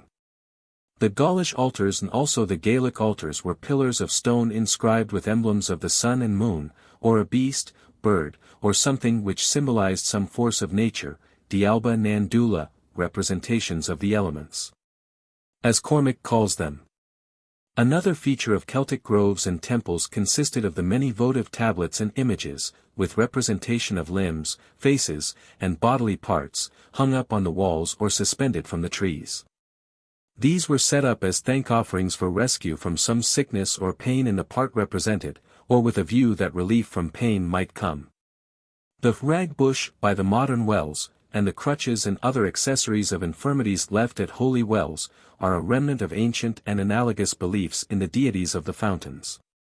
A more ghastly sight, however, would be presented by the many heads of animals, and, possibly, of men hung up in the groves, like trophies of the chase, but really intended as votive offerings, and rendered, at times, all the ghastlier by having their mouths prized and kept open by sticks of wood. This custom is still kept in remembrance in modern architectural designs. For Celtic religious rites we have to trust almost entirely, in attempting to discover them, to the superstitions and customs of Christian and modern times. Superstition is the survival, in another phase of culture, of earlier religion and science. At present we shall only deal with some customs and superstitions that appear to bear on Celtic religious ritual, leaving the wider question of quaint customs and superstitions to be dealt with afterwards. The classical writers mention but little of Celtic rites. The human sacrifices attracted most attention. They sacrifice men, says Diodorus, striking them at the place above the diaphragm, on the back, Strabo says, and from their fall, the convulsion of the limbs and the flow of the blood. They predict the future. When the Romans put a stop to their human sacrifices, vestiges, however, remained, as Mela says, of the old but abolished savagery, and, just as they refrained from going the whole length of slaughter, they nevertheless touch and graze the persons devoted to sacrifice after bringing them to the altars. An interesting parallel to this in modern times occurs in the Samoan Islands. Their cannibalism has for ages been unknown, yet the punishment that carries the highest disgrace among them is to put the delinquent into a cold oven, an evident survival from the time when such a person would be roasted and eaten. The remembrance of these old Celtic human sacrifices was until lately kept up at the Beltane fires. The only religious rites of any consequence that can be pointed to are those connected with the worship of fire and the changes of the year. It must not be supposed that the Celts were greater worshippers of fire, sun, and moon than the other European nations, and that this worship was distinctive of them. The fire worship was equally as strong among Teutons, Romans, and Greeks as among the Celts, and quite as long maintained into modern times. But Celtic idiosyncrasies bring some features of the worship and practices into greater prominence. The custom of showing reverence by walking round persons or things, keeping the right hand towards them, is derived from the apparent course of the sun, and is known as deiceal, dextralis, right-hand-wise. In India the old name for the custom is similarly the right-hand turn, dakshaman krz. The need fire, Gaelic, tainigan, is a survival from a very ancient phase of culture, and, possibly, from a time when men lived in a warmer climate, and the rubbing of sticks easily produced fire. It is also significant that, in the best preserved form of the custom, the need fire makers must have no metal about them, a survival which points to the Stone Age. Another general fact in regard to Celtic need fire was that all the district fires within sight bade previously to be extinguished, to be relighted only from the pure need fire. The need fire was variously produced. In Mull, about 1767, a hilltop was selected, within sight of which all fires were put out, and then the pure fire was produced by turning a wheel over 9 spindles of wood until the friction caused combustion. Martin in his Western Isles thus describes it: the tinajan they used as an antidote against the plague or murrain in cattle, and it was performed thus: all the fires in the parish were extinguished, and then 81 married men, being thought the necessary number for effecting this design, took 2 great planks of wood, and 9 of them were employed by turns, who by their united efforts rubbed one of the planks against the other until the heat thereof produced fire. And from this fire each family is supplied with new fire, which is no sooner kindled than a pot full of water is quickly set on it, and afterwards sprinkled on the people infected with the plague or upon the cattle that have the murrain.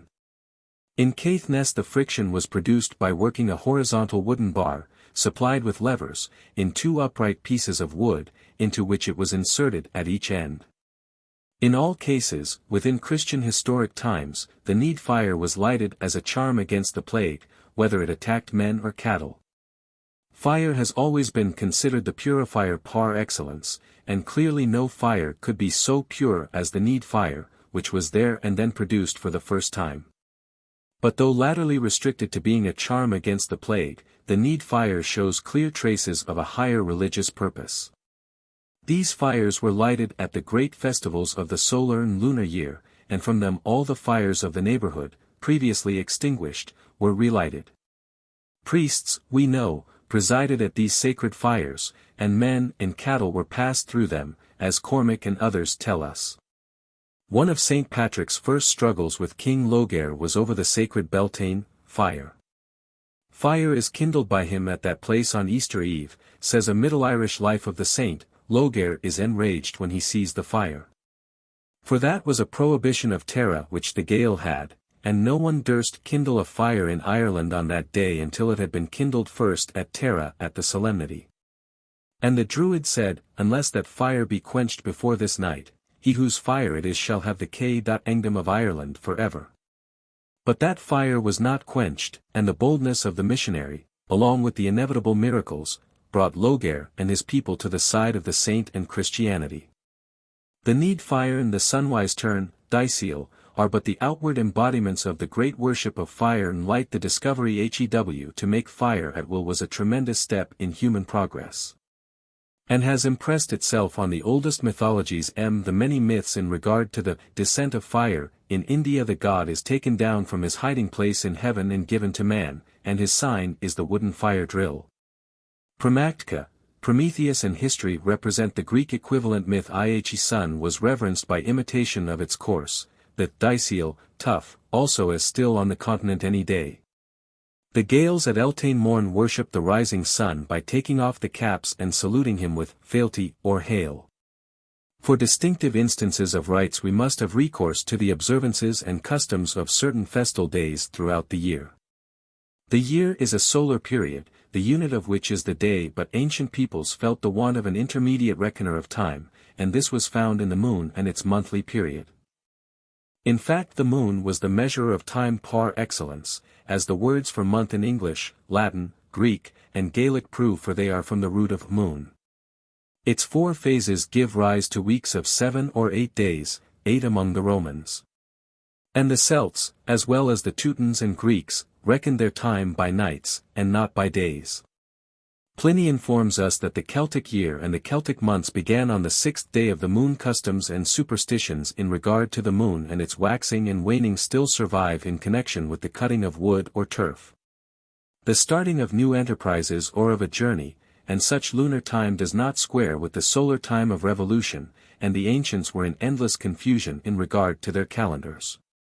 The Celts corrected lunar by solar time every 30 years, which Pliny tells us was their cycle. The month may have been alternately 29 and 30 days, to suit the 29 carat days of lunar revolution.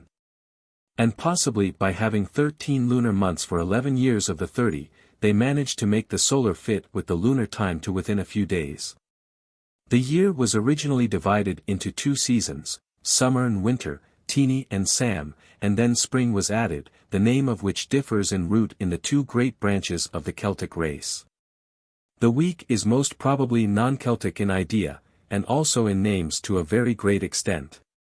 The Welsh names of the days of the week are Roman, the Gaelic names are mixed, Roman and Christian.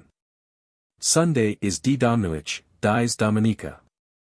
Monday, di Fuin, dies Luns, Tuesday, di Mert, dies Martis, Wednesday, di Siadeoin, dies Primi Jejunii, day of first fast, for religious people, as Bede tells us, fasted on Wednesdays as well as Fridays, a purely church name.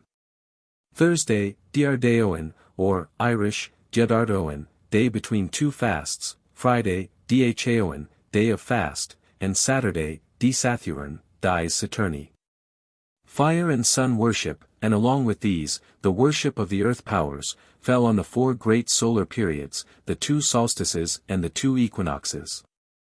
Lunar time was made to fit these by holding the feasts on the first full moon, or the 14th of the month, after the equinox or solstice.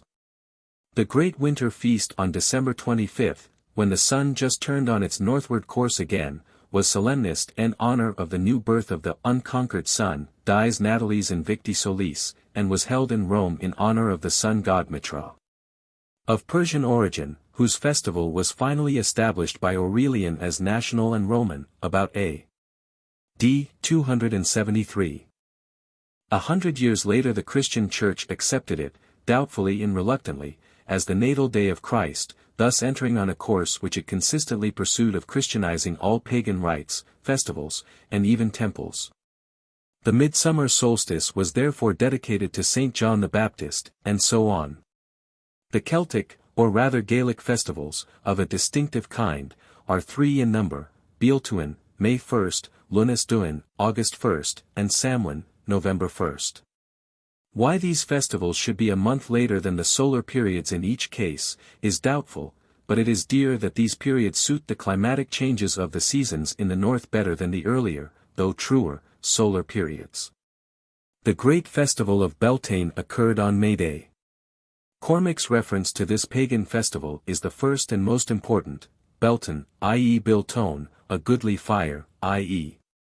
2 fires which Druids used to make through incantations, or with great incantations, and they used to bring the cattle to those fires as a preservative against diseases of each year. Here we have to note that the fire was made by Druidic incantations, which means no more than that it was made by the Tinogen, or need fire method, and that it was a preservative against disease in cattle. Cormac's derivation has the misfortune of making a wrong division of the syllables of the word, which are Bealtuin or Beltane, not Beltane. We must reject any derivation that so divides the word, and hold that the latter part of the word has nothing to do with tane fire, but is, probably, the and termination of most words of T and C. Hence derivations which connect the word with the fire of Baal or Bel are out of place, granting that such a god as Bel is Celtic, and not invented for the occasion. Belinus is the Celtic Apollo. Mr. Fitzgerald's derivation of Beltane, from Baltiniad, fire tree, is to be rejected on the ground of wrong division of the word. And his instances adduced of the existence in Ireland of usages pointing to a belief in a world tree of the Norse type appear to be too slight and too little founded on general Celtic, especially Scottish traditions in regard to the Beltane festival. The world tree, and consequent maypole, are not distinctively, if at all, Celtic in this connection. The 1st of May, says M. Darbois de Jubenville, was consecrated to Beltane, one of the names of the god of death, the god who gave and took away life, the root in this case being the prehistoric infinitive beltiu, to die. Why the festival of the beginning of the summer, the outburst of nature, and the conquest of the death and winter powers should be sacred, not to the god of life and light, but to his opposite, is a thing which this derivation and theory cannot account for. The November feast might well be one where the loss of the sun god and victory of the god of death were commemorated, but the 1st of summer is far from appropriate for this. Both in Welsh and Gaelic myth the victory of the light gods is indicated on the 1st of May. Gwyn fights for Cordelia, and the Tuath de Danann overcame the Firbolg, the earth powers, on that day. Grimm hesitatingly hints what appears to be the true derivation. The Norse sun god is called Baldur, and he suggests that this is connected with Lithuanian Baltas, white. The connection of Beltane with these two words is confirmed by the Gaelic saying of Labid Bealtuin, yellow Mayday, which may be a reminiscence of the primary meaning of Beltane. We have numerous accounts of the Beltane rites, all pointing to fire and sun worship, phases of purification, sacrifice, and divination. One of the best accounts is given in the old statistical account of the parish of Callander. Upon the 1st of May, it says, which is called Beltan or Baltide, all the boys in a township or hamlet meet on the moors. They cut a table in the green sod, of a round figure, by casting a trench in the ground of such circumference as to hold the whole company. They kindle a fire and dress a repast of eggs and tie milk in the consistence of a custard. They knead a cake of oatmeal which is toasted at the embers against a stone. After the custard is eaten up, they divide the cake into so many portions, as similar as possible to one another in size and shape, as there are persons in the company. They daub one of these portions all over with charcoal until it be perfectly black. They put all the bits of the cake into a bonnet. Every one, blindfold, draws out a portion. He who holds the bonnet is entitled to the last bit. Whoever draws the black bit, is the devoted person who is to be sacrificed to Baal, whose favor they implore in rendering the year productive of the sustenance of man and beast. There is little doubt of these inhuman sacrifices having been once offered in this country, as well as in the East, although they now pass from the act of sacrificing, and only compel the devoted person to leap 3 times through the flames, with which the ceremonies of the festival are closed. To this sensible account and its inferences, all but the reference to Baal, we agree fully. Most authorities hold, with Cormac, that there were 2 fires, between which and through which they passed their cattle and even their children. Criminals were made to stand between the 2 fires, and hence the proverb, in regard to a person in extreme danger, as the Reverend D. McQueen gives it, he is betwixt 2 Bytian fires. Pennant adds some interesting facts. The rites began with spilling some caudle on the ground by way of libation. Whereupon everyone takes a cake of oatmeal upon which are raised 9 square knobs, each one dedicated to some particular being, the supposed preserver of their flocks and herds, or to some particular animal. The real destroyer of them each person then turns his face to the fire, breaks off a knob, and flinging it over his shoulders, says, "This I give to thee, preserve thou my horses. This to thee, preserve thou my sheep," and so on. After that, they use the same ceremony to the noxious animals, "This I give to thee, O fox. Spare thou my lambs, this to thee, O hooded crow. This to thee, O eagle." Shaw, the historian of Moray, tells us that the fires were kindled with a flint. The Druidic incantations of Cormac and the Tinnigan were not used within the last century at least for lighting the Beltane fire. Their use seems latterly to have been restricted to raising the need fire during cattle plagues. The Midsummer Festival, Christianized into St. John's Eve and Day, for the celebration of the summer solstice, is not especially Celtic, as it is a Teutonic feast. The wheels of wood, wrapped round with straw, set on fire, and sent rolling from a hillock summit, to end their course in some river or water, which thus typified the descending course of the sun onward till next solstice, is represented on Celtic ground by the occasional use of a wheel for producing the tinogen, but more especially by the custom in some districts of rolling the Beltane bannocks from the hill's summit down its side. Shaw remarks, they made the Dia sail, at midsummer, about their fields of corn with burning torches of wood in their hands, to obtain a blessing on their corn. This I have often seen, more, indeed, in the lowlands than in the highlands. On Midsummer Eve, they kindle fires near their cornfields, and walk round them with burning torches. In Cornwall last century they used to perambulate the villages carrying lighted torches, and in Ireland the eve of midsummer was honoured with bonfires round which they carried torches. The specially Celtic feast or feel was held some 5 weeks later, on the Ist August, Lammas Day. It is called in Scottish Gaelic Lunas Duin, in Irish Lunasd, Old Irish Lugnazad, the Fair of Lugh. The legend says that Lugh of the Long Arms, the Tuatha de Danann king, instituted this fair in honour of his foster mother Tailtiu, queen of the Firbolgs. Hence the place where it was held was called Tailtiu after her, and is the modern Tailtown. The fair was held, however, in all the capitals of ancient Ireland on that day. Games and manly sports characterized the assemblies. Lugh, it may be noted, is the sun god, who thus institutes the festival, and it is remarkable that at ancient Lyons, in France, called of old Lugh Dunham, a festival was held on this very day, which was famous over all Gaul. Equal to Beltane in importance was the solemnity of Halloween, known in Gaelic as Samhain or Summer End. Like Beltane it was sacred to the gods of light and of earth. Ceres, Apollo, and Dis also, must have been the deities whose worship was honored. The earth goddess was celebrated for the ingathering of the fruits. Apollo or Belinus and Proserpine were bewailed for their disappearing from earth, and Dis, who was god of death and winter's cold, and who was especially worshipped by the Celts, as Caesar says, was implored for mercy, and his subjects. The manes of the dead had special worship directed to them. It was, indeed, a great festival, the festival of fire, fruits, and death. The features that still remain in popular customs in regard to Halloween clearly show its connection with the gods of fire and fate. Bonfires and divination are its characteristics. The statistical account, already quoted, says of Halloween, on All Saints' Even they set up bonfires in every village. When the bonfire is consumed, the ashes are carefully collected in the form of a circle. There is a stone put in, near the circumference, for every person of the several families interested in the bonfire, and whatever stone is moved out of its place or injured before next morning. The person represented by that stone is devoted or fey, and is supposed not to live 12 months from that day. A somewhat similar custom is recorded by Pennant as existing in North Wales, where every family made a great bonfire in the most conspicuous place near the house, and when the fire was extinguished, every one threw a white stone into the ashes, having first marked it.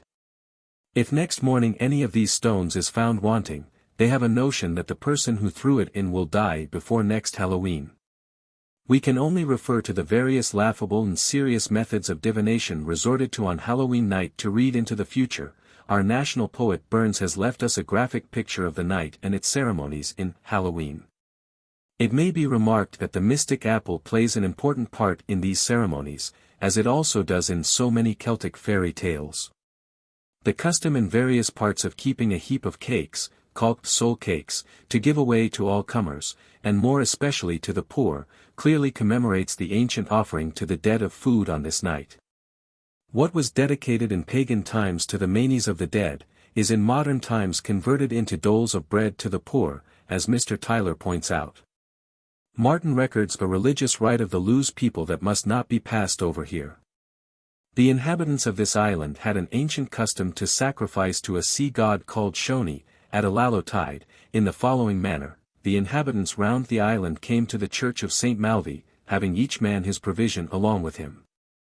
Every family furnished a peck of malt, and this was brewed into ale. One of their number was picked out to wade into the sea up to the middle, and carrying a cup of ale in his hand, standing still in that posture, cried out with a loud voice, saying, "Shony, I give you this cup of ale. Hoping that you'll be so kind as to send us plenty of seaware for enriching our ground for the ensuing year." And so threw the cup of ale into the sea. This was performed in the night time. At his return to land they all went to church, where there was a candle burning upon the altar. And then standing silent for some time, one of them gave a signal, at which the candle was put out, and immediately all of them went to the fields, where they fell a drinking their ale and spent the remainder of the night in dancing, singing, etc. This they believed to be a powerful means to procure a plentiful crop. This superstition is but lately dead, though the sacrifice had been repressed, for they proceeded in spring to the end of a long reef and invoked Briannual to send a strong north wind to drive plenty seaware ashore. There are other instances of sacrifice within the last 200 years in the Highlands. An annual sacrifice on the August 25th to St. Muri in Applecross and Gairloch tumbled the Dingwall Presbytery in the 17th century. These rites consisted in immolating bulls, pouring of milk on hills as oblations, visiting ruined chapels and circulating them, divining by putting the head into a hole in a stone, and the worshipping of wells and stones. The bulls were sacrificed, in an heathenish manner, for the recovery of man and beast from disease. A Murrayshire farmer some 30 years ago, in the case of a murren, lighted the need fire with all due ceremony, then dug a pit and sacrificed an ox to the unknown spirit. Sacrifice of cocks for epilepsy has not been infrequent in modern times. This is done by burying them alive. Other festival days retain a spice of heathen Celticism about them yet. The last night of the year the fire must not be allowed to go out, and there is a particular dislike at this time to give a neighbor a kindling or even light for a pipe, a feeling which in some degree exists at Beltane and Halloween. Candlemas Day is known as La Heilbride, St. Bridget's Day, who is really the canonized fire goddess, the Vesta of the heathen Gaels. Some customs in regard to her worship were mentioned already, and Martin relates an interesting custom in the Western Isles on Candlemas, showing St. Bridget clearly on the aspect of Vesta, the hearth and home goddess. The mistress and servants of each family take a sheaf of oats and dress it up in women's apparel, put it in a large basket and lay a wooden club by it, and this they call bride's bed, and then they cry thrice, "Bride is come, bride is welcome." Next morning they look in the ashes to see the impression of bride's club there, and if they do they reckon it a true presage of a good crop and prosperous year, and the contrary they regard an ill omen. Shrove Tuesday was a great day in the Highlands for cockfighting, then each scholar brought cocks to fight and to decide who should be king and queen of the school for the ensuing year. It was also a noted day for ball playing. Its popularity for nut burning and marriage divination by putting symbolic articles into brose or cakes is yet great. Celtic burial rites. The customs at burial and the disposal of the dead among the early Celts can only be discovered in a general way. The earlier Aryan races evidently burned the bodies cf. The dead, preserved the bones in urns, and raised over them a circular mound. The poems of Homer present us with what may be regarded as typical examples of early Greek and Celtic burials. A pyre of wood was constructed, and on the top of it the body was laid. Sheep and oxen were slain, their fat was placed about and upon the body, and their carcasses were heaped around it. Jars of honey and oil were placed on the pile. Horses, favorite dogs, and captives were slain and cast on the pyre, and the whole set 011 fire. A wail was raised and the dead addressed by name. When the fire burned low, it was finally extinguished with wine, the bones were collected, the whitened bones, as the poet says, and placed in an urn of gold. Then they dug a grave, and raised over it a mound. In historic times, in Greece and Republican Rome, the burning of the dead was the exception, not the rule, but in imperial Rome the custom revived, and became the rule, while inhumation, at least of the better classes, was the exception. Christianity, however, finally stopped the burning of the dead. The old mounds had also developed into the elegance of built tombs, vaults, and monuments with inscriptions and other accessories of civilization. Among the Celts of Gaul in Caesar's time, evidently the Homeric age of burial was still prevalent. All the classical writers of that and the succeeding century testify to the burning of the bodies among the Gauls, but they are silent as to the character of the tombs. Their funerals, Caesar says, are magnificent and costly, considering their civilization, and all that they think was dear to them when alive they put in the fire, even animals. And shortly before this generation the slaves and dependents that they were considered to have loved, were burned along with them in the regular performance of funeral rites. Mela confirms this fully, they burn and bury along with the dead whatever is of use to them when alive, and there were some who, of their own free will, cast themselves on the funeral piles of their relatives, expecting to live along with them. Thus, we have not merely the burning of the bodies, but also the burning of things useful in this life, and more especially of slaves and relatives, the latter practice having become, previous to historic times, obsolete. No trace of the remembrance of a time when the dead were burnt can be found in the earliest histories and myths of Ireland or Britain, although abundance of instances occur where personal and other property has been buried along with the dead. And even the immolation of captives is not unknown, as when the Munster hostages were buried alive around the grave of Fiacre, about the end of the 4th century of our era. Sacrifice of animals is referred to in the story of Etain, the fairy queen of Eachad Erim, who was left to dig the fert, grave, to raise the whale, and slay the quadrupeds, for Ailil the king's brother. Burial of arms is mentioned more than once. An old, Druidic poem celebrates the fall of Macbain, king of Munster in the 2nd century of our era. It says, "The grave of Macbain is on Math Twalaing, with his lance at his shoulder, with his club, so rapid in action, with his helmet, with his sword." The Scottish Gaelic Lay of Dargo presents us with a much more touching and important instance of devotion than any of these. Dargo's wife expressed her love for her husband and the concocted story of his death was brought to her, the effects of which killed her, in these words. Chi mi en siabhag, chi mi en siu. Lays and diroin mo rim and t silg. S o na biamuin lays and triuer. Sairir shin, senyer ie dirge. I see the hawk, I see the hound. With which joy love performed the chase. And as the three to him were bound. Let us in earth with dirge have place. What kind of tomb was erected over them? In answer to this question, we are at once referred to the numerous barrows and tumuli scattered over the country, and more especially in Ireland, where the remarkable mounds on the Boyne could not fail to attract the attention of all ages. The traditions and history of the mound-raising period have in other countries passed away, says Standish O'Grady very truly. But in Ireland they have been all preserved in their original fullness and vigor, hardly a hue has faded, hardly a minute circumstance has been suffered to decay. A proud claim is this, and one which for the very uniqueness among the nations that it postulates for Ireland, invites criticism and suspicion. The euhemerist historians and scribes of Ireland have woven an intimate chain of connection between every event of their modest, 4,000 years chronology and the topography of their country.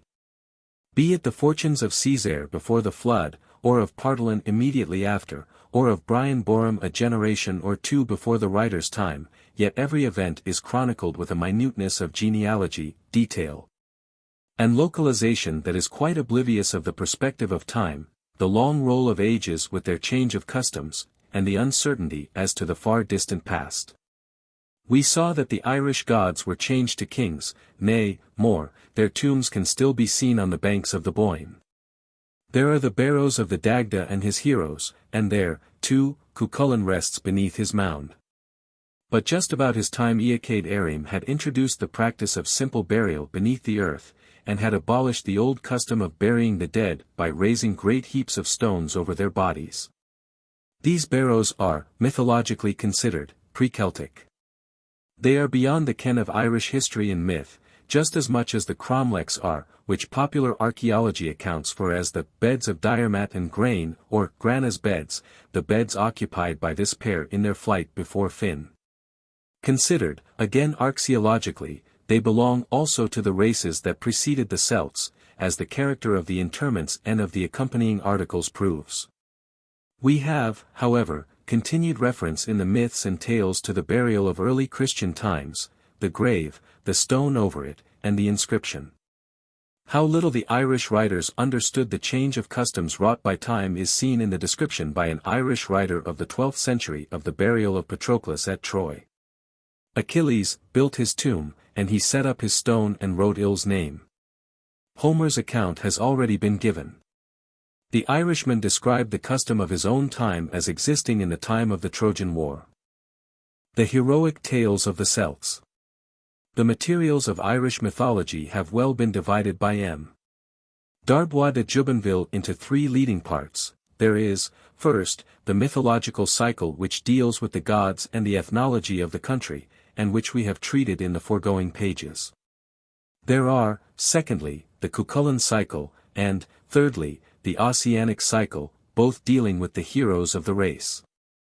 Between the god cycle and the hero cycles there is a long break, which is filled up in the histories with meager details, but full genealogies of intermediate kings, with now and then an oasis of mythical incident. Like Simbatha's conquest of the war goddess, Macha Red Mane, and Labraid Lowing Seacha's hunted youth and punishment of the usurping uncle. A wonderful list it is. Are these kings and chiefs but shadows conjured from the fertile imagination of bards and monks? Most of them undoubtedly are mere genealogical stopgaps, though a few names and events may have lived on in legend and myth. For, what are the facts in regard to the literary documents of Irish history? None go back in MS earlier than the year 1100, and the language in which the oldest MS is written is just the language of the time at which it was written. It is useless to postulate for the composition of the literary matter a date of 6 centuries or more previously. The writings may be as old as that and older, but their final recension in the nth century is couched in the language of that time, and great caution must be exercised in sifting out what is and what is not old. At the best, the result remains unsatisfactory, and unsafe to theorize upon. Yet, it must be said that Irish history from after the time of St. Patrick may be trusted, for it can be often tested by contemporary in other documents. When we remember the mythical history of St. Patrick himself, and that he is divisible into 3 different personages, dating from 400 to 500, for St. Patrick dies at the age of 122 in the 14th year of King Lugh. We are entitled to place little confidence in Irish history antecedent to him. In fact, Irish history begins with the introduction of Christianity. Previous to that, it is mythical and legendary. There are 3 distinctive periods, however. First, there is the mythological epoch commencing with Partalon and ending with the expulsion of the Tuatha Dé Danann and the installment of the Milesian race. Then, secondly, comes the Milesian race of kings, filling up the void of 1500 years till the Christian era or shortly before it, when the Cuchulainn cycle of events begins. Again, thirdly, the period from the beginning of the Christian era to the time of St. Patrick is one which may be trusted possibly in its leading features. The verisimilitude of Irish history has imposed on the best scholars, and even Professor Windisch is inclined to euhemerize the Cuchulainn and Fenian cycles, and to believe the stories of the reigns of Concobar and Cormac. But, really, the feats performed by Cuchulainn are in the highest degree mythical. His high is a fairy tale that fits not into history, and, indeed, his name has no place in the annals of the Four Masters.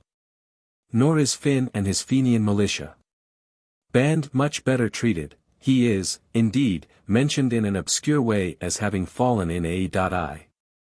283, while the fatal field of Gabra is represented as an ordinary event in Irish history unconnected with the collapse of a mighty and miraculous host. The fact is, the Irish annalists found it difficult to fit the fairy heroes into their histories, just as is the case with the British Arthur. There is no place for him in the kingly lists, and he is accordingly, like Finn, a duck's belly. Yet the fairy tales and romances regard these heroes as kings and princes, but the histories cannot recognize them. They do not fit in well, for, in reality, they belong to no particular time, but are the incarnation of the national deities in national heroes. These heroes cannot, therefore, be tied down to history. The most popular incidents in their lives are of a wholly unhistorical character: enchantments, fairy scenes and chases, gigantic heroes that overstride firths and valleys. Such are the characteristics of nearly all the tales. The historical part is poor and non-popular. The only historical incident recognized, and that, too, doubtfully, by the popular imagination, is the Battle of Gabra, where the Feni were overthrown. And that battle, if historical at all, was fought, not by the Finn and Oscar of popular tradition, but by some of the numerous chiefs and kinglets bearing the names of the mythic heroes. The Cuchulainn cycle is set down as occurring at the beginning of the Christian era, while the Fenian cycle is placed 300 years later. In any case, the two cycles are quite distinct in their characteristics. In the Cuchulainn cycle, the hero alone performs all the wonders. For instance, Cuchulainn and his charioteer alone keep the host of Meath at bay for a long period, until the princes of Ulster recover their powers. Now in the Fenian cycle, the heroes are banded together, and are captains of armies. Cuchulainn rides on a chariot, the Fingalians know of none such, they are a band of foot soldiers. The two cycles have thus distinctive features, and they may be compared to the hero cycles of classical mythology. These divide into two: there are the demigod heroes like Hercules, Theseus and Perseus, who perform their feats alone. And, again, there are the more mortal heroes of the Trojan type, like Achilles, who heads a band of men and performs marvels.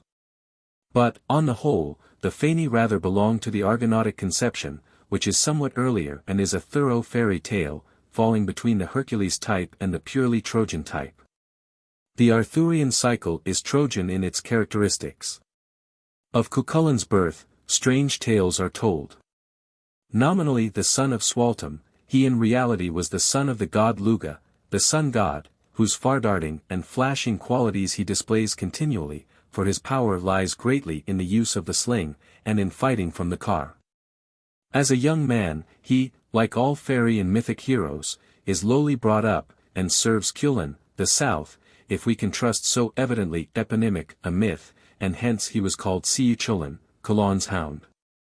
But his name more likely contains the common prefix cu or con, signifying superiority, and not dog. Queen Meath makes a raid on Ulster to get the famous bull, Don Juan, and the Ulster people, all save Cuchulainn, are placed under a spell, whereby they cannot move to fight. Cuchulainn alone withstands the host of Meath, dealing death with his sling, and fighting the champions, at the ford. But he fails, apparently, through demoniac influences, and Meath gets the bull. But, as she returns home, the Ulster men awake and pursue. A battle is fought, Cuchulainn again appears and carries all before him. Such is the rationalistic history of the cow spoil of Cuchulainn. But evidently the spoil is connected with the cattle of the sun god, and is quite mythical, as Professor Windisch reluctantly remarked, only to controvert it inconsistently. The other incidents of his life are his mythical education, his feats. The slaying of his son, Conlake, by mistake, the story of Suhiab and Rustam of Persia, and his tragic death through witchcraft spells. Finn is also a fairy hero, his birth is anteceded by his father's violent death and his mother's flight. He is brought up in obscurity, does wonderful youthful exploits, tastes of the salmon of knowledge, and so, by bruising his thumb, which was burnt in the process of broiling the fish, in his mouth, can always discover the truth. Acquires his father's position, and is great. Innumerable are the tales of the Feni. The real Fenian tales are composed of fairy battles, scenes, and spells. But they have got tinged with real events, such as, in Scotland, the descents of the Norsemen, and, consequently, Finn's fairy opponent sometimes partakes of a Norse name and character. Finn is evidently the incarnation of the chief deity of the Gaels, the Jupiter spoken of by Caesar and the Dagda of Irish myth. His qualities are king-like and majestic, not sun-like, as those of Cuchulainn. He is surrounded by a band of heroes that make a terrestrial Olympus, composed of counterparts to the chief deities. There is the fiery Oscar, Udskar, Ottercutter, a sort of war god. Ossian, the poet and warrior, corresponding to Hercules Ogmius, Diarmat, of the shining face, a reflection of the sun god, Celt, the wind-swift runner, and so on. Arthur and his knights correspond generally to Finn and his heroic band. Arthur's position in history and in popular tradition agrees with Finn's, and many incidents are the same in their lives, their birth and education in obscurity, like all heroes of fairy lore, their recognition and advancement to the throne. Their kingly qualities and majestic wisdom, their domestic life, the infidelity of their wives, and so on. The heroes of each nation show also similarities, nor are even the names without a resemblance. Taliesin, the bard, son of the mystic Gwaun, may philologically correspond to Ossian, son of Finn, as Professor Rees allows. The incidents of the Arthurian cycle sometimes correspond to the Cuchulainn cycle of Ireland, as well as to the Fenian. Thus Pereter's ideal of a bride, raven-black hair and blood-red and snow-white cheeks, corresponds to the story of Deirdre and the sons of Usnech. A word or two may be said as to the local habitation of the heroic incidents. The Irish tales localize the events in Ireland, and point to places whose names are derived from the incidents of the tales. For example, the incidents of the killing of Diarmat by the boar are located in Sligo. But in Scotland the same story is fixed in no less than two places, Argyllshire and Sutherlandshire. Ben Gulbane in Argyllshire, and Ben Loyal in Sutherland have clear topographical traces of the story. And, again, the Arthurian incidents are confidently located by different theorists in Brittany, Wales, and Scotland. Mr. Stuart Glennie has written a volume to prove that Scotland was the scene of Arthur's victories, and Mr. Skene supports him. No doubt the claims are all genuine, the story, in fact, is settled wherever a colony of the Welsh or the Gaels settled in a new country. The stories are racial and general, and can be tied down to neither time nor place. Every branch and colony can claim them as their own.